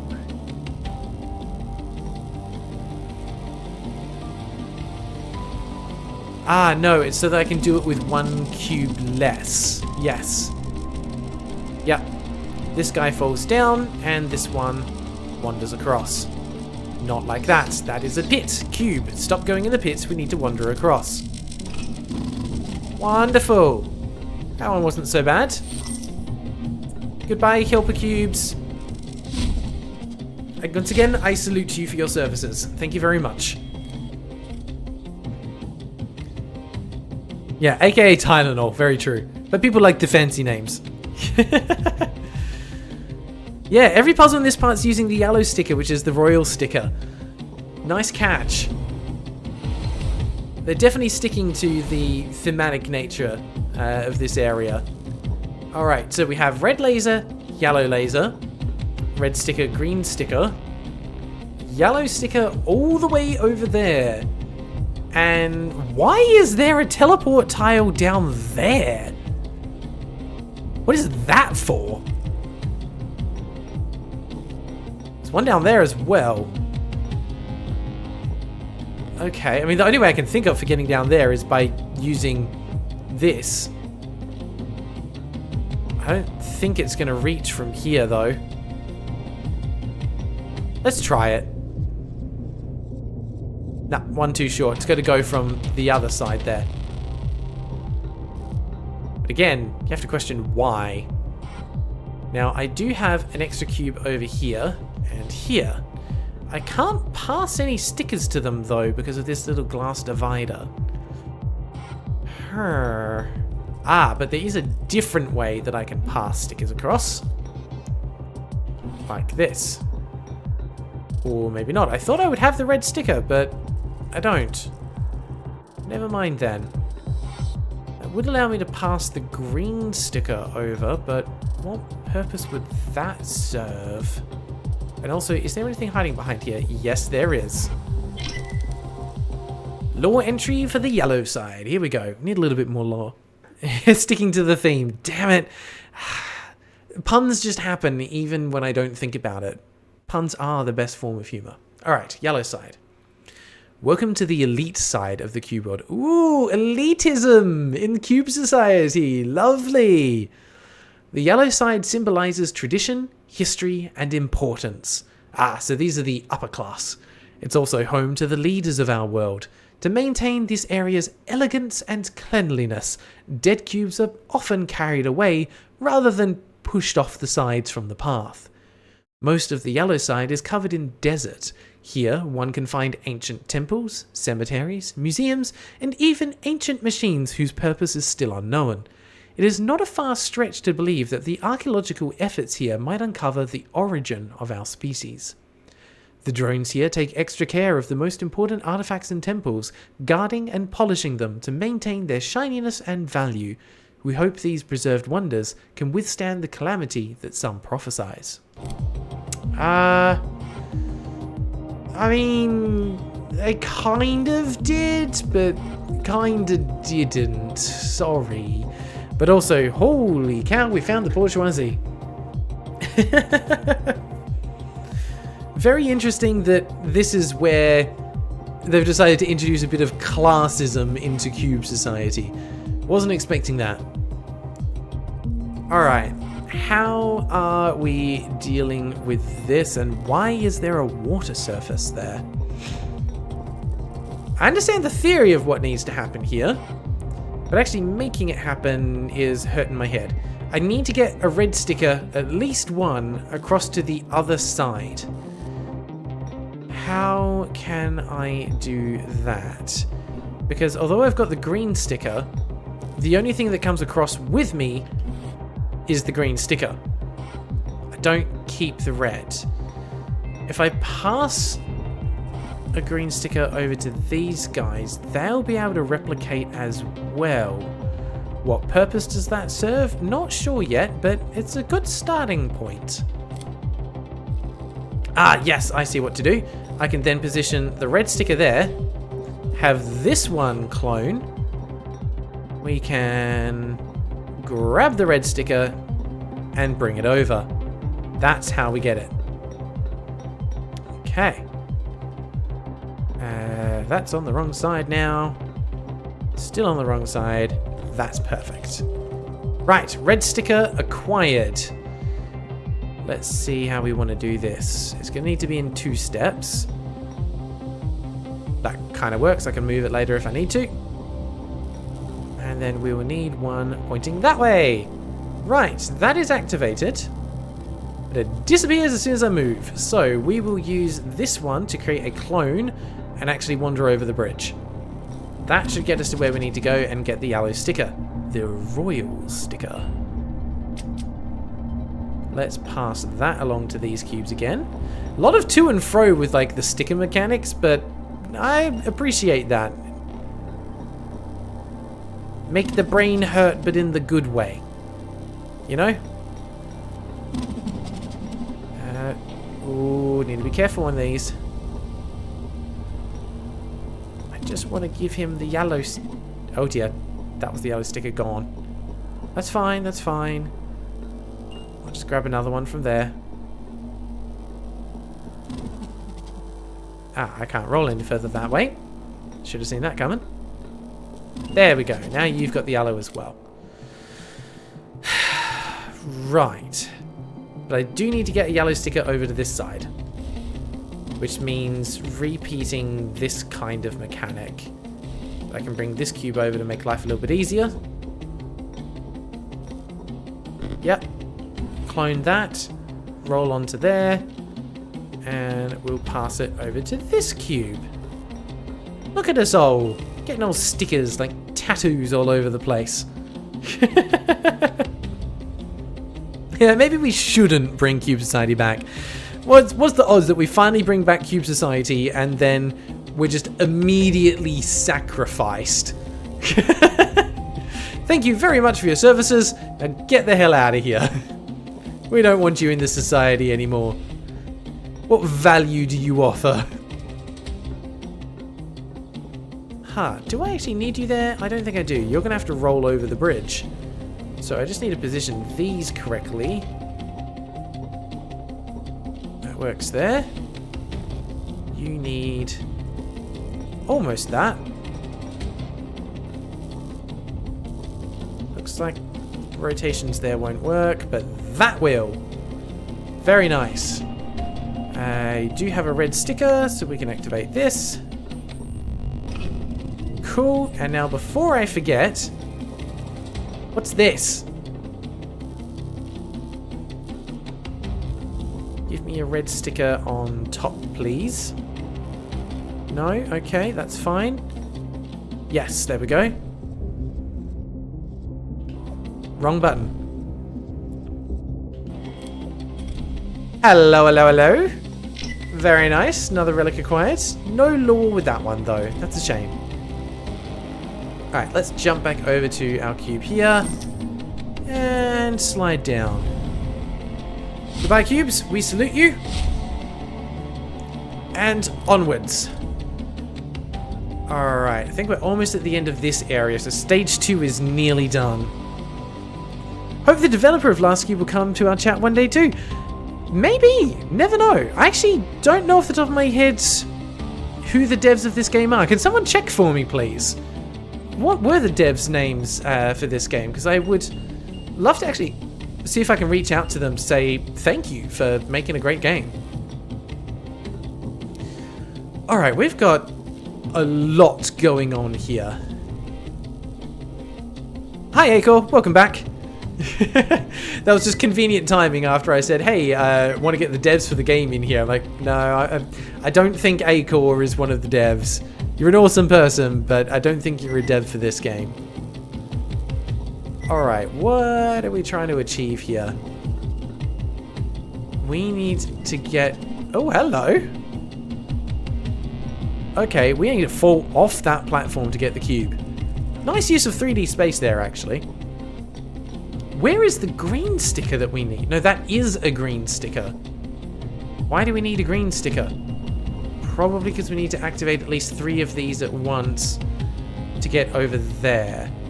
So to begin with, we can get 1 across from activating that one. That is just a stationary cube. Interesting.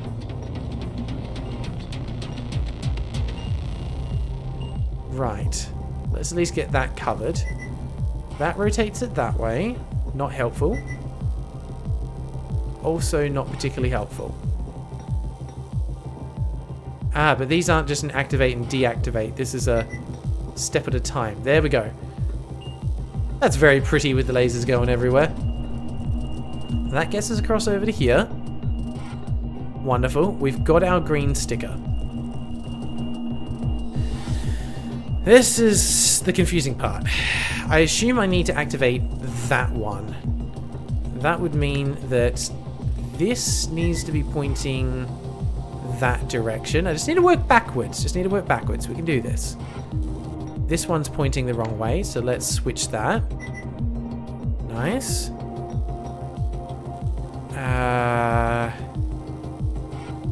Oh dear.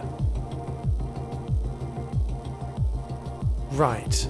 But I can't go on top of that.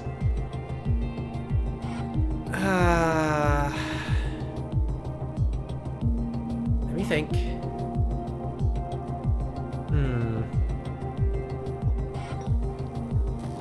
I see why I need the clone. The question is where to put it. And I've put those platforms in just the right spot to make it so that doesn't work. This is tricky. Acor, kind of working on a game without programming? Tell me more. What do you mean by that, Acor? A game without programming? Improx Games are the devs. Thank you, Borrowman. I appreciate that. I have to have a look and see what else they've actually made. The Cube Citizens Cubans. Love the pun. Very nice. Very nice. Entirely possible. It's a Cube Society, so why not? Game is created by Improx Games that describe themselves as 5-student indie dev team. Students? Mate, this is a student project? Holy crap. That's amazing. Most student projects, and no offense to students or anyone like working on dev stuff, but a lot of student project stuff that I've seen on Steam has been unfinished, bug-riddled messes. There's no way around that. So to hear that this is a dev, wow. As a student project, these students should absolutely be proud of themselves. They've created something fantastic. Well done to them. You need a yellow sticker back there again, my friend. And I need to get more yellow stickers before I can make this work. But I have an idea. My ranking for this game just flew up significantly knowing that this is a dev project, a student project, because that is seriously impressive. Very, very talented group of people. Goddamn. Acor, it's in your universe, you make all the writing, then think about the mechanics and have more theoretical experience with dev than practical. Interesting. So more about game design than it is about actually like game programming. Would that be right, Acor? That kind of what you're looking for? Wait, the devs have a... Oh my goodness. Please invite the devs in. If they want to hang out so I can thank them for this game. Oh my goodness. Students tend to not know what they're doing, which is why they're students. They're usually still learning how to make games. And that's absolutely fine. I think they need to learn. And I highly encourage it. But what I do tend to find as well is that a lot of good game dev students, it's the Planet Core, will also come up with more unique ideas than some people who have been in the industry for a long time and have preconceptions about what makes a game good or bad. Whoa, look at this.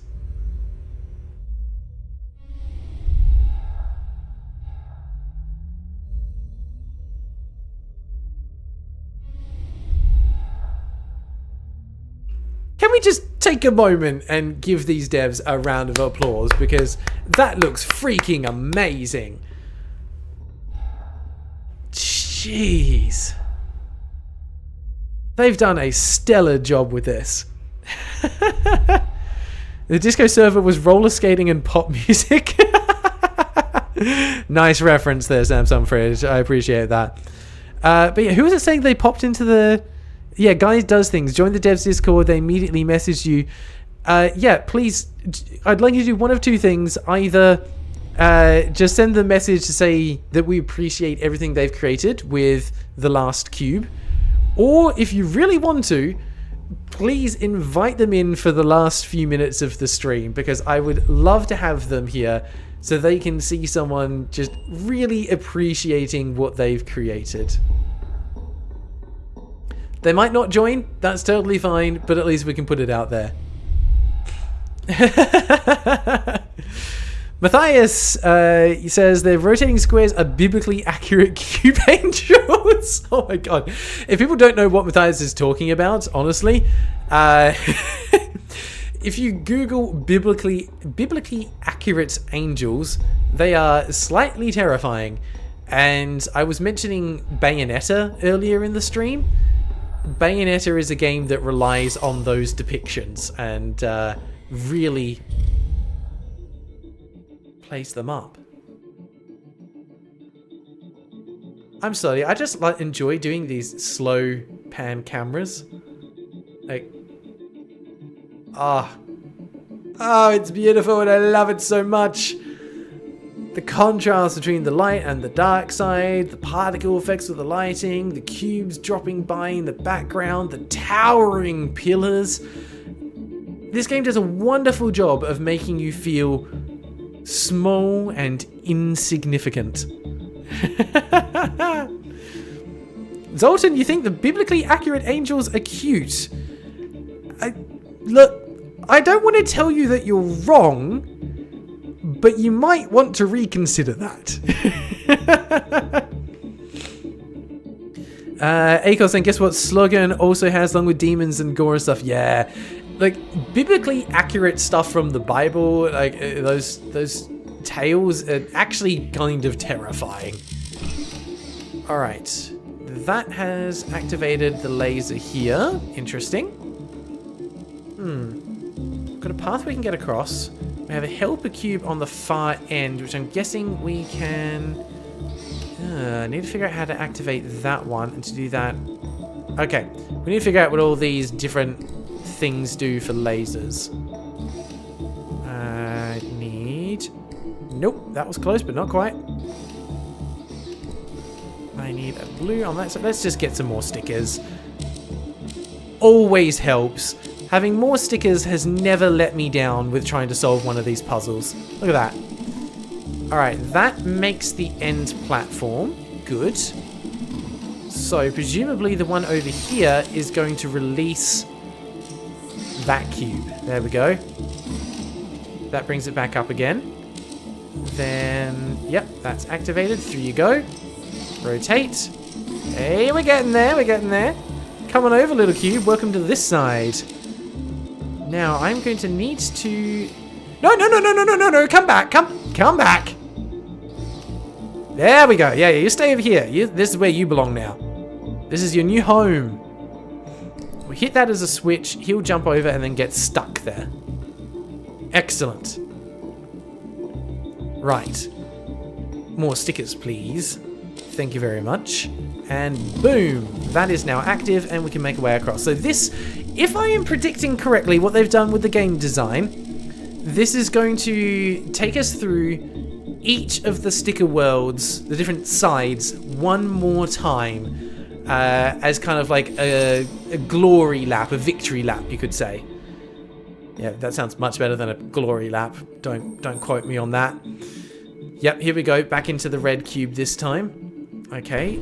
Will this let us pass it across? Not quite. We're in the wrong spot. Let's teleport back up. But we can use it to get to here. That gets us across. The question is why we want to be here. We need to get over there. How does this cube help us do that?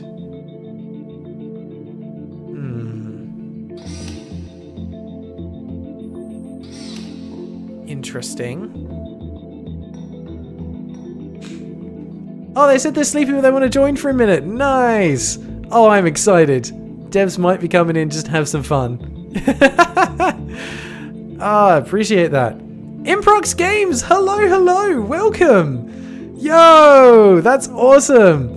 Yeah, we're absolutely enjoying the game here. This has blown away my expectations. So, first of all, thank you. I know I haven't finished the game yet, so as long as your ending doesn't let me down, I have had a fantastic time with this game, as I think everyone who's watching has as well. We just realized that apparently, correct us if we're wrong, that you're a team of 5 students of game design that created this game together. And if that's the case, and even if it's not the case, I want you guys to know that you should be really proud of what you've created, because this is impeccable. We've been loving the music. I would love to know if it's original compositions or if it's music that was sourced from elsewhere, but either way, the music choice is fantastic. And just the art design and like the art direction that you've used in the game is phenomenal. The use of the light and dark, the consistent color palettes and aesthetics, the way you frame shots when you first enter the level. You guys have done some amazing work on this. And I would be very curious to know if you've got other projects in the work or what you guys are all doing now. Are you still doing game design or have you moved on to other things? Sorry, I know that's a lot of throwing at you all at once there, but honestly, just from the bottom of my heart, thank you so much for making this game. It is a wonderful surprise. Sorry, I've got to keep an eye on the chat now for a second, see if anything else comes through. Guidos Things, they had a website that had the Discord service. That's how you found it from there. Nice job. Thank you very much, Guys Does Things. And I think it was Yeast as well that jumped in to invite them over. So hello and welcome. A couple of devs have links to games in the Discord bios. Okay, so there's a chance then that we'll come across some other things later. So for you guys, if you just jumped in, because I know you probably have never heard of me before or what I'm doing, I'm still quite a small YouTube channel at the moment, but the premise of what I'm doing is in 2 parts. Part 1, my main review series, I am playing through games in alphabetical order through the Steam library, which has led to some very interesting discoveries along the way. And then on the streams, I am playing community-suggested games. So anything is eligible as long as it has 200 or less reviews on Steam.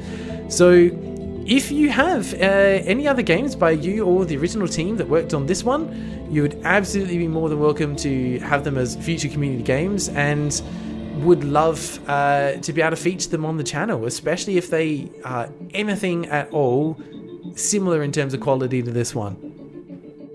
It was 5 and 1 extra student to be exact. All the music is original, composer joined partway through.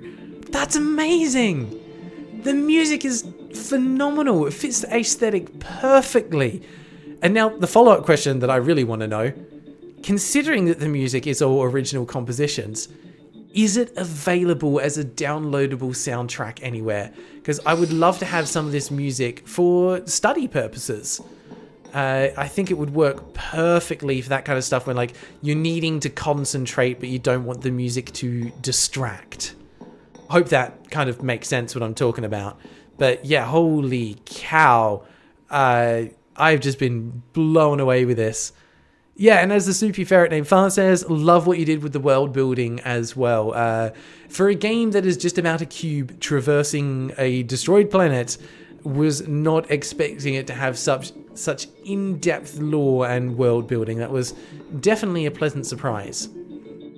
Now, forgive me a second while I try and concentrate and figure out what the heck I'm actually meant to be doing here. Where can I go from here, and what is the point of this helper cube?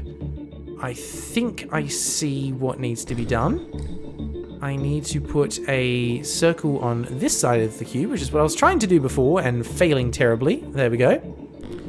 We'll roll him back. And that way, when I get past the circle, I can use it to get a cube, the red sticker on a different face. Yep, teleport back up. I should keep the sticker, and now I've got it on top, so I can walk down the stairs again and make it to the end. Beautiful. Love it. Thank you. We joked about the cube lore at the start of the game. Now we're genuinely discussing it. Yeah, we absolutely are. There's Cube Society. We've got the sign of the Royal with the yellow sticker. On a mission to actually bring back the world of the cubes. There is a lot going on here. Yeah, Luna, we just got out of the meeting. Hopefully there's a little bit of game. There is. We're in the final area at the moment, just working our way through, doing a victory lap of all the different mechanics by the look of it. And we actually had the devs join in to the chat. I don't know if they're still here, or if they've popped out again, but yeah, the dev is here, or one of them anyway. And holy cow, that's amazing. But honestly, it's just been a great opportunity for us to be able to show them some love for the wonderful game that they have created. Alright, let's bring this over here. What is this going to do? Right, raises that up. That would have been a much better place for me to leave the cube, rather than, you know, 2 spaces to the side of it. So let's just grab an extra one on that side. There we go.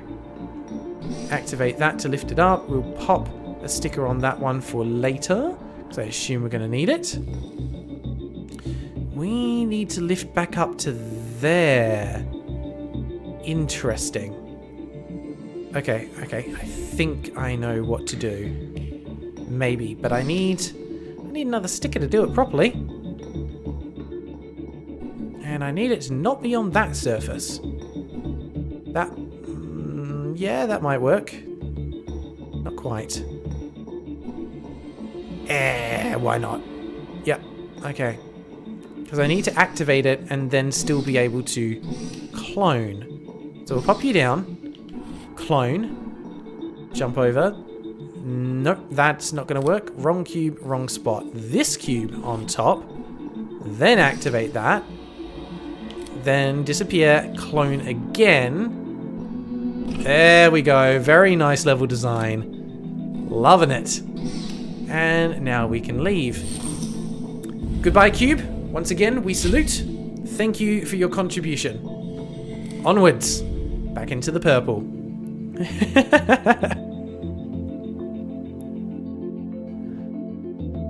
One dev here. This is on the bio of one of the devs. Dev, come over here. Come over here. Making the game feel cohesive and polished was probably our largest goals. You have absolutely nailed that. This is a complete package, and if the people in the chat hadn't done the little bit of research like a few minutes ago to find out who you guys are behind the game, I would not have known. I never would have guessed that this was created by a team of students. It feels like a fully realized, officially published, like proper... Not project's the wrong word. It feels like a legit game that has just come out of left field, and it deserves more love and more attention. This is now up there as one of my favorite puzzle games of all time, just because of the way it's been so inventive with the mechanics that you're using. Let's jump down here and pass the sticker over. I have no idea if we're going to need it, but better safe than sorry, I think. Where can we go from here? We can get the sticker. What is this going to activate? Hey, hello. Okay. That forces us to lose our sticker, though. So, that's great. Not really. But it gives me an idea. Because we need to get over there with a pink sticker. not going to be able to teleport from there. I can't roll off to get down there, but we can slide you down. Yeah, maybe. Yes. Okay, we need pink stickers on opposite surfaces. I mean, that's not quite it, but we'll get there eventually. Yep, like that. We need a pink sticker on top here.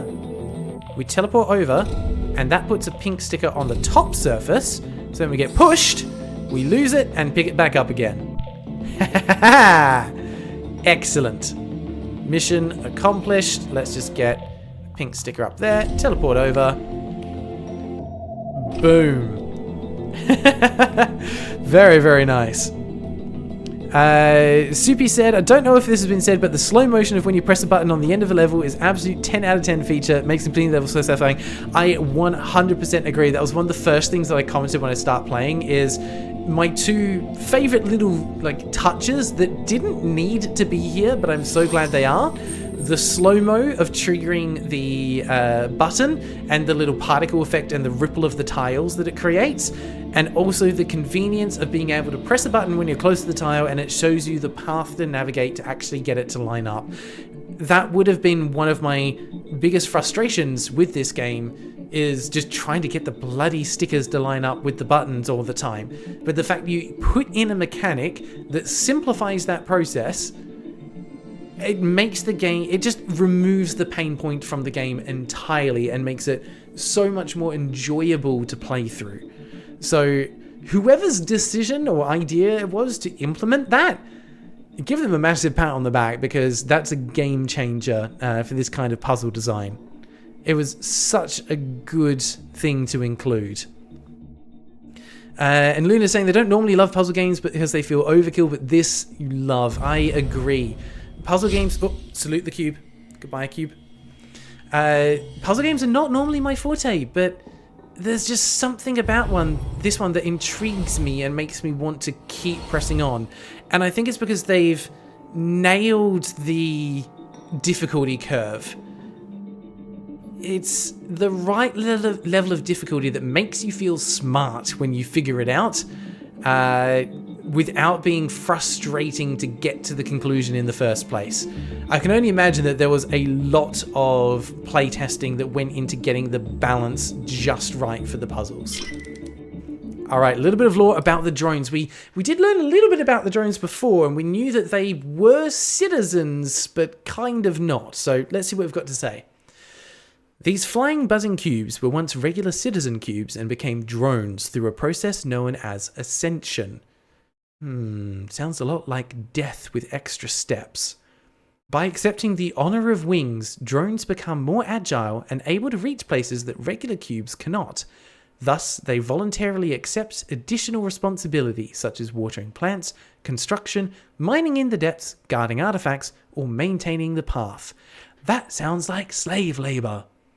Ascension takes away a cube's ability to use sticker powers. If you ever reach the opportunity to become a drone, know what you sign up for. If you accept the burden, you will most likely end up replacing yellow breakable boxes on the puzzle path, after each newborn cube breaks them as part of their initiation course. Although drones retain a degree of sentience, they are known for their passiveness and apathy. They are not interested in the petty matters of other cubes. Instead, drones care only about their jobs, shiny relics, and idling. If a drone is seen voluntarily helping in errands they were not assigned to, the motivation must be something truly important. Interesting. Let's see. Oh yeah, cool. Glad we got some extra salutes in the chat. Thank you very much, everyone. Gaz saying to Improx Games, if you want to show your thanks to Groudon in a future game, what you need to do is name a character Larry. Just putting it out there. But actually, what they could do if they really want to, if they're working on future projects, is just have a look at where I'm up to the series, change the name of the game slightly to make sure that it's on the review list for my game in the for my series in the near future. That way we can get some extra free publicity, because why not, right? Why not? Yeah, I did like the lore entry about the cube that went off the grid. That was quite interesting. Alright, guys does things is making a bit of a catch up of lore for what's going on. Alright, we need to switch over to here. I mean, these extra cubes do kind of raise the question of, well, how am I able to transfer my sentience from one cube to another? And which cube is the original cube, and does it actually matter? There's a few interesting questions that come from that. Alright, I need to transfer that sticker. There we go. That's better. Alright. Because we need to redirect that laser.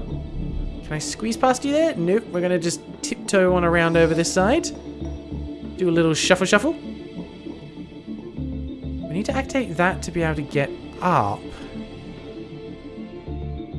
Interesting. Whoa! Okay, we have another one over here. That'll do the trick. Okay.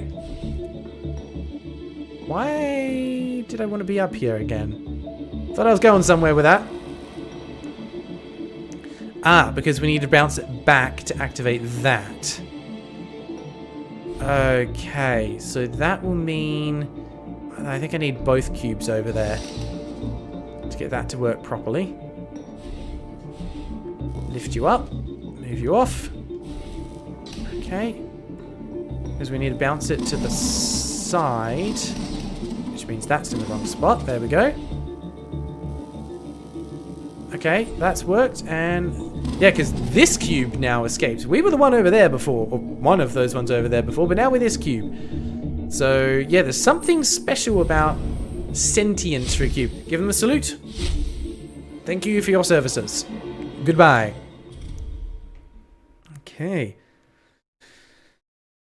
We're back. Interesting. So we have crossed the gap. That's where we were before. Oh, that little echo. Gorgeous. Love it. Nice sound design. Okay.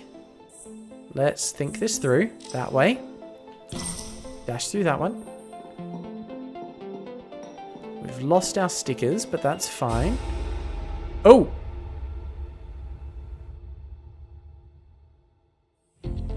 Hi! Little drone. We were just learning about you guys. Thank you for shining a light. Appreciate that. That's a nice touch. Let's just dash through that way. Get ourselves an orange sticker. And we'll just shuffle on over to here. It's fine. Gotta lose the stickers again. No worries.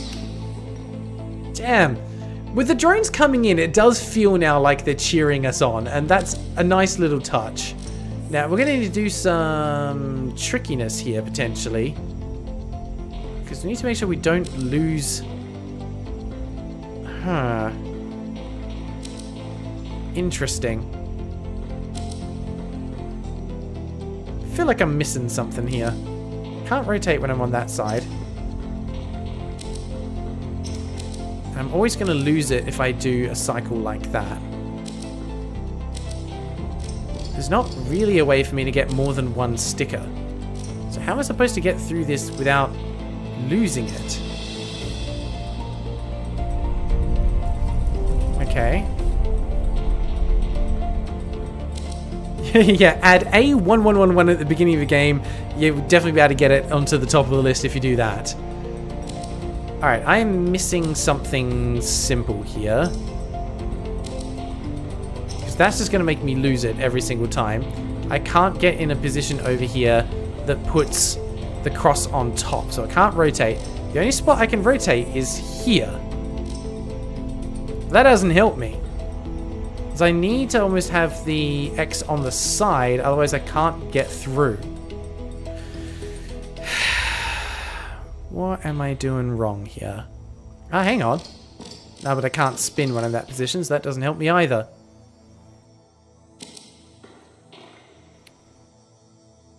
I feel like I'm missing something very simple here. God, I hate this when I always get towards the end of the game and I'm like, I've learnt everything I need to know. And my brain's dead.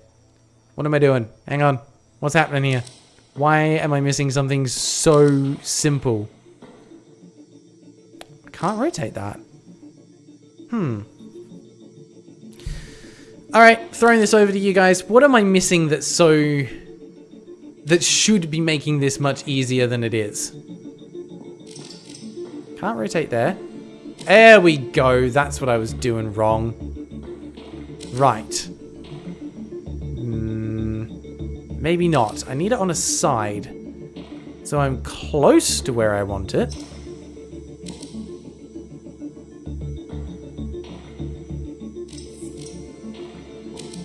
There we go. That should do it. Yeah, there we go. We got it. We got it. We got it. Tricky just shrugs. We got there. We got there.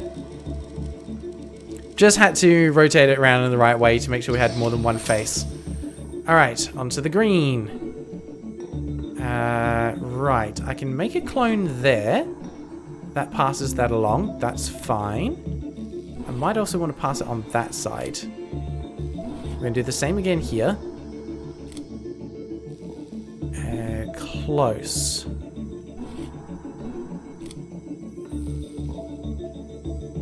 It's got almost all the sides covered, except for the one that we need. Oh no, that works. I can just jump up there. That's fine. And I need to pass the sticker back, or... Yeah, no, I do need to pass it back because I can't use the ability. So let's just do that. And then we can dash through.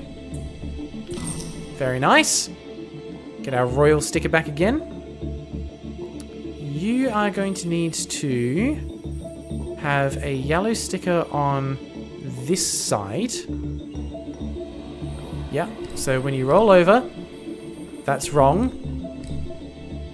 It needs to be that part.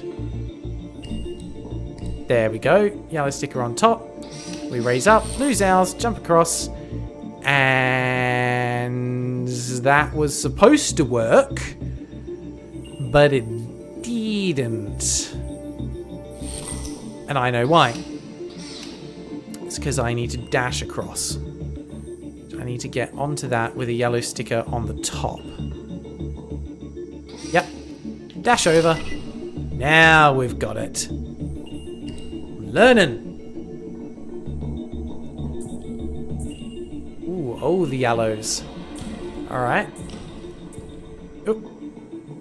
Got stopped there. Ooh, ooh, ooh. Alright. Let's activate the rest of these. Nice that it's in the design of the plus as well, signifying royalty. Nice little touch. Oh, we got the lights back on. Very nice. Okay.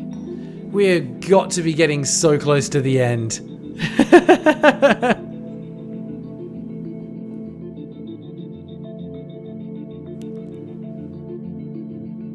Sorry, just having a quick look at chat. Alright, you guys chatting away about optimal game names are like that.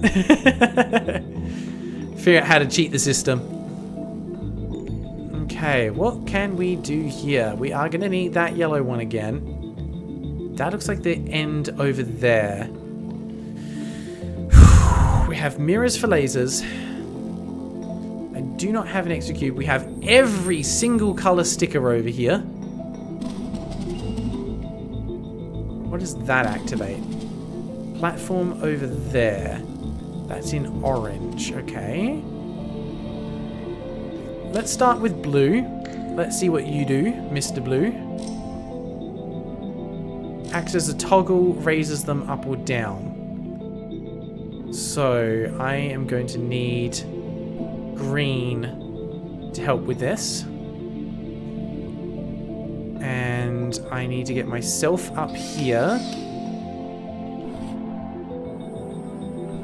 Ooh, but how am I going to get... Oh, I also need a red sticker to be able to get across from one to the other. Ah. Can I not lose a sticker, please? I have So many blank sides. There we go. Let me think this through. I think this will work. Give me green. Alright, we head over here. Pick up a blue. We hit that to lower it down, and we destroy it. We need to get red on top on this side. Red on top on this side. That's not where you go. There we are. That drops us down to here, and then we rinse and repeat.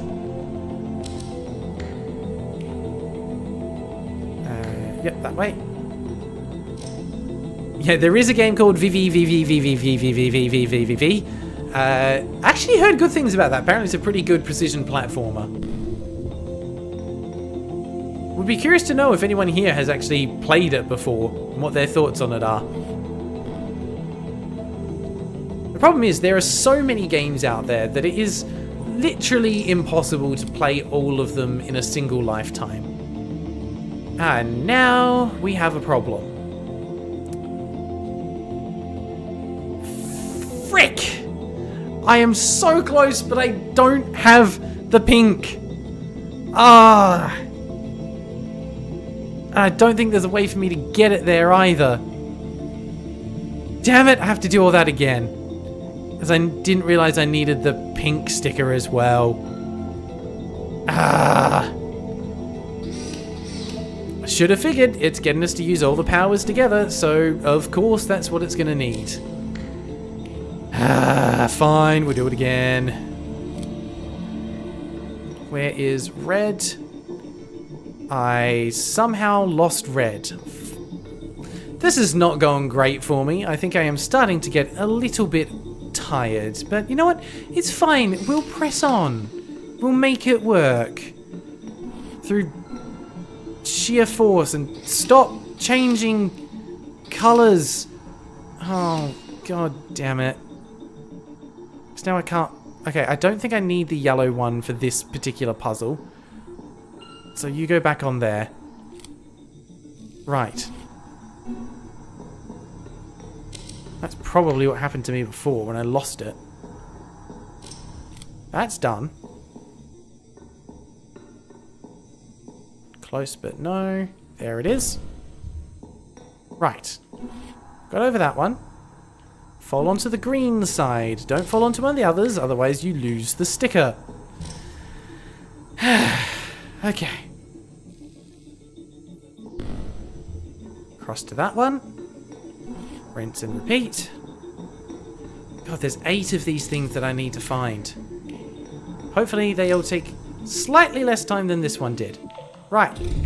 Done. Got that one. Now what? Great question. Something interesting going on there. Can't roll onto that spot. This side requires blue stickers, blue laser, and a series of platforms. Yeah, let's go take a look at this. What have I got to lose, right? Get all stick it up.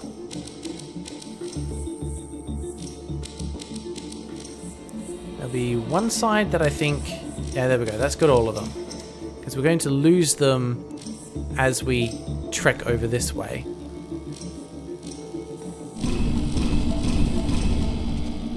Alright, that looked like it worked. Perfect. Alright, that one was nice and easy, and that got us to 6 out of 8.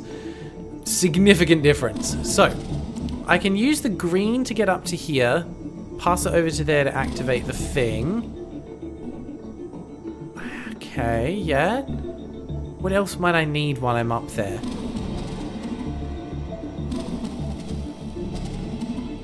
Possibly the pink one.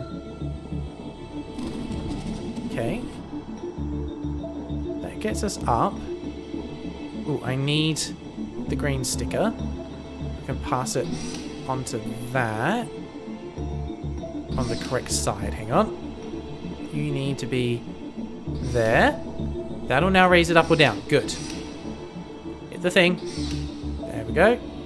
You raise me up and down again. And then to get that last one, a little trickier. I need to have the cube in a position where it's going to block the laser to make that platform form. But to do that, I need to be over there. I think. I can use the... Oh, I can use the purple to jump across, but then I'll have the wrong color on the top surface. Okay. Are we just singing a song right now? Yeah, absolutely we are. Why not? Nothing wrong with that.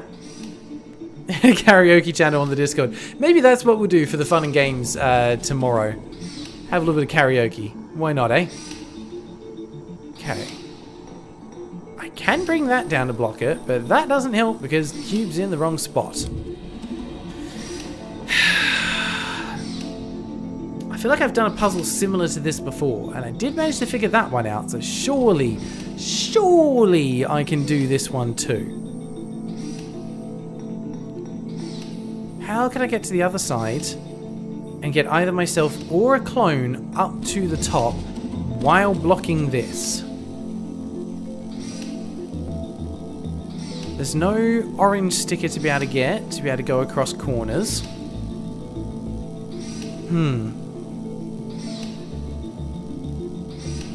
Where do I need to go from here? The only way to get up onto that platform is like that. Is there nothing I can do from this position? What is the trick that I am missing? I should have all the tools I need to solve this puzzle.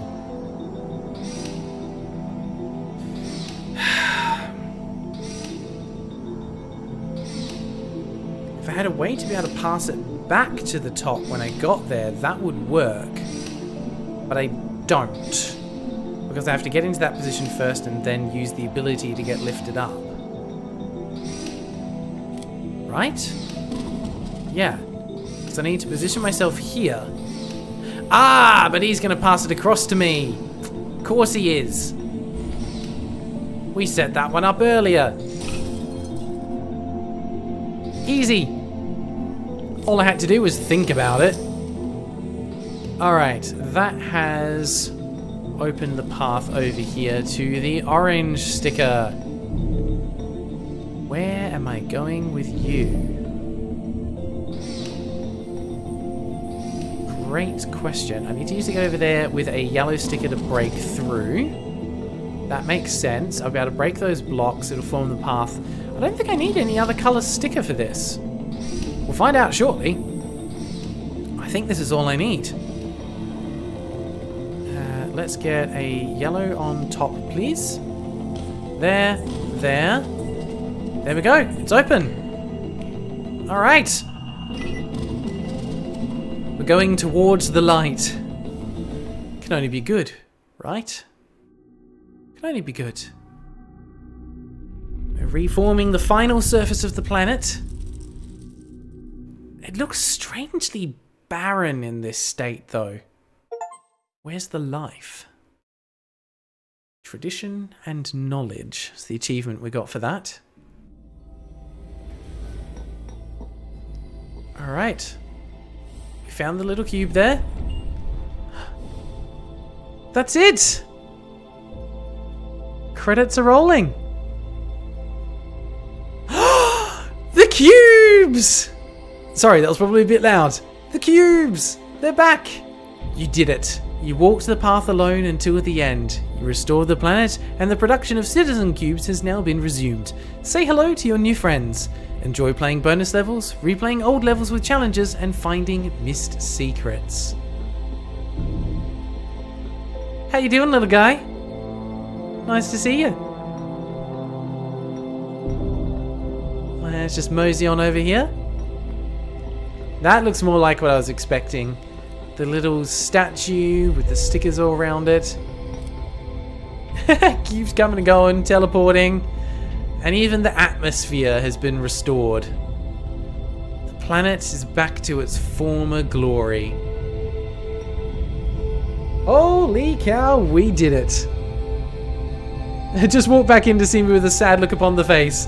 The sad look's because we've beaten the game. It's over. There we go. They did have quite a handful of beta testing. They had some marketing brought in as well. My goodness. Please, round of applause to the dev team. Congratulations on making an absolutely fantastic game. A world of cubes. Who knew that it could bring such joy? Look at this place.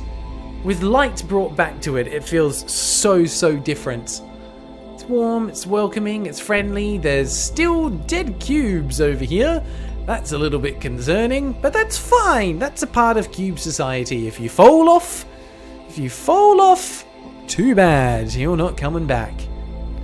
Ah, look at all the little baby cubes rolling around. Oh, goodness me. Here, you're missing a sticker. You need a sticker. There you go. Sticker for you. Now you look a little bit more like the rest of us. Get your little sticker tattoos. And Crowden was singing I Will Survive. Nice. Thank you, Gaz. Very, very nice. Honestly, this game blew away my expectations. So I think the most appropriate rating for this then, considering that it kind of came out of nowhere with a little bit of surprise, is that it's going to need to be called... sorry, not need to be called. I think the rating for the game is going to need to be Cube Lore out of 10. Sorry. Voice breaking a little bit there. I've been talking too much. It's going to need to be Cube Lore out of 10.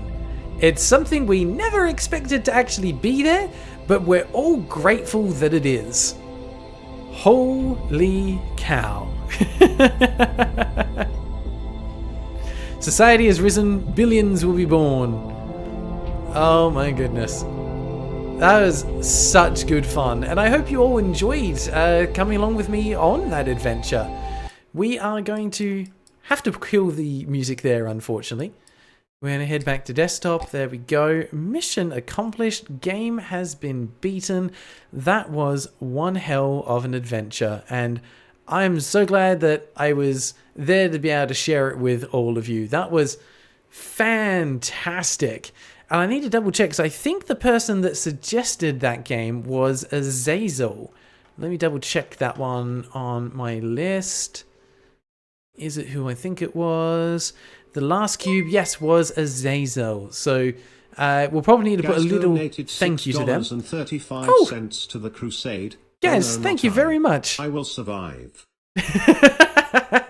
Thank you very much for the kind donation, guys. Really appreciate that one. That will go towards future games for the channel. There we go.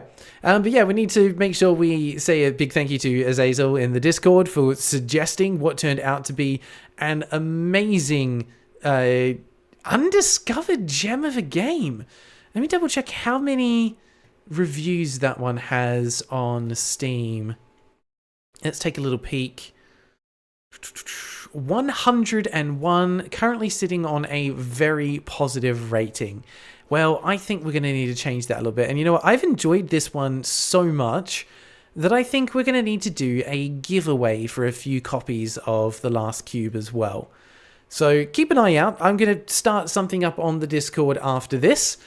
Yes, thank you very much, Improx, for creating the game.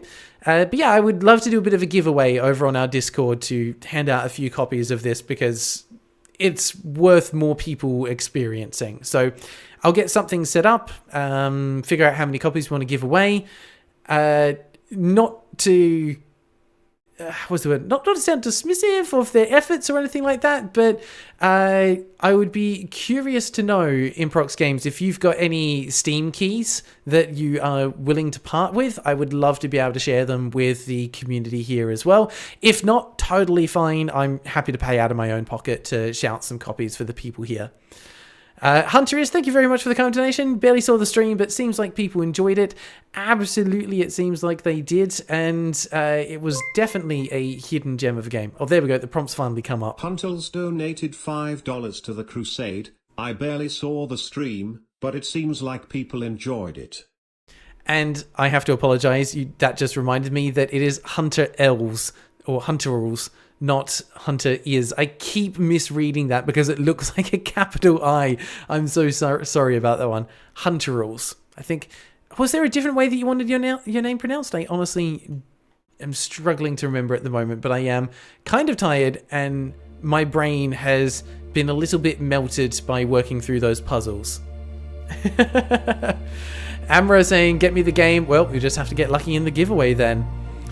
But yeah, please, devs, if you have Steam keys that I'm able to source rather than having to always gift through Steam, sometimes it is a bit easier for me to be able to just send keys to the winners of the giveaways. I would appreciate that.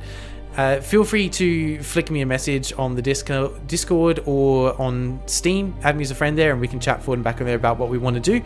I would definitely appreciate that if that's something we can do. Like I said though, if not, no biggie. Alright. Hunter Earls, that's what it was. Thank you. Hunter Earls. Hunter Is was about 3 years. Hunter Is was the predecessor to Hunter Earls. Hunter Earls is their descendant who has ownership of far more property than Hunter Is ever had during their lifetime. The cube is taking over my brain, quite possibly. My head is feeling a little square at the moment. I think I need to go play something that's a little less thought intensive. Whew, alrighty. I think we're going to call it there. Thank you very much, everyone, for joining in the stream. I hope you've had a fun, relaxing time.